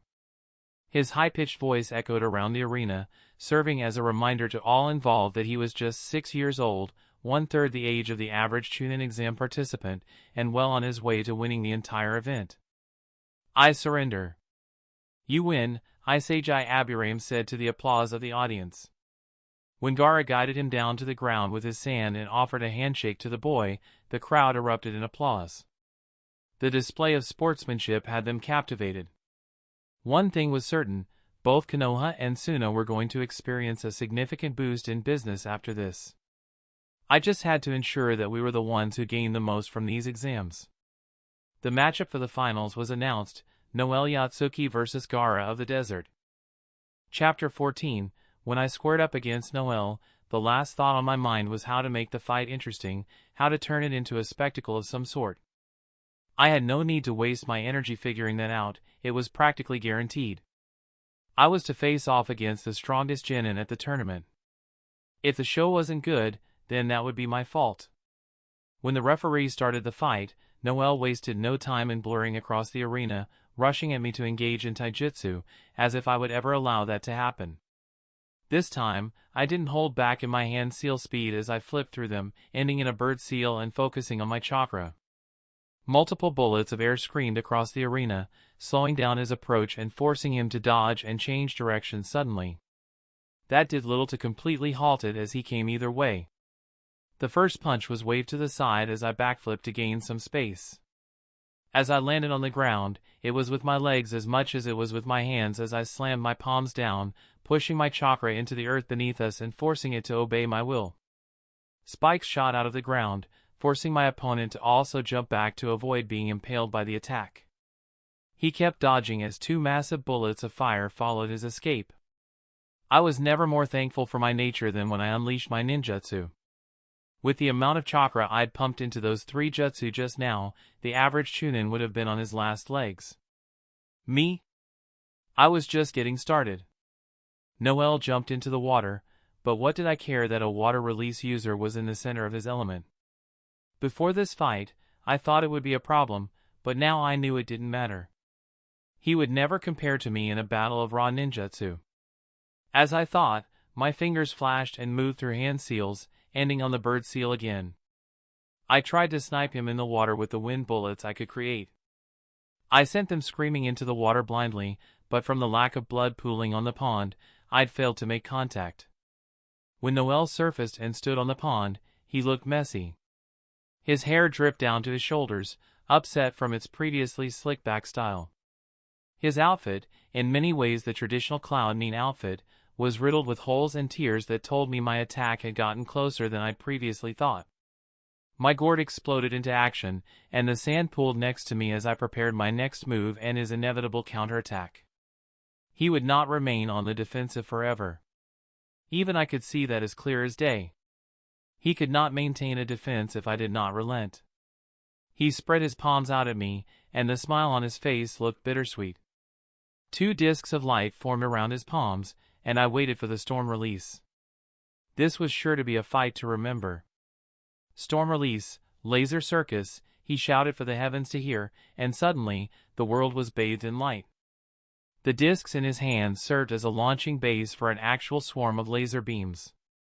My eyes failed to track how many there were, and a bit of Naruto trivia told me he'd be able to control where each single laser struck. This was worlds beyond what he'd shown off prior to this point. I guess I wasn't the only one holding back. Since my sand was already at my feet, it was time to put Gaara's famed ultimate defense to the test. The sand spun as it woke and did my will. A dome of sand surrounded me, protecting me from all sides. I waited for the outcome as the lasers struck the sand and penetrated with the ease of a hot knife passing through butter. The lasers passed through me with similar ease. Well, fuck. I guess the answer to whether my sand could provide any protection from Noel's storm release was answered. I sighed as I focused on my chakra and exploded out of the ground, another clone forming from the sand around me and following my will. We jumped out in unison and spent a few seconds floating, staring right at the cloud nin. At the apex of our flight, our seals completed, and we released our jutsu in unison. The clone channeled a good portion of its chakra into a massive great fireball, and I did the same with the great breakthrough that fanned the flames. The fireball, previously the size of an elephant, positively ballooned in size as it came in contact with the wind release attack. I'd never practiced that particular combo before, but we all knew it would work. I had underestimated how well, though. Noel did not bother attempting to block the attack with his water release. Instead, he used his shunshin to escape from the vicinity instantly. That was probably the only thing that saved his life as the fire attack landed on the pond and surrounding ground before exploding. The wind from the explosion pushed both me and my clone backward, but I was able to keep us steady with some tendrils of sand. It was actually impressive how much damage that had managed to cause. When the dust settled, there was no pond. Much of that entire half of the arena had been devastated by the explosion. I smiled at the result, and only my clone keeping an eye on things allowed me to dodge out of the way of a quickly moving laser that almost tore a hole through my skull. I saw through his eyes as Noel cursed to himself in a whisper before weaving hand seals from his position hidden in what little remained of the forest. This time, when the laser shot out, I was ready. The sand all around me rose to my will. Not just my will. Our will. Clone Gaara worked with me with frightening symmetry. It was almost like we were the same person, as we sent a tendril of sand spearing at each individual laser. I could never have hoped to track all of them on my own, but just half? That was easy. What was different about our approach this time? Each tendril was chock full of my chakra, transformed into wind nature and shaped in front of each tendril like a spear tip. Just as I expected, they tore through the lasers, making it look easy as they did so. Noel was forced to shunshin from his position again as the sand tore that part of the forest apart as we searched for him and tried to end things. When he moved away from the attack, we did our best to keep track of him with our eyes, but at some point, we could no longer follow his movement. He was fast, and as I barely leaned away from a punch that would have cleaved my head from my shoulders, I added that he was strong to that assessment. Clone Gaara tried to get him from behind, but he simply was no longer there before he kicked right through my clone's impulsive guard, almost dispelling him. I scowled as I found my feet again and jumped right on him, with a kunai clutched in each hand. I ducked underneath a haymaker, using my height to force him into an uncomfortable taijutsu exchange, and keeping us close to prevent him from using his superior reach to his advantage. Don't get me wrong, Noel Yatsuki was not my equal in taijutsu. He was far superior. The only thing allowing me to even keep track of his movement was the fact that my clone kept an eye on the entire battle to prevent me from being caught off guard, and I was doing my best to shove as much chakra into my brain as safely possible to improve my perception. Another advantage of being a Jinchuriki was that more often than not, I crossed the limit of safe.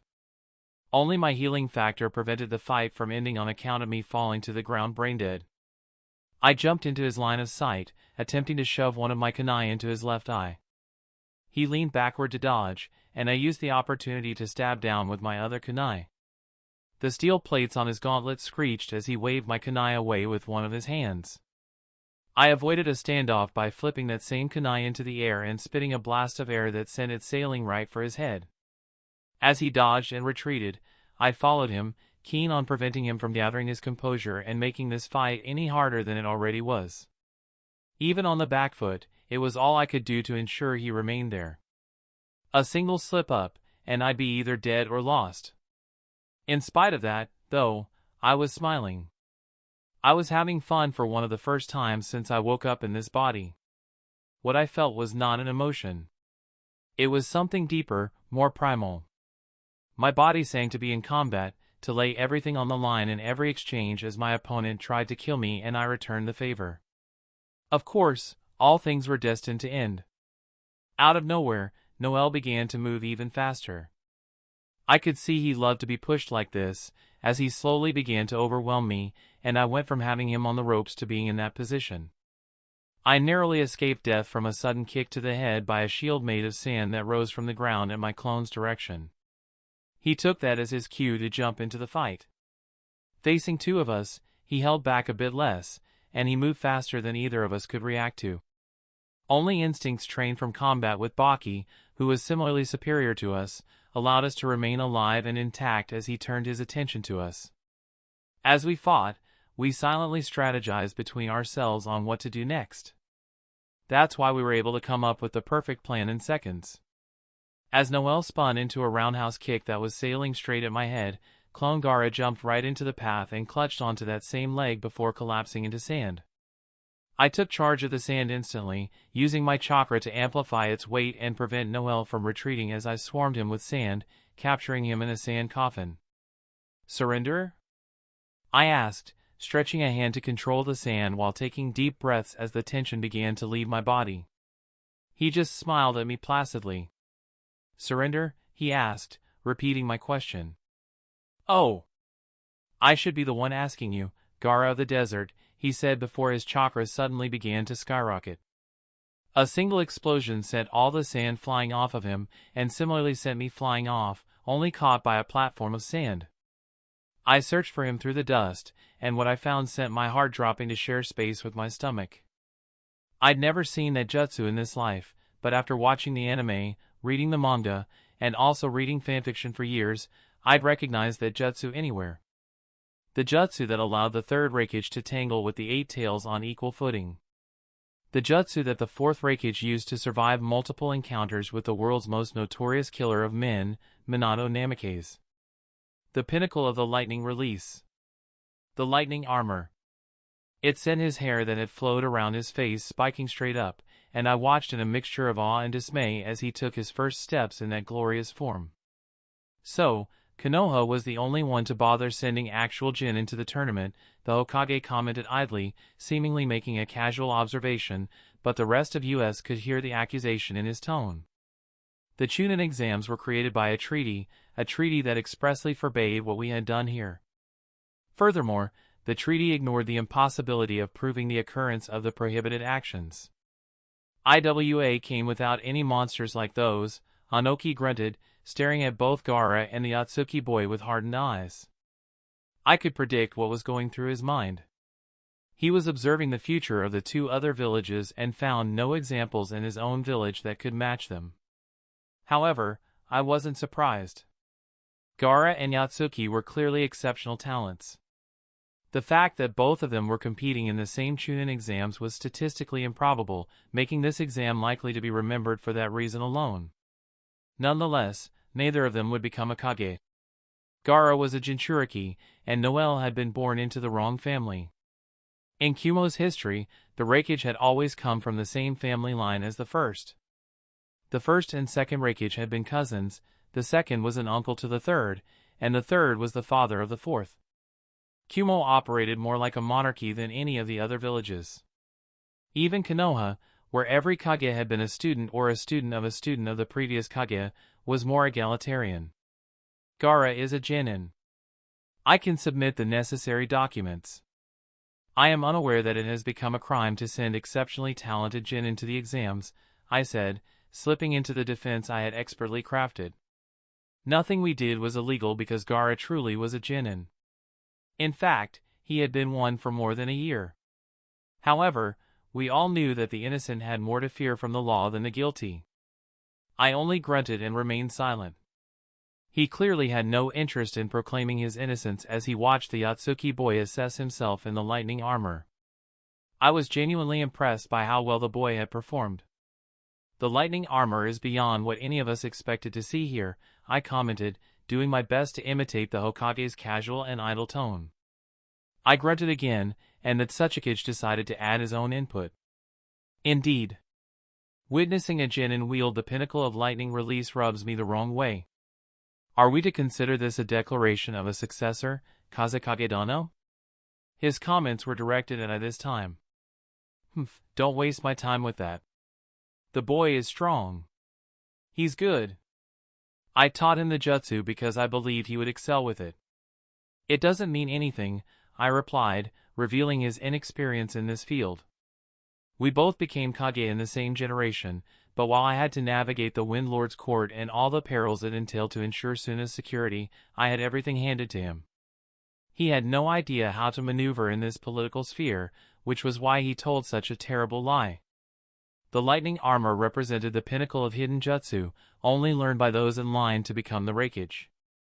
I wasn't aware of Kumo's inner politics, but I couldn't recall an instance where a shinobi outside the line of succession demonstrated mastery of the jutsu in any context. I was lying, and I wondered why he would tell such a terrible lie. Unless he was lying, but not about what we think he's lying about. Looking underneath the underneath was becoming exhausting. I turned my attention back to the battle as Gaara watched in amazement, allowing his opponent ample time to acclimate to his new form. Well, that was one aspect of his training that needed improvement. Noel moved, and I struggled to keep up with the sheer speed using my eyes alone. When Noel crashed through my sand platform, all I could do was command the sand to wrap around him, slowing him down enough for me to dive off the platform. This time, when I caught him in a sand coffin, the sand burial swiftly followed. However, to my surprise, he jumped off the disintegrated platform seemingly unscathed. As we both fell to the ground, I seized the opportunity as quickly as possible. In midair, there was no leverage or chance to exploit his speed. Multiple spears of sand shot out at him while I caught myself on another platform. In response, he unleashed a shot that caused the lightning surrounding him to scatter the sand spears. I blinked at the display. It was truly impressive. The moment he landed, he immediately launched himself towards me, but this time, I was prepared. Multiple shields of sand materialized between us as I dove off the platform, instantly catching myself on another one. It proved to be the right decision as he effortlessly crashed through all my shields and my previous platform, and I finished my seals just as he reached the peak of his jump.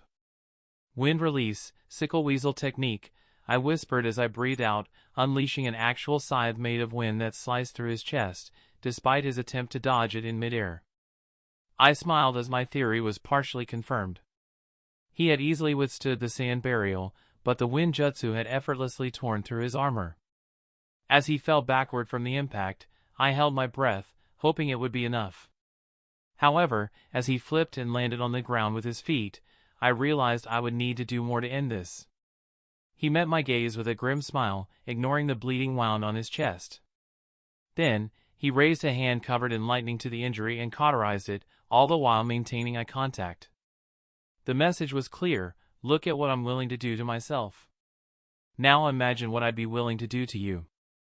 I couldn't deny that a part of me trembled at that prospect. When the intensity of the lightning surrounding him increased, it didn't come as much of a surprise. Of course, he still had more tricks up his sleeve. This time, there was nothing between him shifting his stance and me shooting off my platform. The only sensation I felt was a jolt in my chest. I silently counted. 3. He had broken 3 of my ribs straight through the sand armor that always surrounded me. Without the armor, that attack would have caved in my chest. I took a breath, realizing I was still free-falling through the air. Was this what it felt like to be in shock? I caught myself on another platform, quickly shaping it into a dome as I saw him preparing to move again. His punch crashed against the dome, sending me flying across the arena. At least the dome had held up against him this time. Now, I needed to figure out how to overcome this particular challenge. As he landed on the ground, multiple tendrils of sand lashed out at him, but he effortlessly evaded them. Drawing on more chakra, I split some of the sand around me to create a clone. It was my third in this battle. It spoke volumes about my dwindling chakra reserves and the drain of the sand clone jutsu, considering each iteration had cost me more chakra than all the other jutsu I had used in the tournament combined. My hands flew through the seals, and the great breakthrough jutsu forced him to abandon his plan of charging straight at me. The clone, now in control of the wind, molded the great breakthrough into a tornado that enveloped both of us on our platform.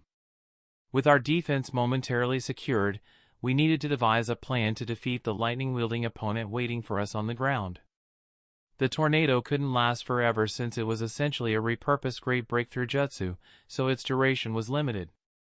And then, I glanced to the left and barely caught sight of what I needed to strengthen the dome surrounding us. Noel had breached the hurricane to attack, and only the wind in our immediate vicinity had slowed him enough for me to react. However, even so, he cleaved through the dome and pierced my clone with his hand as he leaped in front of me. I trapped him in a sand coffin to impede his movement and jumped away, dispelling the tornado before it harmed me. As I landed on another platform and Noel landed on the ground, I noticed numerous cuts covering his body. It was evident that he hadn't emerged from the tornado unscathed. But why? It was clear that the jutsu couldn't have been maintained indefinitely. The answer came when the lightning surrounding him momentarily flickered before swiftly returning. Chakra. He was running out of chakra. Maintaining the lightning armor must have been taxing, and the prolonged battle was stretching his endurance. The realization left a bitter taste in my mouth, but all I had to do to win was outlast him. There was no need to defeat the lightning armor when I could simply defeat the man within it.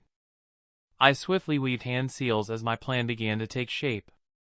Wind release had proven effective against him, so I needed to utilize as much of it as possible to slow him down. Not completely ready for the jutsu, is he, Reikage Dono? Anoki posed the rhetorical question, and I only grunted in response. The Yatsuki boy was starting to weaken. His chakra was rapidly depleting. It would take an exceptional sensor to accurately assess a shinobi's chakra capacity from such a distance, and I certainly wasn't one, but it was evident to all of us. Noel Yatsuki was beginning to slow down. His lightning armor had deactivated twice already, only to be reignited through sheer stubbornness. Well, if there was one thing the future Reikage would share with the current one, it would be that determination. Gaara did an outstanding job capitalizing on his opponent's predicament. He remained out of reach on his sand platforms, utilizing wide-area wind ninjutsu to discourage his opponent from closing the distance or, alternatively, punishing him if he dared to do so. It was impressive how effortlessly and powerfully the jutsu flowed from him. Hiruzen had already emitted a few hums, indicating that he was just as impressed as I was. Gaara would not only be the future of Suna but also the entire shinobi world. With him by Temari's side, I pitied those who would dare challenge Suna in the future. It's all for you, Kurura. All for you. When the Atsuki boy finally collapsed, it happened without much fanfare. He assumed a stance to leap at Gaara once again when the lightning surrounding him suddenly extinguished and didn't come back. He fell to the ground, unconscious from chakra exhaustion, and the proctors wasted no time in declaring Gaara the victor. For the first time in years, a genuine smile crossed my face. Do you see me now, Kurura? Do you see me? Chapter 15. As I watched Noel fall to the ground from exhaustion, I should have felt elated. I should be joyful. I should feel accomplished. Even the chime from the system at my completed quest did nothing to assuage the feeling in my stomach at the victory. I didn't win. Noel had just lost faster. Nothing I could do could touch him with that lightning armor. I was jolted out of my thoughts as the crowd began to explode in noise. I stared at them, unconsciously shifting my platform all around so I could look at every corner of the stadium. That made them even more ecstatic. I smiled at them, doing my best to swallow the thoughts that were ruining my mood. This was not the time for that. The proctor signaled for me to come down and join him, and I did so as Noel was being carted off the field. I spared him a look but no more. When I reached him, he took a hold of my hand and lifted it to the skies, making the audience even more rapturous. Over the applause and noise, he whispered into my ear, "Now, everything will change." I had no idea what those words were supposed to mean as I was ushered to the Kage as they came down from their box. I went down on one knee as Raza got close enough. The display of submission offended my pride, but I settled myself with the knowledge that this would be the last time. This would be the last time. The Hokage was the first to speak. "Gaara-chan, what a display. I dare say no Chunin exams will ever be as memorable as these ones." I nodded at him, fighting off a smile at the acknowledgement. The Kazekage went next. "You understood the purpose of the exams, and your performance has left no doubts in our minds. The Reikage continued, you are hereby conferred with a promotion to the rank of Chunin." Raza spoke last. "Well done, my son," he said, unsealing a vest from a scroll he fished out from his pocket. I beheld the Chunin vest, and as I put it on, I noticed a few things. It definitely wasn't the standard issue vest. It looked much different, and it swallowed me comprehensively. "That is the vest I wore as a Chunin of Sunagakure, and the one my sensei wore before me," Raza explained, and I could barely prevent myself from gaping at him. His sensei had been the third Kazekage. This vest was history. Actual history. The worn pockets and scuffed collars had a whole other weight to them, even beyond the already heavy weight of the vest itself. The thing swallowed me, going down to my knees easily and probably weighing just as much as I did. "Well done," the Hokage said, and some of the weight of the vest disappeared as I felt lighter than the air itself. This was it. I'd done it. Mission fucking accomplished. I stared at the rewards I'd received from the mission to win the exams. It was actually something else, and I was reminded that this was supposed to be a pivotal moment in my life. This was it. This was a high point, and I felt no joy. No elation. None of that great happiness that I would have expected to find at such a victory, and I knew exactly why that was. I stared at it now, Gamer's Mind Mark II, LVL Max. I felt nothing because a game character would feel nothing but a vague sense of achievement. Gamer's Mind didn't rid me of emotion. It just muted them so I could never get overwhelmed either way, positively, or we had returned to Suna immediately after the exams, and there was even a festival being held to celebrate my victory. However, they weren't celebrating me, they were celebrating Suna, the Kazekage, Baki, and even Chio. Everyone except me. I just sat in my room on the outskirts of town, watching them with my sand scrying jutsu, trying to train and improve it.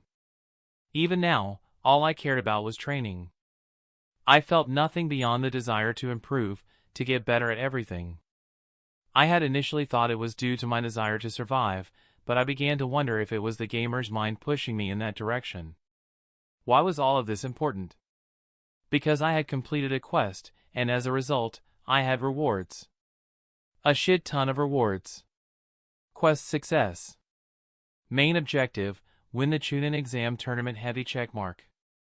Rewards, 1500 XP, 15 stat points, 1 legendary loot roll, new title, winner of the Chunin Exams, plus 25 rep in all hidden villages. Main objective 2, become a Chunin heavy checkmark.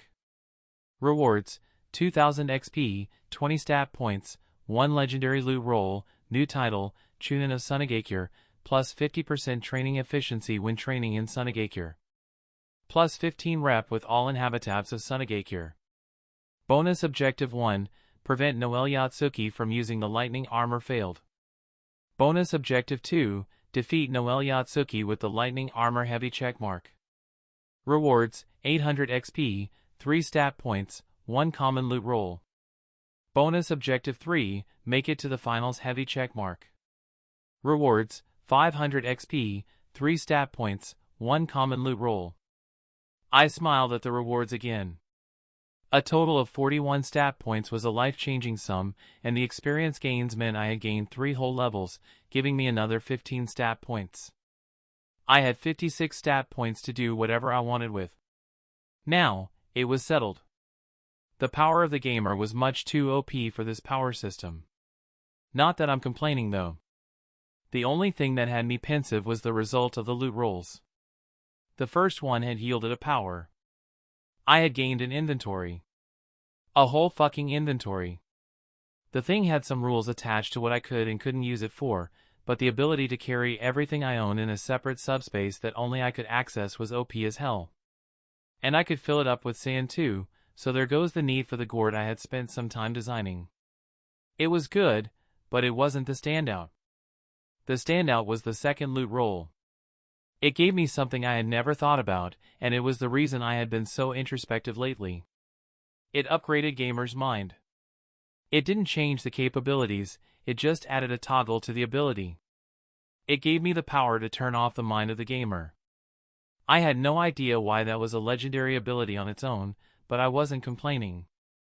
The common loot rolls had given me a beautiful sword and an archery set each. The weapons were well made, much better than what the blacksmiths of Suna could make, but I couldn't focus on them now. The button stared at me, tauntingly. I couldn't even remember pushing it. All I remembered was a voice booming in my head, I'm free, and the world going black. That chakra. No. Not now. Not today. Gaara is supposed to be the perfect one. The one who doesn't fail. What is this? The Ichibi. No. I heard the voice for the first time in a long while, and I just closed my eyes as I took off the hat and robes before grabbing the scroll that leaned against the wall of my office and jumping out through the window. As I moved, I saw multiple Jonin and Chunin move towards the tailed beast, hoping to contain it. Gaara had been harbored at the edge of the village to contain the violence he could cause if he gave into his tenet, but we had gotten lax. Our anti-Shikaku measures were rusty. It had already reached the commercial district, and with each swipe of its hands, it killed dozens. Shikaku, the most murderous of the tailed beasts, cackled and laughed with each life it took. Thought he could suppress me forever. Not me. Not Shukaku. Its voice grated on my ears. A squad of Jonin rushed in, and Shikaku only turned towards them before taking a deep breath. By the time they were about to fall upon it, it unleashed an actual windstorm that tore their bodies to shreds. The earliest residents of Suna had learned to mold wind release by watching Shikaku, and it showed that it was the true progenitor. The fan core scattered one of its feet with a massive collaboration jutsu, but that only worked for a second before the limb regenerated. Wind? Shikaku will show you wind, it shouted before taking another deep breath, visibly sucking in the air around us, making my lungs strain to keep taking in air. I was finally close enough. I threw up the scroll with one hand and tapped the center without even looking. My awareness of the golden dust I controlled was instant, and I noticed I had even less than I expected. Without Shikaku lashing out, I had been more willing to sell off more and more of my dust as I needed to keep Suna afloat, and with more and more pressure coming my way, I had kept procrastinating the mining trip to get more of the dust. This was the worst-case scenario, but I was the Kazekage. Sensei said it best. Suna is mine. I am Suna's. The blast of wind sent at the fan core was stopped in its tracks by a wall of pure gold. It caught the light from the few traffic lights still functioning and gleamed with power as it stood intact from the Jinchuriki's power. I ignored the whispers from my ninja as I made my presence known. "You?" the beast asked, and I placed a cocky smile on my face before replying, "Me." I turned to my subordinates as I stepped forward. "Thank you for your sacrifice, but please step back and maintain a perimeter." "I will defend Suna from here on," I said, and they instantly obeyed. As Shikaku reared up to face me, my traitorous mind began to ponder the benefits of this attack. It was bad and would be expensive in terms of lost lives, manpower, and infrastructure, but there were still advantages to be had.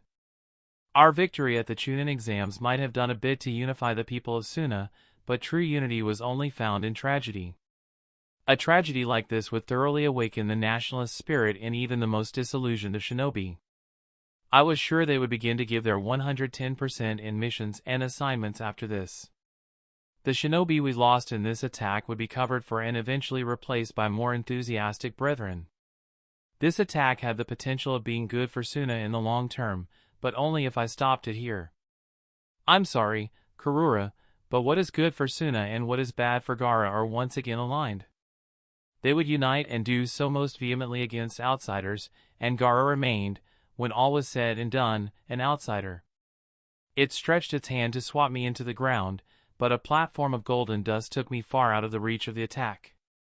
I took control of the dust on the ground, shaping it into bullets that I splattered the tailed beast with. It tanked the attack with little difficulty before sending another wind attack against me. A shield rose from the platform I stood upon and took the attack with little trouble. Sensing that the shinobi had followed my orders, I took hold of the dust that I had used to defend them in the meantime and splashed it against the Ichibi.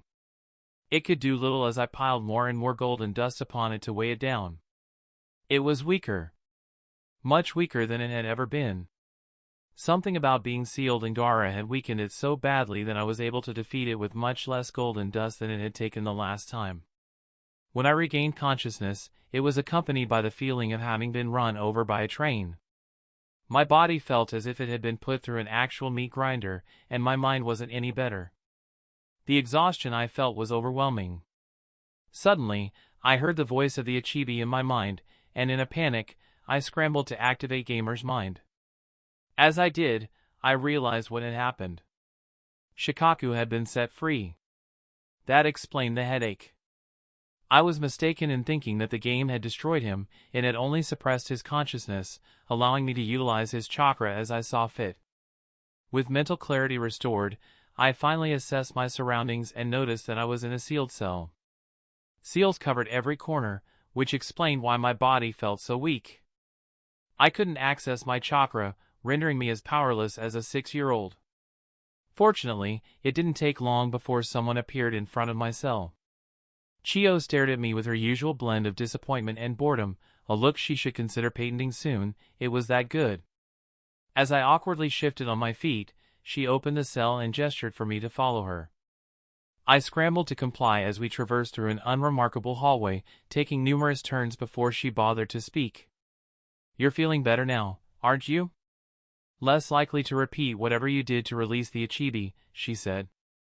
It took a moment for her words to sink in, and I looked at her in shock as she sighed. "I am Suna's seal master, Boyo. I got a good look at your seal while you were unconscious. The thing about tailed beasts is that they rebel.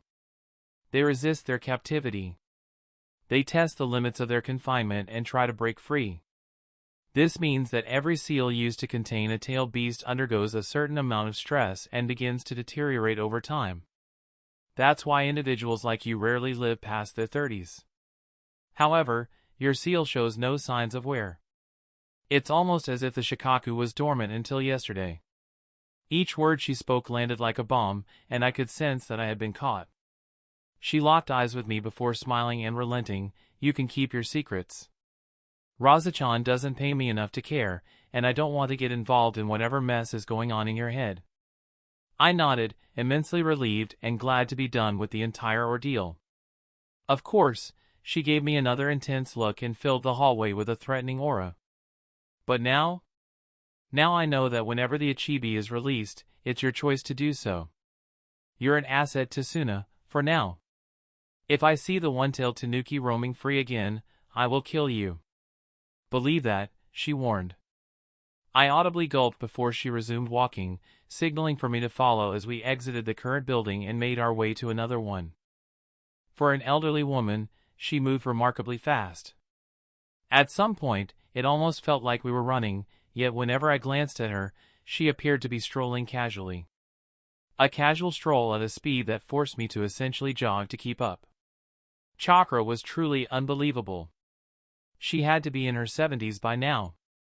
We arrived at another unremarkable building, and after she nodded at an oblivious receptionist, I found myself in a different location as she made a seal on a blank wall. We had entered a vast underground complex that stretched as far as my eyes could see. White-clad individuals gathered around different patients. This was Suna's medical ninja division, not to be confused with the Suna Hospital. It was one of Raza's main initiatives since becoming the Kazekage. Dozens of shinobi were trained here at all times to become skilled medical ninjas. It was a source of pride and joy for Suna. I was certain that Konoha and Kumo had better facilities, but as I took it all in, I couldn't deny a flicker of nationalistic pride burning within me. However, even with that pride, I realized that this was a form of punishment. The Medical Ninja Corps was a competitive field in Suna. Gaining admission was difficult, and the training was grueling. The few conversations I had with Chio about it were enough to dampen any interest I had in pursuing that path. All I had wanted was to learn the mystic palm technique, but it seemed Raza had made the decision for me.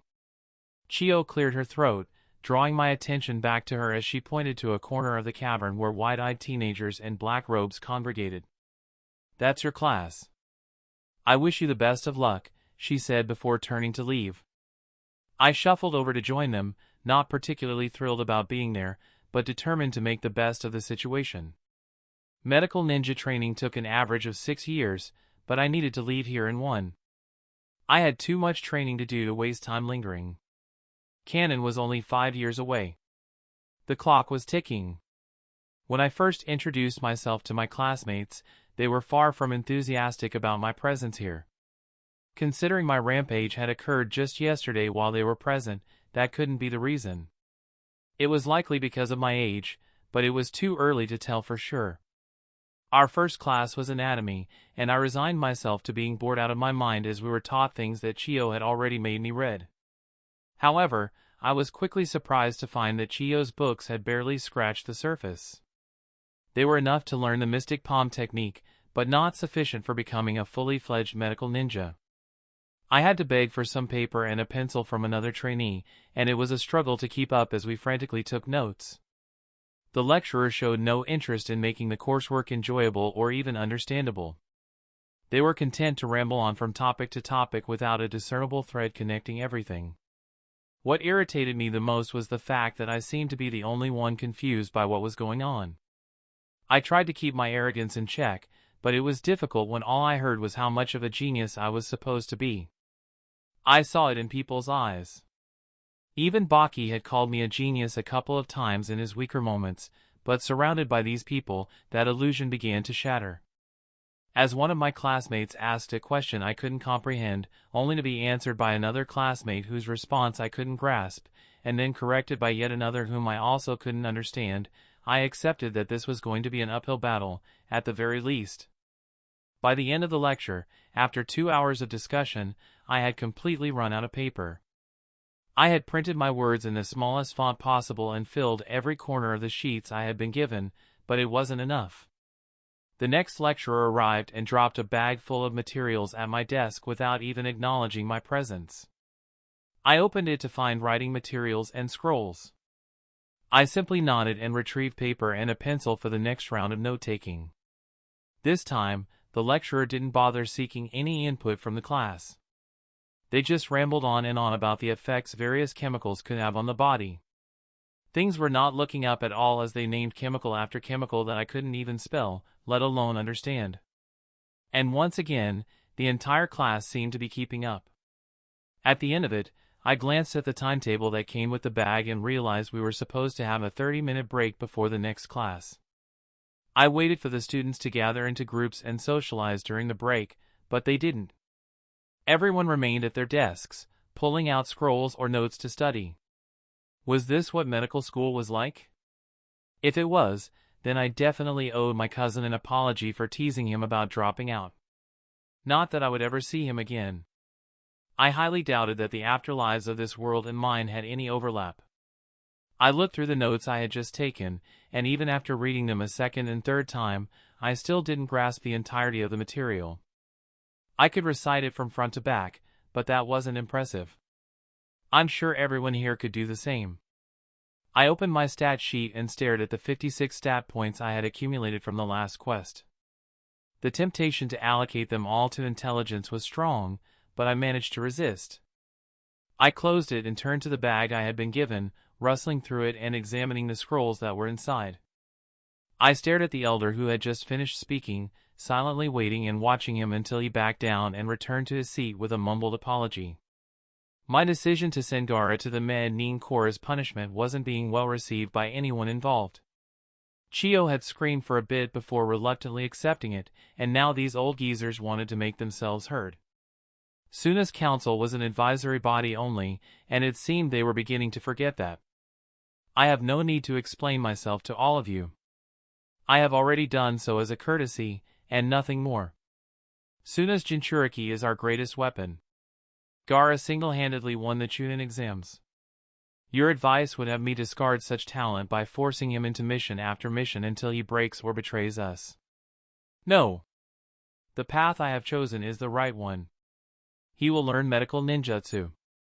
He will learn patience, and in 6 years, he will still be in a position to meaningfully contribute to Suna's future, I stated firmly, triggering another round of shouting. If I were completely honest, it was only my fondness for Sensei that prevented me from dissolving the council entirely. They were short-sighted and afraid. The absence of an attack from the Ichibi for the past few years had made them complacent. They had forgotten the days when we had to deal with the beast every week. Fear made people do foolish things, Sensei had taught me, and that fear was leading them to entertain some very foolish ideas. They wanted to throw Suna's greatest weapon into mission after mission to extract the maximum use from him before killing him and transferring the tailed beast. One outburst had them dismissing Gaara as a failed project. They were a bunch of short-sighted fools. Chapter 16, 2 weeks. It took me 2 weeks to come to a decision on what to do with my stat points. I'd spent the last 2 weeks hoping and wishing that the first day was a fluke, but it wasn't. I was getting my ass kicked academically by these nerds, and the worst part was that they could see it just as clearly as I could. When the lecturer asked a question I couldn't answer, the deafening silence was all I needed to know how they mocked me in their heads. Whenever I answered, they didn't even bother to debate my answers, treating it like the barking of a dog in the middle of their serious academic discourse. The only place I bettered them was in the actual ninjutsu itself, but that was a small consolation prize. Suna's program was aimed not just at building medical ninjas. It was ambitious in that it wanted to create fully fledged doctors who also happened to be ninja. If I failed the theoretical aspect, then no matter how well I did in the practical aspect, I wouldn't be graduating from this place anytime soon. That's also why I chose today to make the stat upgrades. The longer I waited, the more suspicious a sudden increase in intelligence would become. 2 weeks in, and it would look just like I needed some time to hit my stride. Any longer and I might find myself strapped to a table to be dissected. Now, wouldn't that just be funny? I pulled my stats and took a deep breath before I sent the intelligence stat soaring to a level of 100 by adding 43 of my accumulated 56 points to it.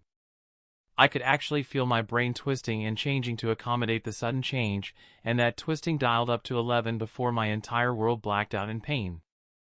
When I regained consciousness, I could somehow tell it had been exactly 2 hours, 13 minutes, and 14 seconds since I'd made the increase.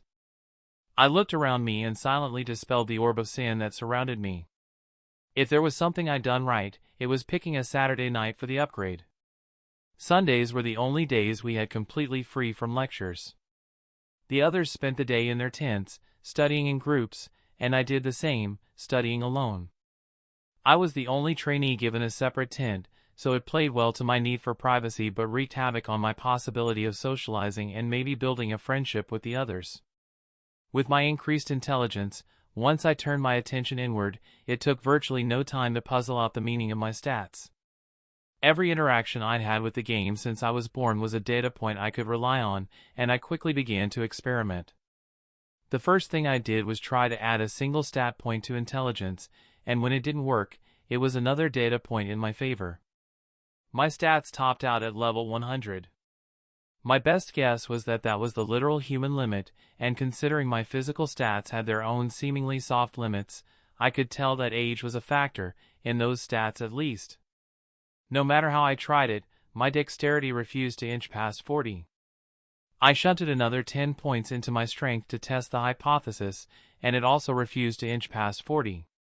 Nodding my head, satisfied with what I'd figured out, I picked up my books again, and as I studied, I planned for the future. Parallel processing seemed to actually be easy with my new brain power. Graduating here in a year would be impossible. I could see it in the lecturers and how they behaved. This wasn't the academy. The goal wasn't to churn out doctors as quickly as possible. If I wowed all of them, all that would happen is that more and more would be piled onto my plate to fill up my time here. The only silver lining I could see was that I probably would not be forced to do the 3 years of practical residency at the hospital. After the attack those weeks ago, I was sure that if I showed up at the hospital, a riot might actually break down. Even before I'd unleashed Shikaku on the village, there had been fears about me entering the hospital through the actual front door. No. Practical residency wasn't in the future for me. I'd be sent back to the Shinobi Corps the moment my 3 years of theoretical training were up, and that was actually a good thing. With the benefit of hindsight, graduating the academy so early might not have been the wisest choice. I could have spent the time doing my own personal training and preparing myself for the world instead of declaring myself ready because I felt it would be boring to sit with children. Now, I was getting a second shot at gaining the benefits of the academy. I could do all the training I needed to do in the next 3 years and then take the shinobi world by storm. Raza had lied. I could see it now. He had no intention of making me Kazekage by naming me his heir, but I still longed for the seat. It wasn't entirely logical, but even at that, I could still see logical justifications. I'd be powerful. By the time I turned 12, I'd probably be Kage level. I'd probably be too powerful for the likes of Pain to take on single-handedly by the time Shippuden came along, but that mattered little when they could send endless setsu for me and hound me with Akatsuki members wherever I went. Eventually, I'd be tired out or even worse, forced so deeply into hiding that I'd never be able to enjoy whatever freedom I gained by leaving Suna. No, becoming Kage was my only choice. Who said I'd ever be strong enough to match up with Pain? I had limits. Hard, actual limits. The gamer seemed to give me quick growth but not limitless growth. I contained the weakest of the tailed beasts, and who was to say that even after I did my best and trained all my skills to the maximum, I'd be able to take on the leader of the Akatsuki. People in my old life had underestimated Pain. They forgot that he'd killed Jiraiya, a Kage-level shinobi, with no trouble.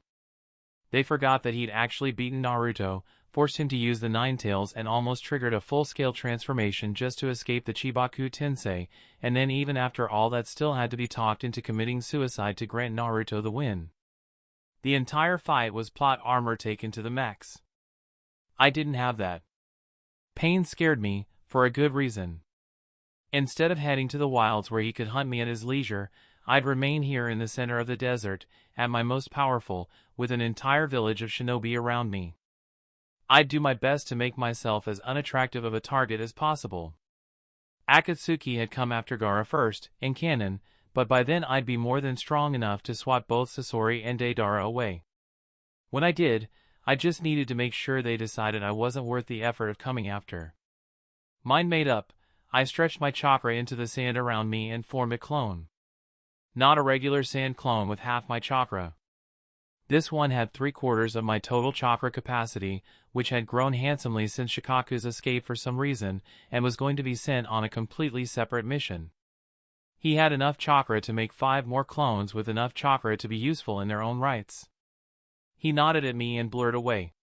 His job was simple. He'd sneak out of Suna and into the deep desert to train.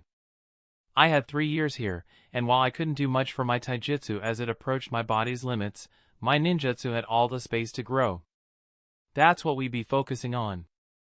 3 months in, and the first class rankings were posted on the walls of the cavern.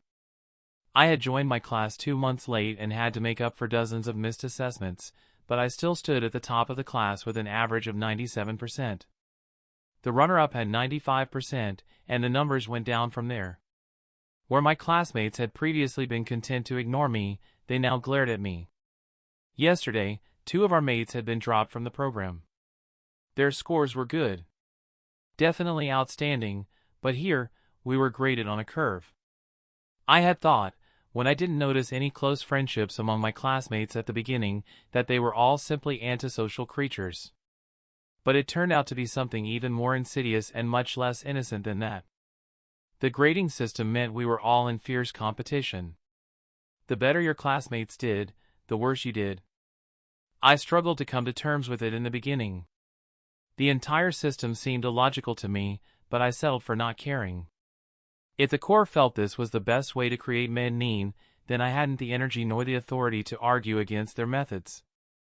I closed my eyes and looked through my clone's eyes as he weaved through more and more seals before an actual dragon made of wind took shape around him and slammed into the sand, creating a dust storm of epic proportions. I smiled as the jutsu proved to be a success. Our foray into shape manipulation was beginning to bear more and more fruit. As I watched another clone lose a hand while trying to add the wind release to the Rasengan, I figured that we would need at least another 3 months to master that particular jutsu, unless we tried doing it with clones, but I was loath to rely on such a crutch. I smiled as I noted a presence leaning over my head to peek at my grades. Isn't that cute? Little Gaara-chan is top of his class. I just turned to Mabuki with a smile on my face. The teenager had grown on me over the months since we'd met. It was a few days after I'd turned 7, and I had run into her doing my own practical rotations of the training rooms. She had insisted on sharing a work table with me and had talked my ears off throughout. The girl was loquacious but still tolerable. I suspected her intelligence had something to do with it.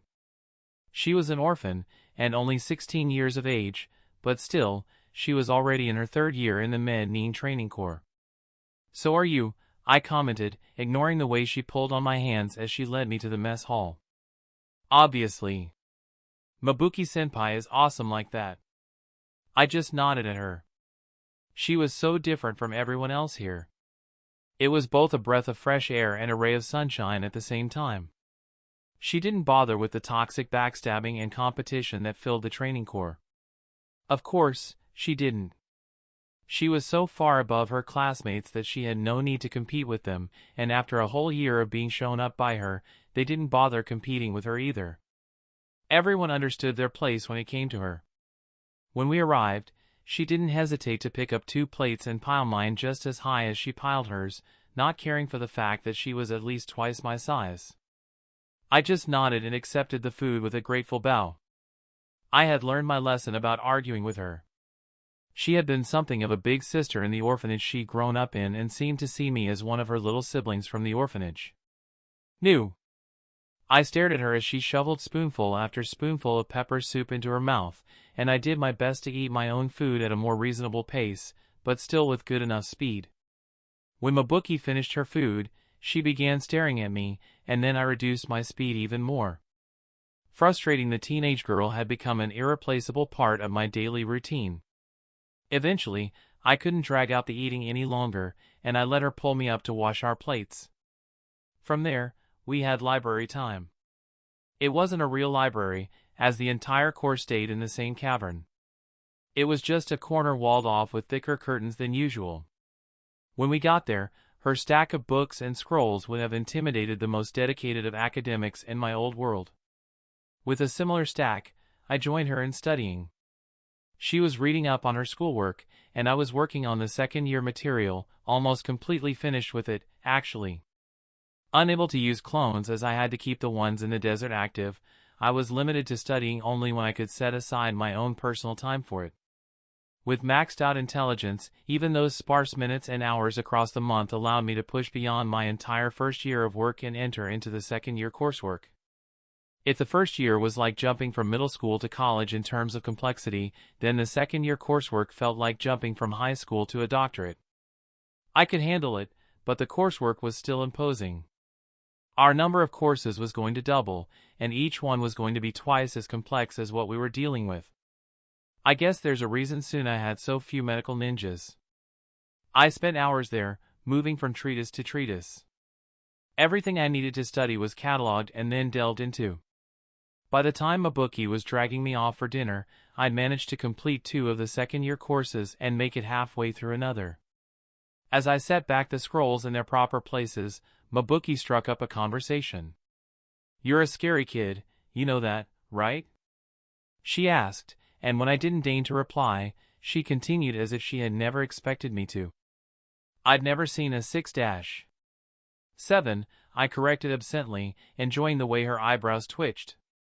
"I'd never seen a 7-year-old sit still and focus like that." "You went through what? 2 whole courses worth of coursework in 6 hours? I can't do that." "No one can." "You'll give me a big head, Mabuki Wani-san," I replied in a sing-song voice and enjoyed the way she glared daggers at me. "Wani-chan," she said with emphasis. "Say it with me, Wani-chan." I just chuckled and swept away from the library with her hot on my heels. The older doctors screamed at us to stop, but we were already out of earshot by the time they finished with their words. By the time we got to the mess hall, Mabuki was already panting. "You've let yourself go, Wani-san," I mocked, and that set off another chase. 1 year and 3 months at the medical corps, and I could barely even recognize myself as I stared in the mirror I had hung in my room. Mabuki had bought it for my 8th birthday, thinking it atrocious that I had lived so long without one. My red hair reached past my shoulders now, and I tied it back in a ponytail with a bit of string. My clothes had seen little change. Mabuki had taken some convincing, but she had been willing to just buy me the same outfit I always wore, but a few sizes bigger. My stats had seen similar explosive growth. Over a year in the desert, and my clones had taken my ninjutsu so far that it was clear that would be my major strength moving forward. I clenched my fist, focused my chakra, and then opened it again, enjoying the swirling Rasengan that appeared without any fanfare or noise. It was silent. Apparently, the grinding noise it customarily produced was a result of inefficiency. Each strand of chakra grinding against the other produced the noise and also caused the noticeable aura bleed of the Rasengan. With a clone spending the better half of a year working on creating an elemental variant of the jutsu, I was probably the foremost expert on the Rasengan alive. No one could possibly have spent so much time directing so much brain power to a singular jutsu.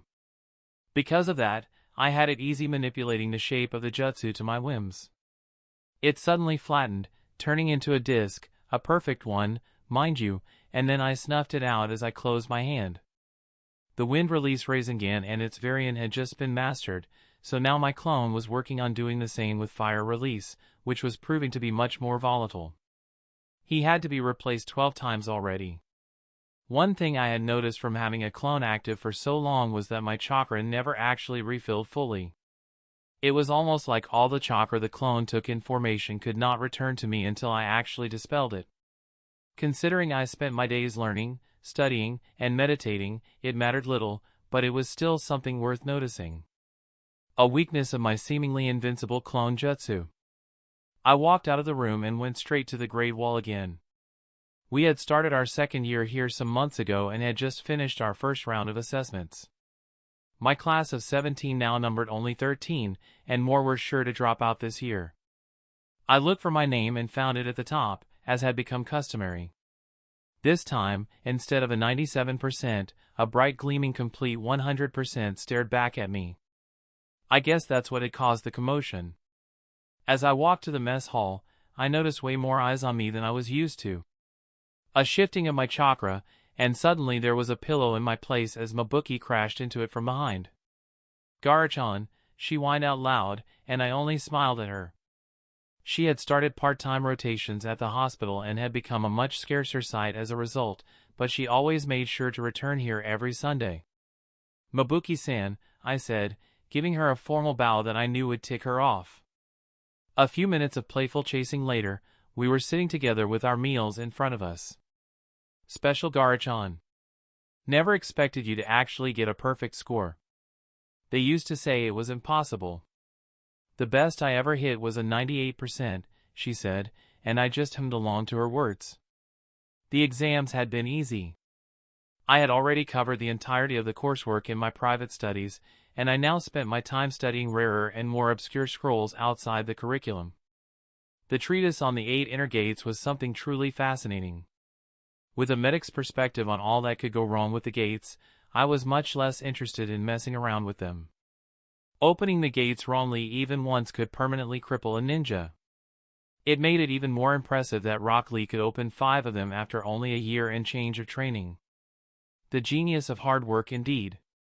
"Are you listening?" she asked, sensing that I had gotten lost in my own head again, and I quickly nodded to show her I was still with her. Mabuki could do strange things when she felt unappreciated. "Good," she said, and then moved on to telling me all about the patients she had been working with. I just smiled and focused on her words.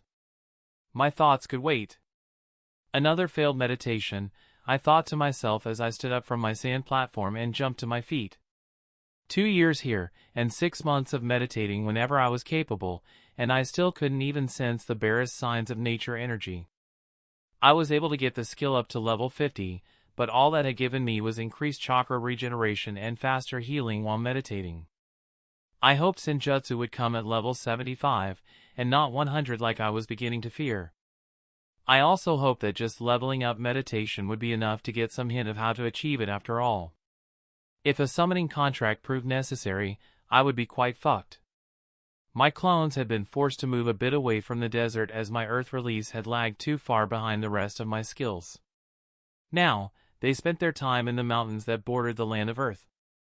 They had yet to be disturbed, but they had come close to encountering a few patrols.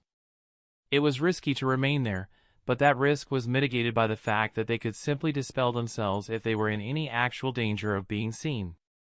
I stepped out of my tent and joined the rest of the class as we were escorted to one of our first human patients. Our subject was a shinobi. Civilians were treated at the hospital, and only shinobi with serious injuries were ever sent straight down here. The fact that we were being placed in charge of the patient meant things couldn't be that serious. I swallowed my words as I approached the bed and saw a man whose stomach had practically been bifurcated. This was the first time we were left in charge, but not the first time we were working on a human, so all 8 of my classmates barely even flinched as we got to work. "Gaara, you take point," our instructor commanded, and I ignored the glares I received from some of my classmates as I got to work. I first started with a diagnostic. I ran it myself since I didn't trust the rest of them to not be incompetent, and then began issuing orders. In virtually no time, I was holding a scalpel to his insides, searching for the bit of shrapnel that had gotten lodged in, while one of my classmates held a weaker variant of the mystic palm to his side to keep him from dying, and another held both hands to his head to maintain his unconsciousness. It would be really fucked if he woke up suddenly. "Satoru, the bowl, please," I asked one of my classmates as I finally noticed the offending bit of metal lodged in my patient's large intestine. From there, it was child's play to use the mystic palm to clean up his wounds, seal the internal bleeding, and then seal the opening in his gut after we had stitched it up. I nodded at my classmates, signaling that we were finally finished, as I examined his body one more time. Applause from the corner drew my attention, and I turned to find Raza walking into the tent with Chio trailing behind him. "Well done, my son. Well done." The rest of the room dropped to their knees as they noticed the Kazekage. I didn't even bother to nod at him, keen on making my displeasure known. "We have talking to do, Gaara," he said, the smile still pronounced but less honest. I nodded and followed him out of the tent. Chapter 17. I'm sure you're wondering why I've called you here, Raza said as he took a seat behind the desk in the office, normally reserved for the head of the Medical Ninja Corps. Chio plopped down on a different seat, looking none too pleased with the happenings. I just grunted at him, not really interested in whatever bullshit he had for me. I made you a promise, he said, and I just lifted an eyebrow. I made you a promise, and nothing will change. The position of Kazekage will be yours, but for that to happen, your stay here must come to an end. You sent me here, I reminded him. I know. But circumstances have changed. We've ridden out the economic windfall of your victory as best as we could, but that is beginning to dry up, he said, and I waited for him to include the bit where any of that was my business. Sure, I wanted to inherit an economically stable Suna, but I didn't really care either way. I knew enough about 21st century finances and business that I was sure I could turn things around with enough time and absolute authority over the economy. After all, Suna wasn't lacking in exports, just the business acumen to make money from them. Reintroducing you into the active pool should drive some renewed interest, and besides that, the daimyo himself has requested you for a mission. Since when did the daimyo make demands of a kage? His eyes darted to mine at my words, and his tone changed as he replied. Requested, not demanded. Mind your words, boy, he said, stressing the words as he spoke. I just smiled placidly.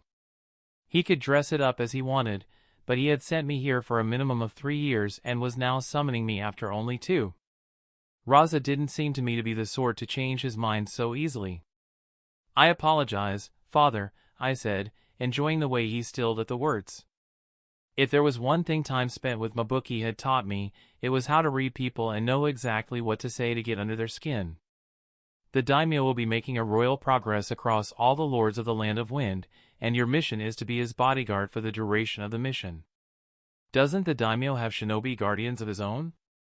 I asked. You will be expected to work with the guardian ninja where you can, but never mistake yourself for one of them. You take your orders from me, he said, and I didn't have enough data points to go off of, but I was guessing there was something between Raza, the daimyo, and the guardian ninja. With my mission given, Raza stood up, clearly preparing to leave before dropping some last words. You will be expected to set off the day after tomorrow. Do your best to prepare. Your account remains active, so feel free to make withdrawals as needed. And finally, dispel the clones on my border before you manage to cause an international incident. The last part of his sentence actually almost sent me reeling. He knew. How the fuck had he known? He left, and I was left alone in the room with Chio. I don't normally let my students leave so early, but the circumstances are anything but normal, she said, and I nodded at her.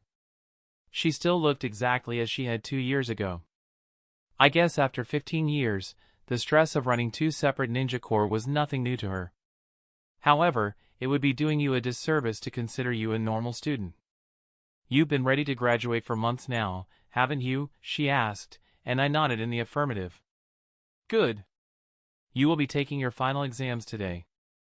The final exams for admission into the Suna Medical Ninja Corps were famed for their hellish difficulty, but I was confident. I was ready. First things first, though, dispelling the clones. Once I made the decision, I felt my chakra capacity swell as the chakra they had taken to create the clones returned back to me, with a healthy increase on top. I smiled, feeling my power return to full capacity. If I were being completely honest, I was beginning to get a bit bored from staying in the same place, attending the same classes, and reading the same scrolls day in and day out.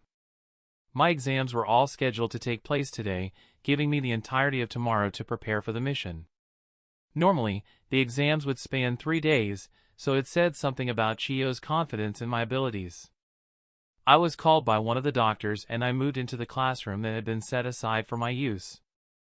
I was to complete all the written exams in succession, without breaks in between. The first sheet placed in front of me was filled out by the time they brought the second one. The exams were easy for me. To most others, they would have been something completely different. They didn't just test your ability to regurgitate information. Every single question dealt with real-world applications of the knowledge gained over years at this institution.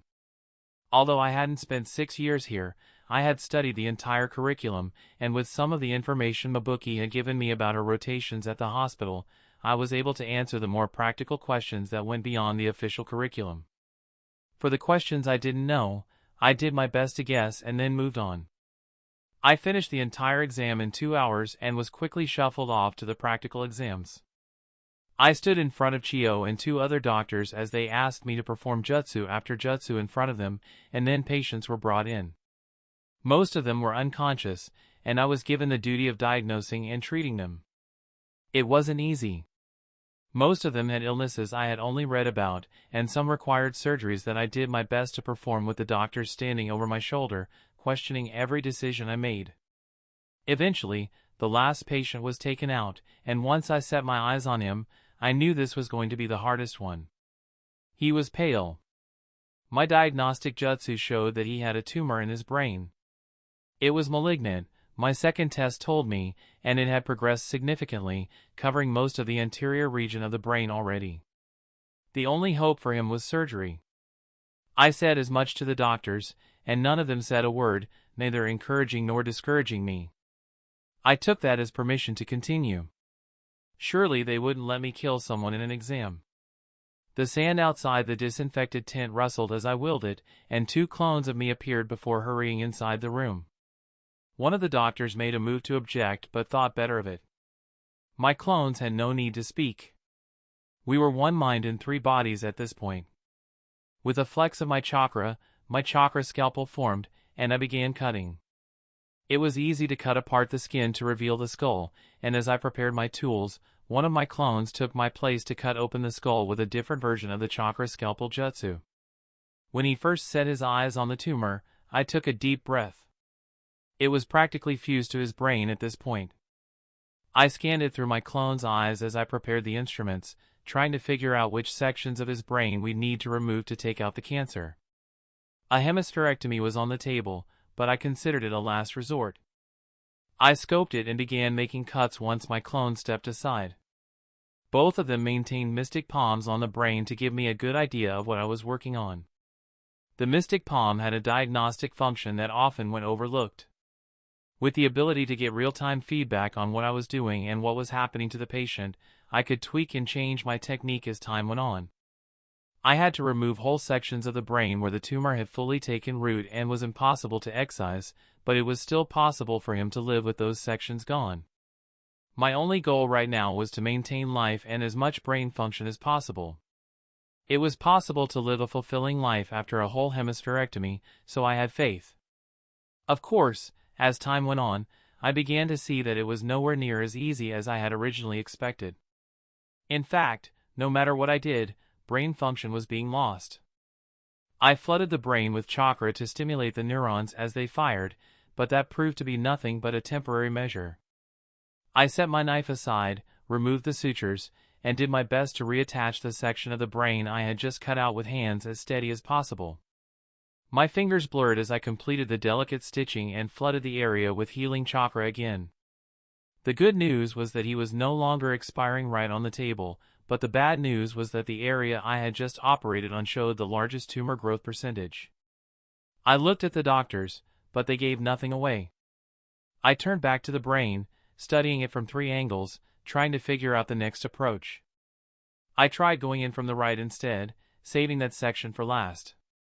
When I finally returned to that area after finishing with the rest, the problem became even more apparent. He wouldn't survive long with a tumor this size. Even with all I had done, he was still a dead man if I didn't find a way to remove it. Cutting it out didn't work, but was that my only option?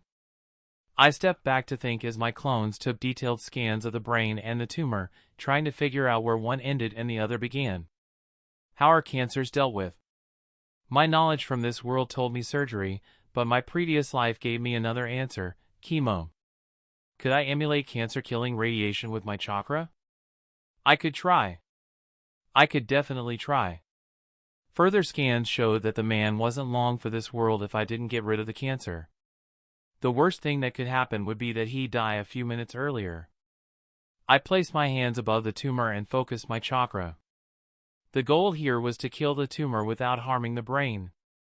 I began, starting with the medical chakra of the mystic palm and twisting and distorting it until the result bore no resemblance to the original. An actual killing jutsu. My clones could feel it begin to affect the tumor as the growth started to detach from the brain on its own. I was visibly sweating as I maintained the concentration to kill the growth. When it was all done, we took another scan, and I felt my heart drop to my stomach. The cancer had been killing him, but it was also the only thing keeping him alive. He was losing brain function, and this time there was nothing I could do. I dropped to the floor as my failure became clear to me. The doctors only watched dispassionately as the patient expired right before our eyes. Return to your quarters and clean yourself up. We will summon you when your results are ready, Chiyo said as she swept from the room, with the doctors following closely, whispering among themselves. I couldn't even acknowledge her, my eyes remained on the patient. The patient who was very much dead. I stood in front of them. There were 6 people on the desk in front of me, and they all stared with those judging eyes. The doctor to the left was the first to speak.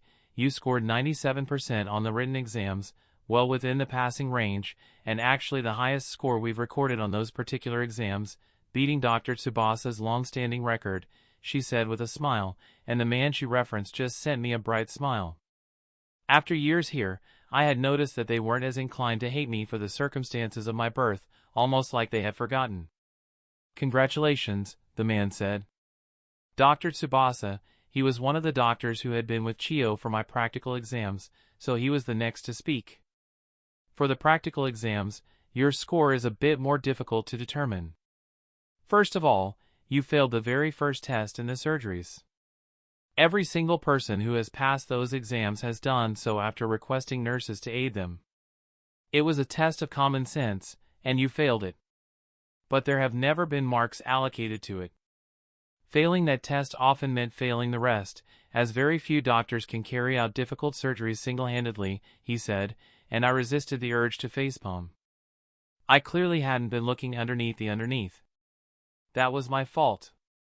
These weren't doctors, no matter how often they referred to themselves with that word. They were med-nin. Emphasis on the nin. You did not fail the surgeries and actually performed beyond expectation, except for another test you failed. The last patient was inoperable. As much as our job as doctors is to treat, we must also be capable of recognizing our limits. If a doctor spends all their chakra on patients that are impossible to save, what will they have left for the patients that they can actually save? We are not just blind soldiers. We are decision makers. You must never forget that. Now, before we make an assessment on your practical exams, it has been decided that we give you the opportunity to explain the last jutsu you attempted, he said, giving me a look, and I instantly caught on to the wavelength. They were going to fail me. It might have been my age, my identity, or even just the fact that I'd failed the 2 tests of character and decision-making. I was getting an opportunity here. The jutsu, I haven't given it a name yet. It works on a similar principle as the Mystic Palm Jutsu. Instead of using chakra to simulate radiation waves that aid the healing process by encouraging cellular regeneration, I did the opposite. Cellular degradation was enhanced by the jutsu but directed only towards the cancerous cells because of the scans I had earlier taken, I said, trying to drive home how groundbreaking the jutsu could be without outright saying it to avoid sounding self-aggrandizing. I see. And how were you sure it would work? The patient was dying. No matter what I did, the patient was going to die on the table. This was the method that had the highest chance of success, so I made the call, I said. The doctors looked at me, not giving anything away. Tsubasa, from his seat at the leftmost edge of the table, spoke out, I believe I've heard enough. I vote to pass him, he said, and the woman next to him concurred. Pass, she said. There were 6 doctors on the table apart from Chiyo, and the next one in line clearly wasn't my biggest fan. No, a genius he might be, but he shows none of the maturity expected of a med-nin of Sunagakure. This is not Konoha. Fail, he said, looking me straight in the eyes. I honestly had no idea what the comparison with Konoha even meant, but it clearly hit home with the doctors since the next one quickly agreed with him, also failing me.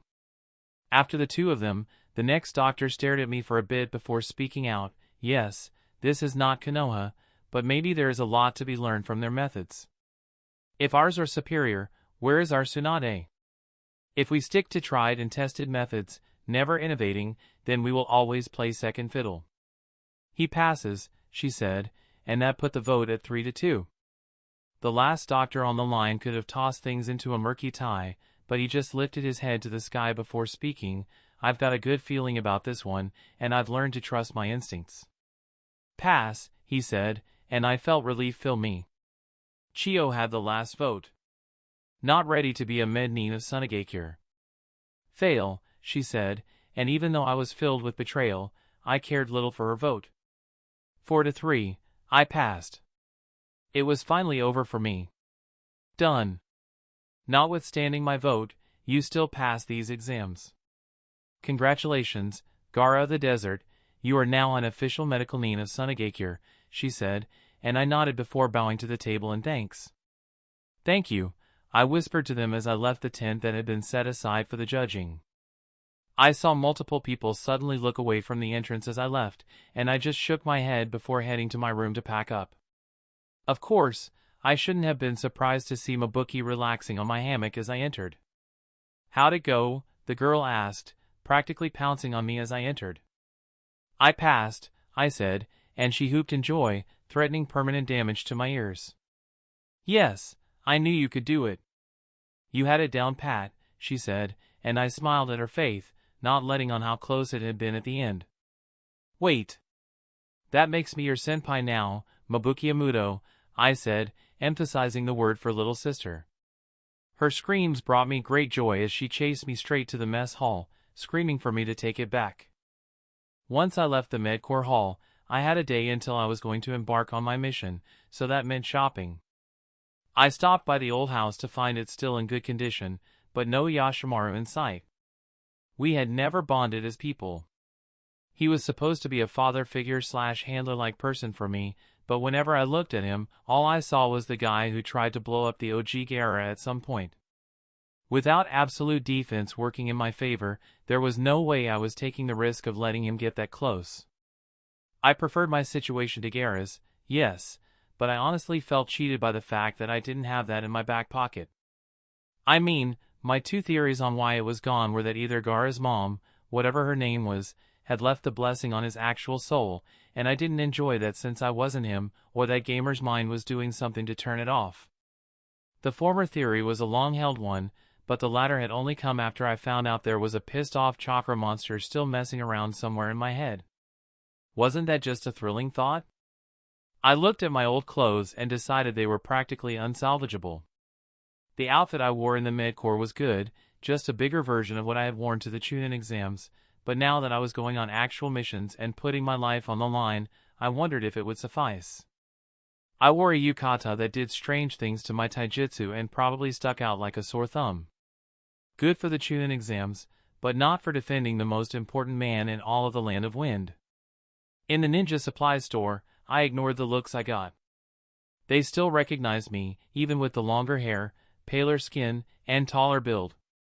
Who the fuck was keeping these guys updated on my appearance? They didn't do anything stupid like trying to chase me away, like what always happened to Naruto in fanfiction. That bit never made sense to me. If I was scared of someone, I definitely would not be rude, disrespectful, and abusive to them. I would do what the shopkeeper was doing with me. He dogged my every step, being obnoxiously respectful and obviously trying his best to get me out of his store as quickly as possible, while still trying not to piss me off. It was one of two ways they reacted to me. The other option was to completely ignore my presence. I found a nice red jumpsuit that fit me like a glove and matched it up with a utility belt. It was a good outfit, and I could admit that I looked hella good, especially with my hair out of its ponytail and just falling to my shoulders. Oh, what I wouldn't have given for hair like this in my previous life. It was silky smooth and, above all, did exactly what it was told at all times. Looking in the mirror, I could see that I looked quite a bit like Gaara did at the beginning of the series, but only without the gourd. Inventory fixed that, and if I was being honest, sand manipulation was an altogether minor part of my combat arsenal at this point. It was powerful, and I was good with it, but it just felt wrong. It wasn't me. Not my power.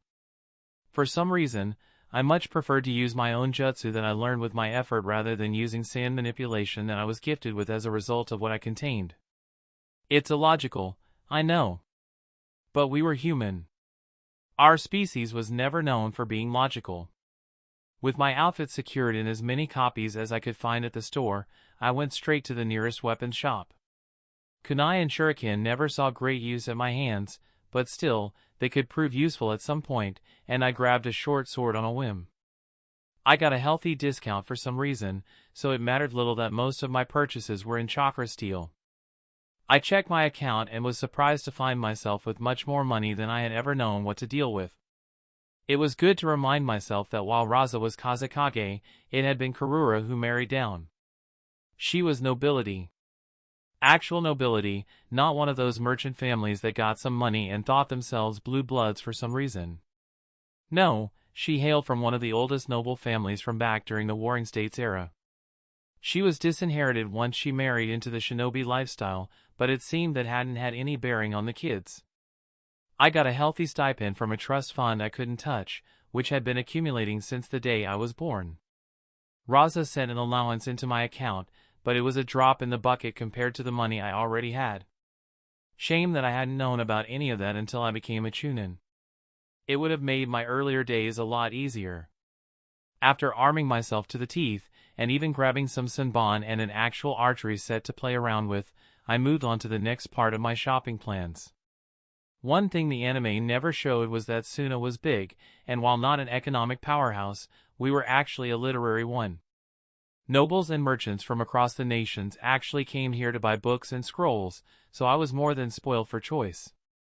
I made sure to grab a copy of Jiraiya's Tale of a Gutsy Ninja because it was apparently a good read, and while I was at the section dedicated to him, I picked up a few Ika books, the entire book series, actually, just to assuage my curiosity, I assure you. Chapter 18. The good news is that the Chunin vest was less oversized on me now than it was 2 years ago. The bad news? It would probably still be quite large on me until I was well into my teens. Neither Raza nor the third Kazekage had been particularly large individuals, but I was still a child. I'd be a child, in body, at least, for quite a while. Gaara of the desert? The burly Jounin asked, and I just nodded, walking past him to take my place with the team tasked with escorting me. That wasn't to be as the idiot grabbed hold of my shoulder and spoke to me in a low tone with menace in his voice. I don't know what Baki taught you, but in Suna, we address our superiors. Now, are you Gaara of the desert? He asked again, pressing down on my shoulder even harder. I knew the right thing to do. It was obvious. Swallow my pride, answer him, and move on. What did he matter? Of course, knowing the right thing to do didn't mean anything in the face of a complete unwillingness to be subjected to another Baki. I hadn't seen the bastard since I returned from Kusa, and I wasn't so keen to replace him. Especially not with an idiot weaker than me. Sand poured out from my inventory, looking for all the world like it had appeared out of my shoulder and snaked around his wrist. He didn't move. He was daring me, testing to see if I'd commit gross insubordination to assert my independence. He swallowed a grunt as I cleanly snapped the wrist bone and caught his hand in my grip before he could pull it back. Was this doing my reputation any favors? No. Could it end very badly for me? Not reasonably. Gaara had gotten away with a lot of shit in canon, and it was becoming obvious that I'd enjoy similar invincibility in terms of punishment. Besides, this Jounin was a nobody. I never heard about him in canon, and his brown hair and brown eyes marked him as the most NPC to ever NPC. With his hand in my grip, I began to squeeze while applying healing chakra to the breakage. He hissed but let me do my work and waved away his genin as they moved to involve themselves. Good. He knew they wouldn't be a match for me. I trust this will not be happening again, I said, and he nodded before I let go of his hand, fully healed. Let's go, I said to them and took off, not waiting for them to get their bearings as they scrambled to take off. I moved at a comparatively leisurely pace as we made our way to the capital. The genin still struggled to keep up, but that was their fault, not mine. Not even theirs, I thought to myself, as I looked at the pathetic excuse for a jounin that served as their sensei. I knew I'd gotten stronger, but the me from 2 years ago would probably have beaten him with ease if I didn't bother with holding back on my sand use. It really struck home then just how weak Suna was. Weakest of the Great Five, and I could see it. We were pretty much a jacked-up minor village at this point. Sure, we were stronger than the minor villages, but against any of the other 5, I gave us negative odds in war. Even with me at the helm. The other villages, with the exception of Konoha, had their own powerful Jinchuriki. They all had 2 apiece, and I had faith in myself, but not so much as to think I'd be beating 2 fully trained Jinchuriki anytime soon. Even Konoha, without a Jinchuriki prep for war, had their S-rank monsters. Kakashi, Guy, Jiraiya, and Tsunade. Each one of them would beat the living shit out of me. Against all that, I was Suna's best weapon. In a year, the only ninja stronger than me in the village would be Raza. Yup. Suna was fucked. Extremely fucked unless someone with good sense and an understanding of what it took to get stronger was at the helm. That was my manifesto. 2 of the daimyo's guardian ninja waited for me at the capital's gate, and I was quick to fall in step with them, not bothering to say goodbye to the clowns from Suna. They led me in without a word, and we body flickered to the palace. They moved with no warning and expected me to follow suit and track them. Not a minute here, and they were already testing me. I did my best to not fail, and when we arrived at the capital, I was given a room to wait in. Apparently, the daimyo wasn't interested in meeting me until tomorrow when we would set off. I took up the lotus position and meditated for a few hours until I managed to gain a level in the skill, and then I made my way out of the room, the palace, and into the capital. It was a sprawling metropolis, and I spent my time getting used to the place and just enjoying the atmosphere. The first store I was even vaguely interested in was a silk merchant's. He called me in with aplomb. "Young shinobi, I have just what you need," he said, and I let him pull me in, taking a look around the place. "The best Aburame silk, right here," he said, waving to a few lines of silk. I felt them to be sure and nodded. I'd read a few books on the economies of the ninja villages, and one of Konoha's major luxury exports was Aburame silk. It was expensive as hell, but it resisted most wear and tear and was very breathable, ensuring it was favored by nobles in all the hotter parts of the world. It was also useful for ninjas, but most didn't bother with the luxury. It was poor armor, not comparable to the multiple layers of cloth ninjas preferred to have their own outfits made out of. You could do the same thing with silk, but that was just a senseless level of luxury. So if he knew I was a ninja, why the hell was he calling me in here? I lifted an eyebrow at him as he showed me all the colors he had, talking up the utility of the silk, and I cut in before he could talk himself hoarse. "Ninjas don't wear silk," I said, and he looked back at me before coughing. That was the older silk. "This is much thicker," he said, showing me the material, and I hummed appreciatively. "Still not as thick as ninja cloth," I said, and he nodded before countering, "Much more comfortable, though." A good point from him. I wanted it, but I was slowed down by the thought that I'd be buying clothing for the second time in as many days. I could probably afford it, but this wouldn't qualify as a reasonable expenditure to anyone with an ounce of business sense. Maybe next time. "Thank you," I said, ignoring his disappointment and making my way from the store. I was serious with my statement, though. I'd return to the capital in a year, and by then I'd be in need of new clothes. After his store, I moved on deeper into the market, and now that I was aware of it, I noticed just how many imported goods were for sale in the capital. I could only spot 2 stores selling entirely indigenous products. The rest of them had some foreign attraction or another. Not a bad thing by itself, but the entire thing was beginning to rub me the wrong way. It was almost like the entire land of Wind was similarly in a perilous situation as the rest of Suna. Why did I say so? The stores were filled with products, but apart from the odd noble, very few people were actually buying non-essentials. I'd never claimed to be a master of economics, but that couldn't be a good sign. With curiosity burning in my belly, I moved through the market and continued to explore the capital. I passed through the first set of inner walls and found myself in a drastically different area. When the guardians had led me to the palace, we'd been moving too quickly for me to get a good look, so now that I could, it wasn't good. Not even a kilometer out of the inner city, and I was already beginning to see residences that looked on the verge of becoming slums. The streets were clean but also dirty at the same time, almost like no matter what the street cleaners did, there was just a persistent layer of grime on these streets. I walked past homes that looked rundown and homes that would never be mistaken for homes if one couldn't see the signs of habitation. It was bad.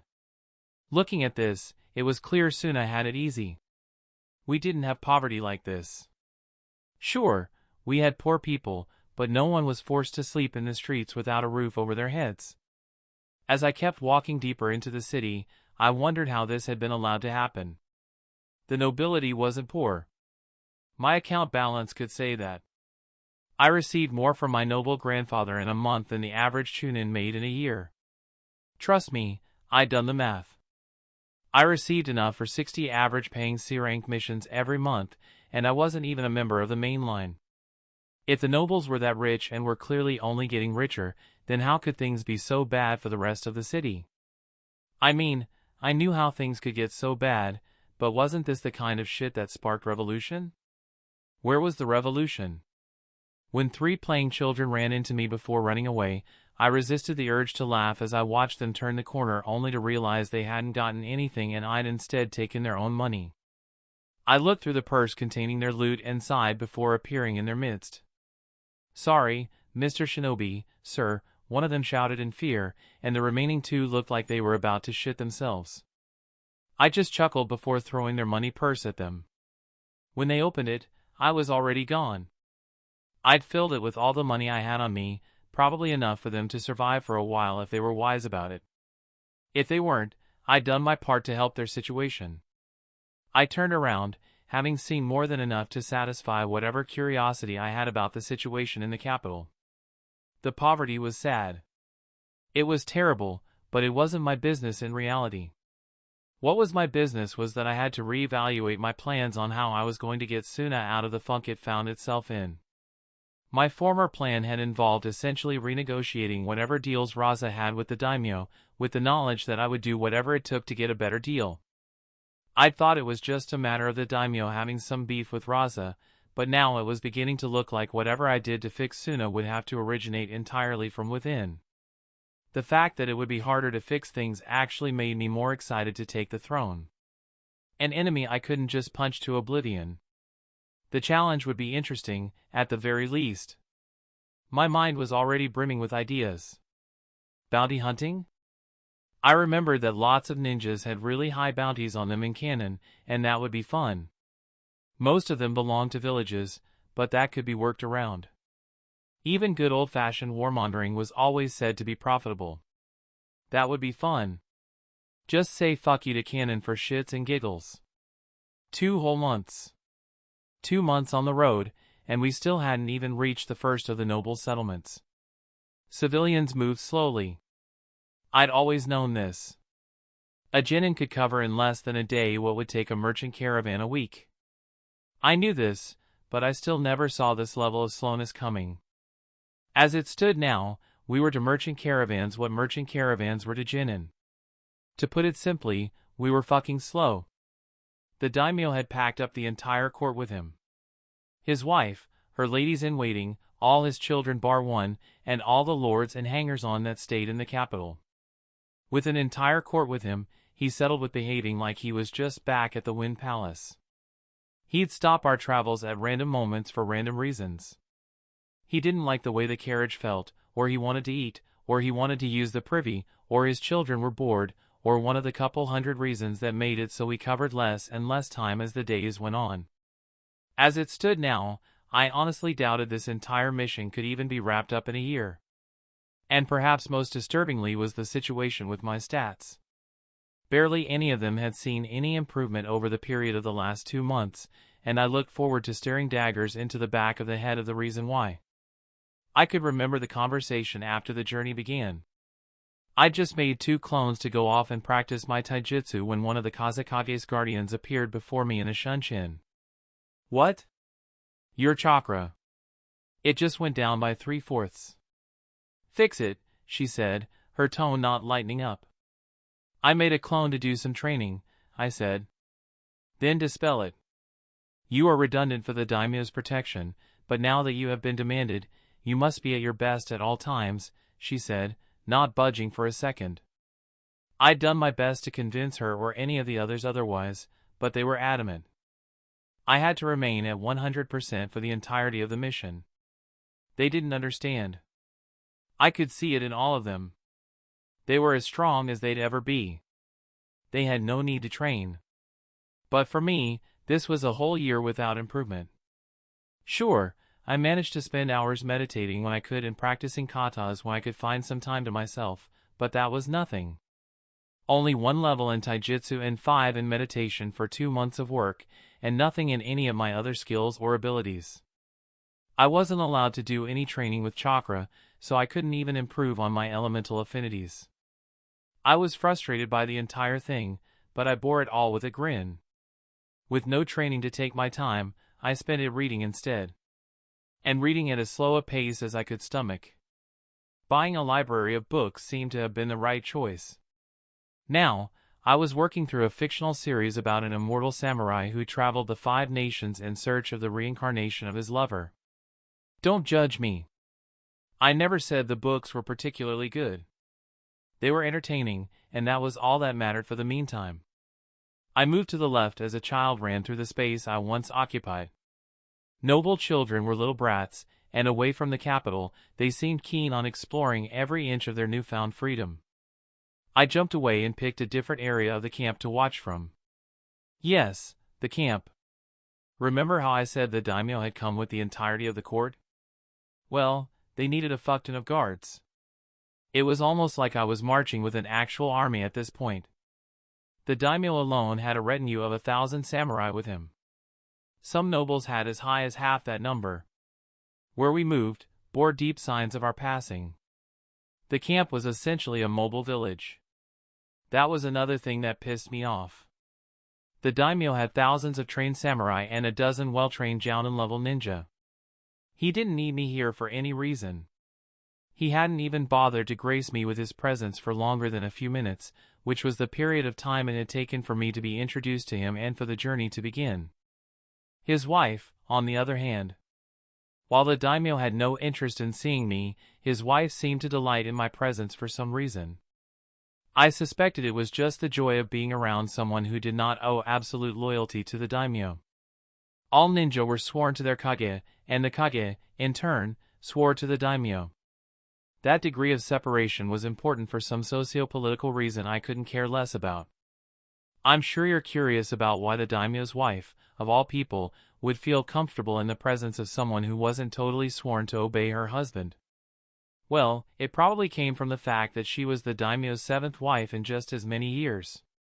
The 6 before her had perished in gruesome but purely accidental circumstances. She must have felt like her time was coming, but why she might believe I'd have any interest or ability to keep her safe from the daimyo of all people escaped me nearly entirely. Surely she didn't believe I'd hesitate to step aside if the daimyo asked me to. Of course, thinking of the devil had summoned her. The woman, who could most generously be referred to as big-boned, swept into my presence with all the grace of a bull in a china shop. Gaara of the desert. I've been looking for you. Come, come. Our game awaits. I nodded and followed her, unable to really say no. And despite all the complaining I did, I wasn't all too bummed about spending time with the woman if I was being honest. She was sharp enough in wit, and I was bored enough in condition. A match made in hell if there ever was one. I trooped in with the rest of the daimyo's entourage. This was the 6th lord we were visiting, so I was more than used to all the pomp and pageantry, or I would be if the man who kneeled to the daimyo didn't immediately turn to me after the greetings were finished. Grandson. I hope you are well, the old man greeted, and as I stared at him, I realized just where the procession had landed. This was the castle my mother had grown up in. I returned the man's shallow bow and spoke, I am well. Grandfather. I thank you for your many gifts, I said, not sure about what exactly to say to the man. It wasn't like we had much to say to each other. I am glad you have found the allowance useful. I would not leave you on your own the way mine own father forced me to leave your mother, he said, and I bowed my thanks. There was a story there. A story I was not sure I even wanted to know about. Karura was not my mother. No, she was Gaara's. What business did I have with her? And then that's when the game had to rear its meddlesome head in the matter. Quest alert! Objective: find out about Karura and her origins. Rewards: 500 XP, rare loot roll. Well, with an incentive like that, I was more than happy to nod my head to the noble's request to seek him out to learn more about the woman that had birthed this body. A rare loot roll was the kind of thing that didn't come up often. It's in the name, after all. To be honest, I'd have done it for the XP alone.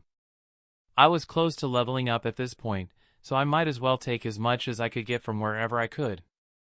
The daimyo announced that we'd be spending 3 weeks at this particular castle. I mean, it was to be expected considering this was one of the more important and wealthy nobles in all of Kaze no Kuni. My great-uncle has decided to entertain us all with a feast for every day we remain here, the daimyo announced to rapturous applause from his hangers-on.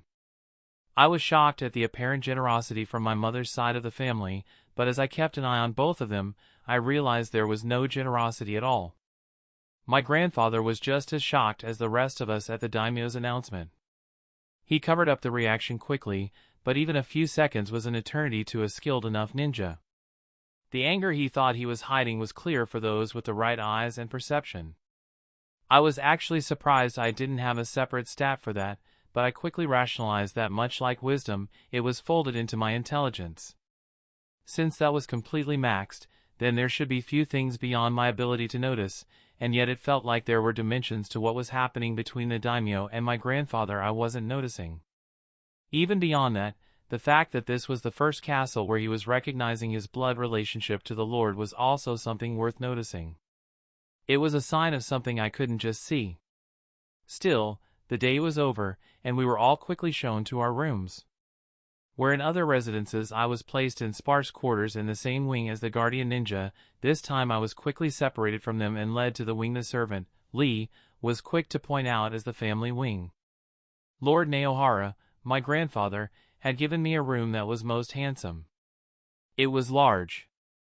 Easily as large as the entire living area in the home I'd grown up in. And it wasn't just the space. There was luxury visible in every corner, and when I curiously picked up one of the books that discussed the nobility of the Land of Wind while I enjoyed myself in the hot bath that had been prepared for me, I realized that I'd grossly understated the power of my mother's half of the family. They weren't just one of the wealthier and more influential lords. They were essentially the Lannisters, but instead of gold, they controlled something that was arguably even more valuable in the desert we lived in. They controlled the oases. Apparently, half of the total oases in the Land of Wind were within the lands controlled by Lord Naohara.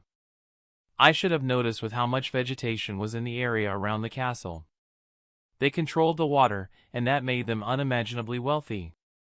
So wealthy, in fact, that theirs was the family that married into the daimyoship most often. 7 marriages in the last 2 centuries, the book claimed. It was actually impressive and made me look at everything with new eyes. The other castles we'd stayed in had been luxurious, don't get me wrong. Their inhabitants weren't lacking for currency by any stretch of the imagination, but this was clearly one step above in all respects. The castle was larger. There were probably more staff here than in the others, and we'd been received inside the castle itself, which was looking more and more like a power play. Fuck. I'm a Lannister. Chapter 19, The Lord will see you now, the serving girl said, guiding me into my grandfather's study. Like everything else in the castle, it exuded unimaginable luxury. The chairs, the tapestries, everything spoke of high class. Having stayed in the castle for a week, I had become accustomed to it and simply took the seat he gestured me towards, waiting as he collected his thoughts. I apologized that this took so long. Hosting the daimyo is not an easy task, he said, and I nodded, aware of the obvious animosity between both men. For the daimyo, it was animosity, but what my grandfather felt seemed more like distant irritation. "You are a very silent one, aren't you?" When I received the reports, I almost couldn't believe it. "A son of Karura rendered mute by the abuse of that buffoon Raza," he growled, and confusion washed over me. "What? Abuse?" I asked, the words slipping out of my mouth before I could stop them. "Yes, abuse.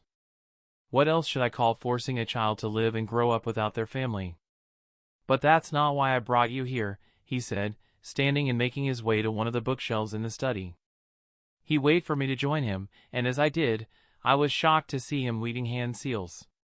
He was slow and clumsy, but his chakra obeyed, causing the bookshelf to disappear and reveal a door in its place. Shocking, right? I nodded. "Come with me, I will tell you a story." We walked through the door and entered what was clearly a more private study. Portraits of red-headed women adorned the walls, 2 women, clearly, with fewer portraits of a man. It all began nearly 50 years ago. My grandfather was an ambitious man, terribly ambitious. He saw the dominance we held over the waters of Kaze no Kuni and wondered why we had not turned that into the great wealth of the other families. We had the water and the food, but terrible deals meant we were doing little more than breaking even from our businesses. He sought a way to improve this, to make our water and food last longer so we were no longer forced to sell as soon as we produced.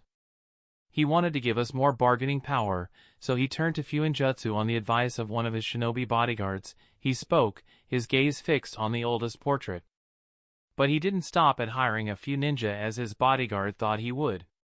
No, he wanted it in-house. He had no interest in being dependent on shinobi forever. So he sought me a bride from the major Fuinjutsu clan of the world, the Uzumaki. My gasp was reflexive. "Yes, I'm sure you've heard of me." That's where he found my wife, Karen. She gave me beautiful children, the youngest of which was Karura, your mother. Karura was the apple of my eye from the day she was born. She was the only one to favor my looks over her mother's. When she was born with that tuft of blonde hair, I was ecstatic. And so, naturally, I spoiled her. Whatever she wanted was granted to her. She was the only girl among her siblings, so it was expected that she would marry well. When the daimyo himself sought her hand, we were prepared for her to make us prouder than ever. Of course, she had different ideas. She eloped with a jounin from Sunagakure, your father. He had been hired as a bodyguard a few times, and unbeknownst to me and my father, they had shared letters for years. Enough letters for the foolish girl to decide she was in love. What could we do? The daimyo thought he had a bride, but she had already married a shinobi and lost her maidenhead, he sighed. My father wanted to disavow her actions entirely. Such was his wrath. But I saw how that would be a bad idea. We could not have the other houses believe us weak, unable to control one of our own. So we hatched a plot. We refused the daimyo and told him we had made a different choice. Oh, he was furious at that. Instead of being a family with no control over their own, we became the family arrogant enough to spurn the daimyo. It was a better alternative, but it still cost us a lot, I nodded, realizing the immense power the daimyo held in the country. Pissing him off would not end well. Yes, yes. But back to your mother. She was lost to us after her marriage. My father disowned her in every way that mattered, and by the time I had the power to do anything about it, she was already dead. When I assumed the lordship, your mother was already gone, and that will forever be my biggest regret, he said. Instead, I did my best to ensure her children would live beautiful lives. I never wanted any of you to become shinobi, but the jounin who had come to me as a supplicant to spare his life after stealing my daughter is now a Kage and believes himself untouchable. The description of Raza was interesting, to say the least. Now that you know your mother's story, come. Sit on your grandfather's lap and tell me about your life. That's all I want to know, he said, and I walked over to him. Normally, I would resist this form of coddling, but now that he was done talking, I could see just how much Karura had broken the man. He was tired, and if telling him fabricated stories about a childhood I never experienced would make him feel better, who was I to resist? He left me in the study after a few hours. Karen, his wife, had left him with numerous scrolls of Fuinjutsu, insisting that I learn from them. She called it my inheritance. At least, he agreed to let me keep them on the condition that I return them within the next 5 years. 5 years seemed like a long time, so I quickly agreed to the deal he proposed.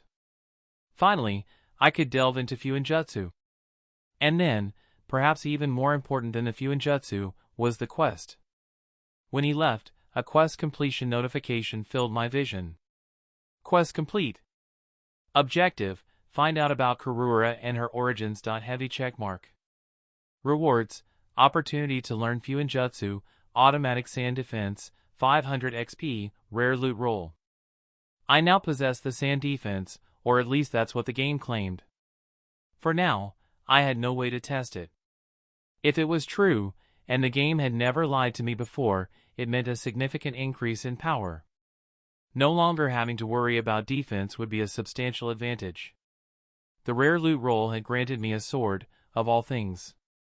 A special sword, as the game explicitly stated.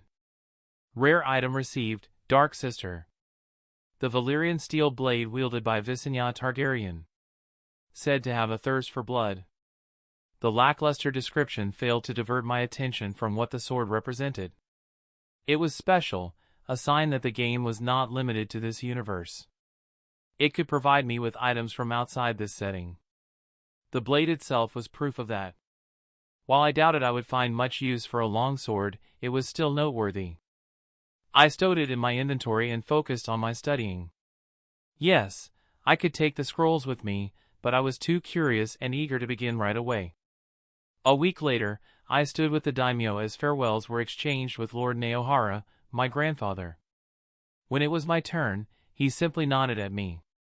We had said our goodbyes hours earlier. The daimyo's party departed, and I joined them in noticeably higher spirits. My Fuinjutsu skill had just reached level 3. It was one of the slowest skills I had ever leveled, but progress was progress, and a part of me relished the challenge. After all, the most worthwhile things were never easy. Of course, my good mood didn't last. The 1-year mark had finally passed, and we were not even halfway through the journey. Over a year of crucial development time had been lost. I made good progress with Fuinjutsu, reaching level 20 in the last few months.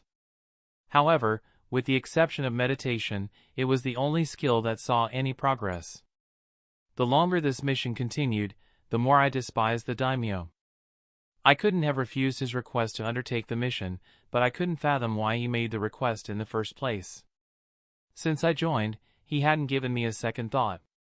Was this what it felt like to be the subject of fickle royal attention? It felt awful. My hand jolted as the alarm seal I had created to alert me when my break ended activated, signaling me to get back to work. Fuinjutsu was difficult. Even with maxed out intelligence, every concept stretched my mind to new limits. It seemed that no matter how smart you were, either you had the aptitude for Fuinjutsu or you didn't.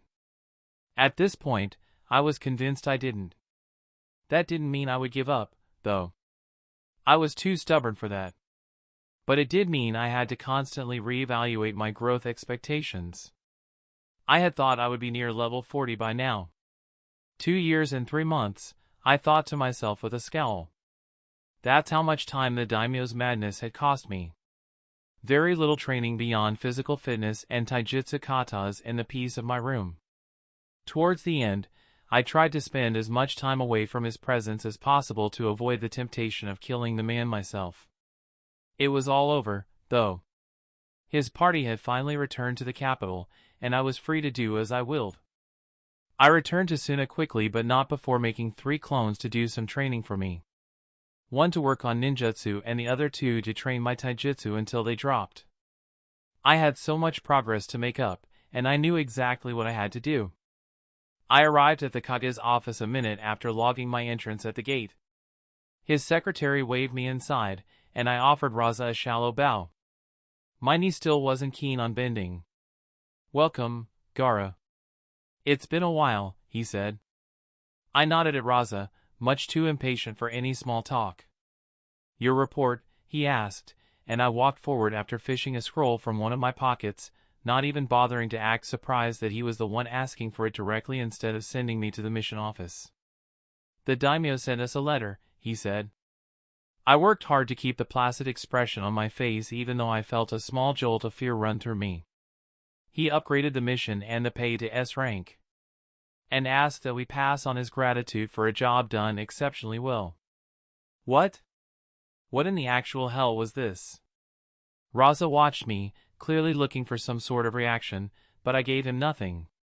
"It will be reflected on your mission record," he said, and I began to walk away from the office. "And Gaara?" I stopped, turning back to him. "Good job. Just a few more missions till you become eligible to be a jounin. Get the missions, I will personally recommend you," he said before dismissing me. Raza might have thought himself to be a funny man. 2 years of my life wasted where I could have been running mission after mission to get myself that jounin promotion, and all he gave me in return was a promise to recommend me? A clown. That's what he was. Still, though, I couldn't deny that his promise had value. Having the recommendation problem solved, all I needed were the missions. 100 B ranks and 20 A ranks were the remaining requirements, since I already met the S rank mission requirement. Becoming jounin was an achievement beyond most others. It could be the crowning moment of a ninja's entire career, and some spent years, if not decades, working towards it. I had a year and some change before canon started, and I needed to hit jounin before then. Raza's meeting with Orochimaru wasn't given a specific date in canon, all I knew was that it was sometime between Gaara turning 12 and the Chunin Exams. That meant I needed to be ready for Raza to die any moment after I turned 12. I needed to be a jounin, and the obviously strongest one in the village. I wasn't against assassinating whoever ended up being chosen to replace Raza to ensure my ascension, but it would be so much cleaner if the elders chose me of their own accord. I walked away and went straight to the mission desk. Intentionally or not, Raza's words had reminded me of my goal. When I got there, I wasn't surprised to find the area for A-rank missions empty. I walked to the Chunin in charge of distributing them, and the man visibly sneered down at me. "What do you want, boy?" "Another idiot." "Great." "A mission," I said, resisting the urge to reply sarcastically. "Are you blind? This is the A-rank mission desk." "I know," he seemed to purple at my reply. "Chunins can't," he began to say before an umbu appeared next to him and began to whisper in his ear. When the umbu left, he turned to me with a face that looked like it had swallowed a lemon. "We have an assassination mission in the land of Earth for you," he said and tossed me the scroll. Whatever just happened was none of my business. That was the thought I killed my curiosity with as I made my way out of the tower and out of the village. I had enough supplies to tide me over, and I had no time to waste.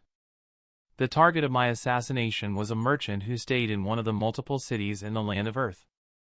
Assassination missions themselves had confused me for a while until Baki had explained it in his customarily sarcastic and offensive tone.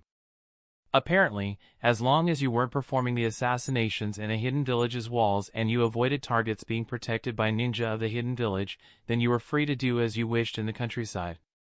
Confusing, right? It confused me too for a time until I realized ninjas were just businessmen.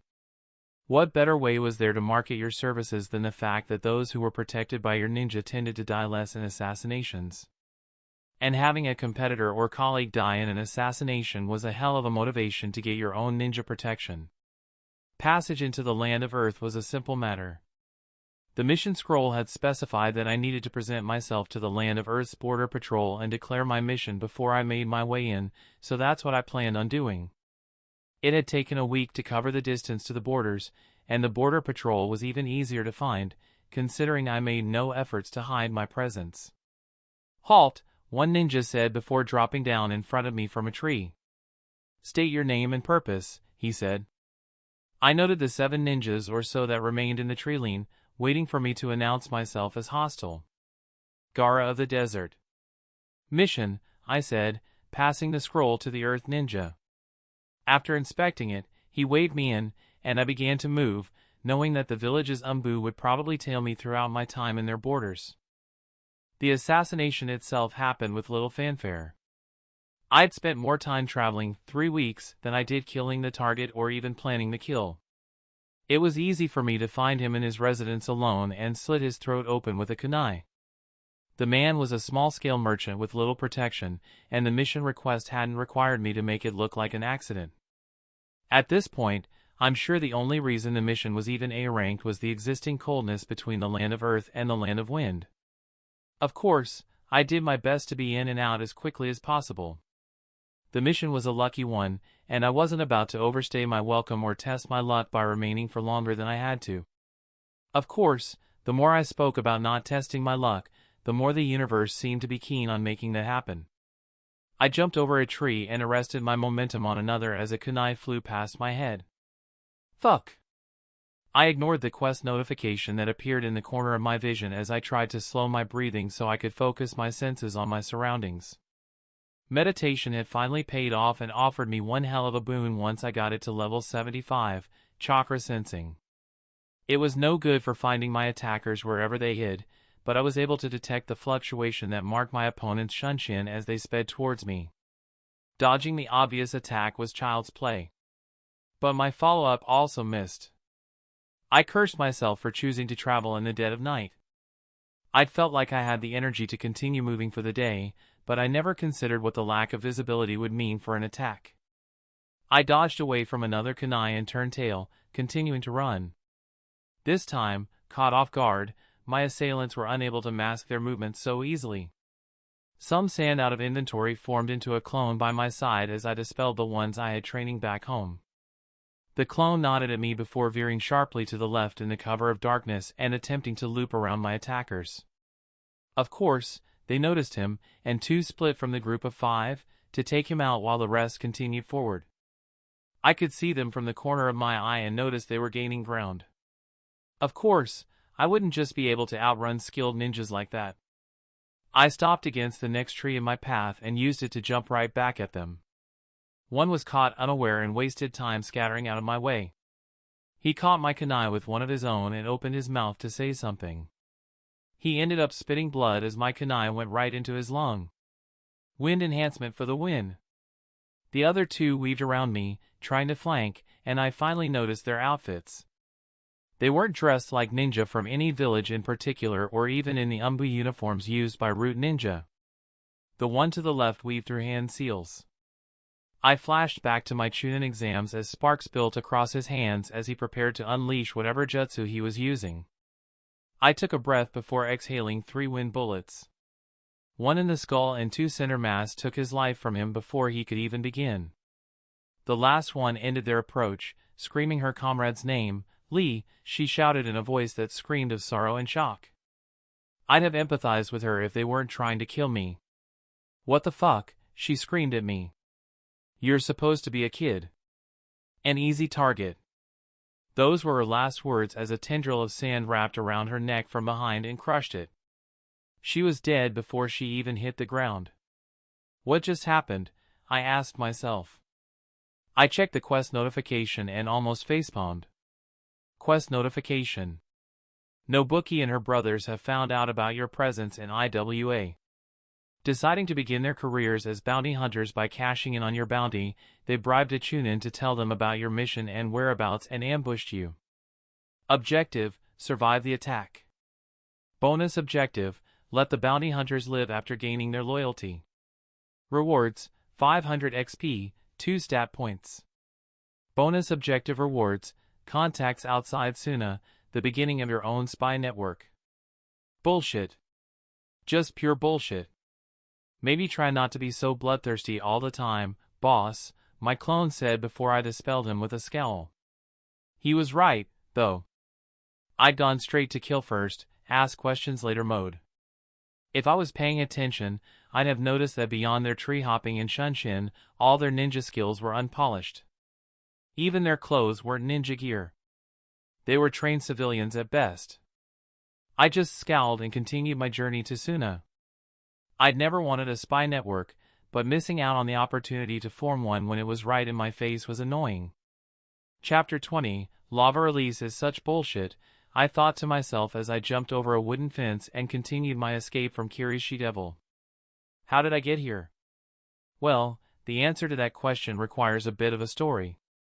It all started 2 months ago. I walked into the mission room again, and this time, the desk Chunin seemed to have been waiting for me. Gaara of the desert, the Kazekage will see you regarding this mission, he said, and I nodded before walking away. This was the first time Raza was personally requesting me for a mission since the Escort mission a year ago. Since then, I'd basically smashed mission record after mission record. The B rank quota had been met in the first 3 months of my decision to start speedrunning missions. The A rank missions were a mite more complicated. Turns out that the first mission had been something of an outlier. Since then, all the missions required some sort of research into the target, and time spent covering up the assassination or not making it obvious at least. Assassinations were the only missions I bothered to accept at this point. I could accomplish them single-handedly, and there was very little room for my time to end up being wasted by things out of my control, so I could move at my own pace. I avoided escort missions like the plague. I walked into Raza's office with my back straight and my head held high. Gaara, I have another mission for you, he said without taking his head off the papers he was reading. I waited for him to continue. Lord Naohara personally requested you for this mission. A merchant in Kiri has caught his ire. It's A-ranked, but the pay is more commensurate with that of an S-ranked mission, Raza said, probably trying to sweeten the pot, but he had me at Naohara. I owed the man. Staring at the gleaming 47 floating next to my Fuinjutsu skill was enough to remind me of the fact. I'll accept the mission, I said to him, and he fished out some scroll from his desk before tossing it to me. Good. Your team will be waiting for you at the gates. Team? I asked. A Jounin is required to lead teams of ninja on missions. You cannot be promoted without showing some leadership traits, he said, placing emphasis on some of the words he said, clearly passing across some message. I nodded at his words and left the office. I wondered how best to do this. A year of pretty much non-stop missions meant my appearance had taken a bit of a back seat. I checked a mirror as I walked past a store and noticed that my clothes had some scuffs and scratches, but beyond them and my hair, I didn't look too bad. Not badly enough to warrant a change of clothes or a haircut at all. Not in my opinion, at least. I shunshined towards the gate and found the team that had been set aside for me, and imagined my shock when I was easily able to recognize all of them. Temari, Kankuro, and Baki. I marched towards my former sensei and ignoring the awkward greetings from my siblings, pulled him over to a corner. Jinin on an A-rank mission? I asked him, and he just looked at me. The Kazekage has given his orders, he said. He probably wasn't any more pleased with this situation than I was. Although, we probably had different reasons for our annoyance. I didn't want Jinin slowing me down, and he probably didn't want his charges dead on a mission far beyond their skill levels. I had to applaud Raza for his ingenuity, though. Baki couldn't go against his orders, and he gave me the one mission I would never reject out of hand once things got too troublesome. I returned to my siblings with a forced smile on my face. I am Gaara of the desert, Chunin of Sunagakure, and I will be taking point on this mission. Kankuro made to say something, but Temari jumped on him with a hand over his mouth. Please take care of us, she said with a bow, her hand still over our brother's mouth. Good. No awkward confrontations or attempts to bond. I only hope things remain that way. Our mission will take place in Kirigakure. We've been asked to remain anonymous for the entirety of it, so once we leave Kaze no Kuni, we will travel as civilian refugees, I said to them, taking charge with ease I would never have expected. We moved as one from the village. At least, if I was going to get stuck with any team of Jinin, it was probably for the best that it was this one. Baki's training would ensure that they were at least competent enough to not slow me down too much. Of course, I'd spoken too soon. It ended up taking us 3 days to leave Kaze no Kuni itself. What do you mean you haven't been taught to desert travel? I'd asked Temari with a snarl on my face. Baki just shrugged at me, clearly holding back a self-satisfied smirk. Teaching them the chakra technique to circulate chakra through their coils to prevent themselves from overheating had been an ordeal on its own, and then having to constantly stop for breaks as Kankuro's frankly pathetic chakra reserves made him need to stop more often than I was expecting. At the end of the day, I was able to keep a hold of my temper by imagining a gleaming Jounin vest at every instance. Where the Jounin vest was insufficient, the Kage hat and robes stepped in. At least, with the constant breaks, my clones were able to get even more training in. I'd have to dispel them once we left Kaze no Kuni, though. The farther I got from them, the more chakra was lost in the dispelling process, and something told me I'd be needing every drop of my reserves for this particular mission. Our chosen route was through the Land of Fire. While I wasn't keen on being in Danzo's territory, it was the most direct and subtle route. Besides, our treaty with Konoha meant we had clearance to cross their borders at will. The time wasted in getting out of Kaze no Kuni meant I had to rework the plan to consider the delay. "Present yourselves," the Konoha Chunin asked, and I stepped forward. "Gaara of the desert, Chunin of Sunagakure. Moving through your borders for a mission in the Land of Waves," I tossed him a dummy scroll Baki had given me, and he nodded after examining everything.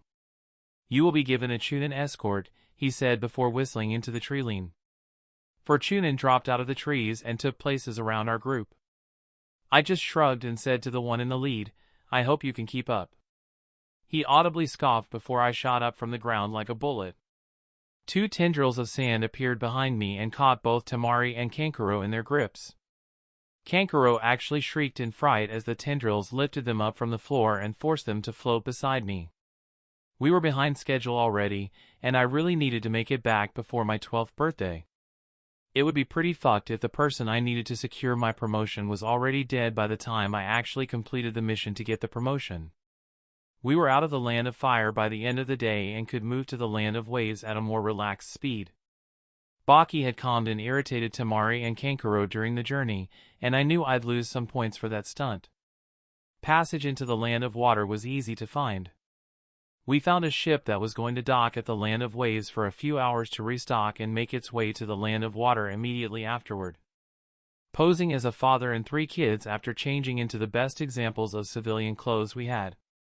Luckily Baki had, at least, taught them the value of being prepared, so everyone had the outfits they needed. That just meant all we needed to do was wait on the ship during the transport. It took a whole day for us to even get to Waves. The weather was something else. After restocking, the Land of Water was approximately another 3 days away. The only bright side was that this ship was going to be docking on the same island as our target. 2 days later, when we could see the island under the cover of night, I had Baki wake the kids up, and we dove out of the ship, heading right into the ocean and swimming to the island. We didn't want any record of our passing, and Baki had already jinjutsu'd the crew into forgetting our presence here. It wasn't the strongest in the world, but it should be sufficient for a few civilians. We arrived and wasted no time in setting up in one of the half-dozen empty apartments close to the docks, and I set off to do some scouting of my own. The island was pretty close to empty at this point, showing the situation in the Land of Water. My knowledge of canon told me there should be a civil war or something ravaging the land right now, and a look around the island gave me loads of signs that that was true. Poverty was common. Starving children littered the streets, making me somewhat of an oddity with my clean clothes and well-fed appearance. I retreated to the apartment after the looks were getting too much and I deemed the information I'd gathered as enough. Our target stayed in the large manse close to the center of the island. It was a small island, so he was pretty much the only one with any good amount of wealth. He was also the mayor of the island, which the scroll definitely hadn't mentioned. Still, the mission would go forward. So how do we kill him? I asked my siblings and Baki, wanting to get some ideas from them. This would probably end up being my most complicated assassination mission yet. Poison, Kankuro answered instantly. And how do we deliver it? I asked them. Food, Temari suggested. I nodded at the idea. I was more fond of using medical ninjutsu to stimulate sudden heart attacks in my targets, but this might require an even more delicate touch. Good. Temari, you will scout the manse under a transformation and find 2 of the kitchen staff for you and Kankuro to impersonate. I will be taking the place of his food taster. People like him always have one, and Baki will remain here to secure our escape route. Is that fine with everyone? They all nodded, and I smiled. Guess we had a merchant to kill. The plan itself ended up taking little over a month to get all the vectors to come together. To my irritation, I was the main delay. In a shocking turn of events, the food taster and our target were actually friends, so I dedicated the time to learning all that I could about the man I'd be impersonating in a short while. His name was Lee. He spoke with a drawl that I'd have some trouble replicating, and he was prone to making out-of-pocket comments and replies. Day after day, I watched him move across town, from store to store, observing his interactions with the citizenry and his employer, in those rare occasions the merchant deigned to leave his manse. If the scroll wasn't so clear about making the thing look like an accident, I'd have sniped the idiot the moment he showed his head outside. Still, we were ready. I'd seen enough. I dropped down behind the taster as he turned into an unoccupied alleyway. He was head before my feet even hit the ground, and I was quick to stash his body into my inventory and take on his appearance. I walked forward, doing my best to replicate Lee's gait in my movement. It was approaching the time for my target's dinner, so I was forced to make haste a bit. The gate guards let me right in, exposing the weakness of relying on non-shinobi guards. None of them even gave me so much as a second look as I walked right to the dining room. I waited for the target to approach. It was actually impressive how I'd somehow managed not to learn his name over the time spent watching him and his taster. Lee. How's the day going? He asked. Easy. Easy come, easy go. I replied, and both Temari and Kankuro looked at me like I was an idiot. I guess I could see through their disguises just as easily as they could see mine. The merchant laughed, shaking his head. Never change, Lee. Never change, he said through chuckles and waved me forwards once the food was set before him. I walked and took a spoonful of every dish that was set on the table. It was a wide spread of dishes. The variety was good, and every single dish there was poison to the core, but that mattered little to me as I took spoonful after spoonful, conveying my enjoyment to the target. When I finished, he waved me away and dug right in. So how's the mood looking? He asked me as he ate his food. The kitchen staff had since been sent away, so it was only the two of us. Good. The people are happy, I said in reply, giving the answer every noble wanted to hear. Piss on that. The people have never been happy, and Lee knows I don't appreciate lies. So, who are you? He asked. When did you figure it out? I asked. The moment you walked in. It was a feeling, at first. But then once I started eating, I could see it. Lee could never stand still for that long, he said, and I resisted the urge to facepalm. My turn now. Who are you? Some rebel scum? I already told your bosses. I'm not interested, he said, clearly mistaking my reason for being here. Not a rebel, I'm afraid. You see, I was sent to kill you. He paled almost instantly, and as he prepared to scream, I shunshined to his side and paralyzed his vocal cords.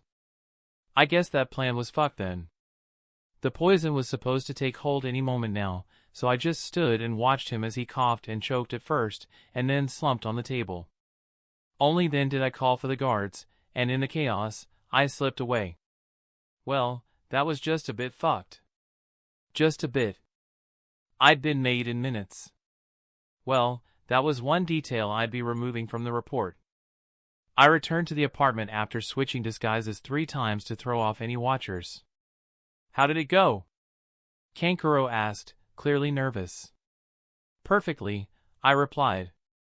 Mission accomplished. Pack it up. We should be out of here in an hour, I said, and that's when things went to shit. Oh, don't leave so quickly, my dear Sunanin, a voice said out, and I turned in shock along with the rest of the room, including Baki, scarily enough, to see the face of a woman I'd recognize anywhere. Blue low-cut gown, red hair, and boobs that had their own gravitational pull. Mei Terumi. Fuck. You stole my kill, she said, pointing at us with a scowl that clearly didn't suit her beautiful features. "Scatter," Baki ordered, and it was only those orders that saved most of their lives. Kankuro and Tamari jumped out one set of windows while Baki took the other. I just stared right ahead at my assailants. "Not running?" she asked, tilting her head. "Let's not pretend that you're anything more than a distraction to send us running like headless chickens so the team with you can have an easier time picking us off," I said, moving to where our things had been placed and packing them methodically. "Oh goody. A smart one," she said, plopping down on a couch with the scowl now replaced by a more fitting smile. "So what is it you want?" "I doubt a stolen kill would necessitate this kind of reaction," I said. Now, her smile got noticeably wider. "You, of course. You think Suna could send their Jinchuriki into our territory, and we wouldn't be interested?" she asked me rhetorically, and this time, I didn't resist the urge to facepalm. "Yup. You're the target. By staying here with the misplaced desire to buy time for your teammates, you've played right into my hands. You're not scared at all?" "I'm a big bad Jinchuriki, after all," I said, trying to make her hesitant about this thing. Jinchuriki to the weakest of them all. And a Jinchuriki that's been shown to not be willing or able to utilize his tailed beast's power. "My dear, you're the definition of a soft target," she said, shaking her own head at me with clear pity. By some unspoken signal, we both began weaving seals at the same time. She finished first, lava release, melting apparition technique, she intoned while my own wind release jutsu was barely in time to punch a hole in the river of acid she spewed my way, allowing me to remain safe from the attack. Two ninjutsu specialists battling it out on such a small island? There's not going to be much left standing, will there? "Shut up, clone," she said before diving out of the same window the original had used when we were covered by the acid for a brief second. "Well, fuck." I dispelled the clone the second May left the room. We weren't going to win the fight 2-on-1, and escape was pretty much the only thing on my mind. This was the woman who would become the fifth Mizukage, and as strong as I'd gotten, I wouldn't give myself good odds against a Kage-level opponent. Slightly scary considering Orochimaru was only a few months into my future. "Come back here," she shouted as she chased me through the streets. "No," I shouted back. "Lava release is such bullshit," I thought to myself as I jumped over a wooden fence and continued my escape from Kiri's she-devil. She burned through the fence just as quickly, and I began to notice that I was being hemmed in. I turned to one alley only to find a few Kiri ninja there waiting for me, and rerouting to another, I could see the approaching dead end. I turned back to her and stood upright. "Okay. You've got me." I turned to her with my hands raised up.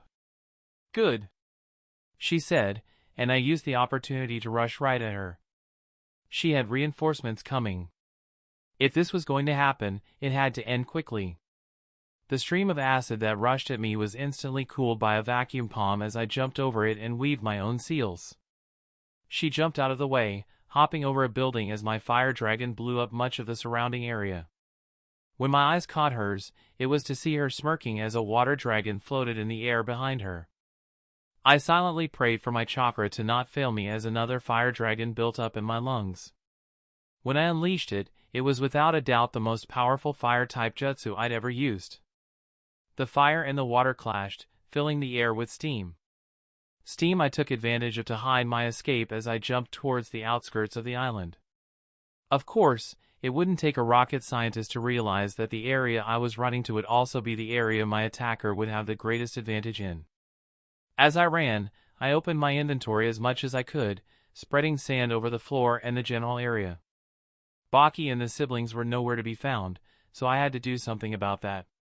When Terumi and her posse of Kiri Jounin found me again, I was standing in the center of a desert of my own making. "I'd advise you to give up on this mission of yours. Killing you all isn't really that high on my list of priorities," I said to the crowd of shinobi who stopped at the very beginning of my sand island. Before Mei could reply, one of the Jounin ran right at me. He was gone in a shower of blood between 1 second and the next. With wind chakra flowing through every grain of sand in my control, it was child's play to make my sand move at speeds beyond the average Jounin. "Mei Terumi," I really don't want to kill you here, I told her. It was a bluff, partly. I wasn't sure I'd actually succeed in killing her. She hadn't pulled out that boil release of hers, and even though wind release should be enough to take care of that, there had to be way more tricks up her sleeve to justify her eventual ascension to Kage. I'm not leading without you, Ichibi Jinchuriki, she said, and the scowl that broke across my face was very real. I hated that. Being referred to like I was nothing more than Shikaku. Part of me wanted to cast away the sand and beat them all with just my ninjutsu, but I wasn't stupid. Not that stupid, at least. Two jounin jumped at me, and a single scythe of sand cut them both in half before they made it halfway across my personal desert. May weaved seals and spat out a river of lava. I lifted a single hand and forced sand to cover and consume the lava, while producing more and more sand from my inventory. To an onlooker, it must have been like sand was pouring right out of my hand. The more sand I had on hand, the less of a threat my attackers became. Of course, Mei's attack turned out to be a distraction as two jounin appeared out of thin air right behind me. Their attacks were caught on my automatic defense, and the sand wrapped around them before crushing them to death on its own accord. That was one difference between Gaara and me, it seemed. My automatic defense was far more bloodthirsty than his. The lava was finally buried as more and more sand was consumed. Pure mass had its benefits. Speaking of mass, I partitioned my mind to use part of my concentration to force the sand around me into the earth to make more of the kind of sand I could use. No need to empty my inventory when I could make a desert with a grain, after all. Mei and I stared right at each other. The jounin with her seemed more hesitant about the entire thing, but she was smiling. It was a slow, steady smile that built across her face and then consumed it. I couldn't see the reason for her smile until a man appeared right next to her, coming out from a shunshin. The eye patch gave him away as A.O., Mei's bodyguard, and General Kiryumbu. After he appeared, 7 more jounin arrived. It took me a few seconds to realize what the bundles they carried were. They better not be dead, I said through clenched teeth and narrowed eyes. Of course not. But that can be arranged, the future Mizukage said with a smug smile on her face. I'm going to enjoy killing you, I told her, and she had the guts to laugh. That's the end of this tale for now. Make sure to like and subscribe for future installments, and with that being said, thank you for watching and I'll see you on the next one. Peace.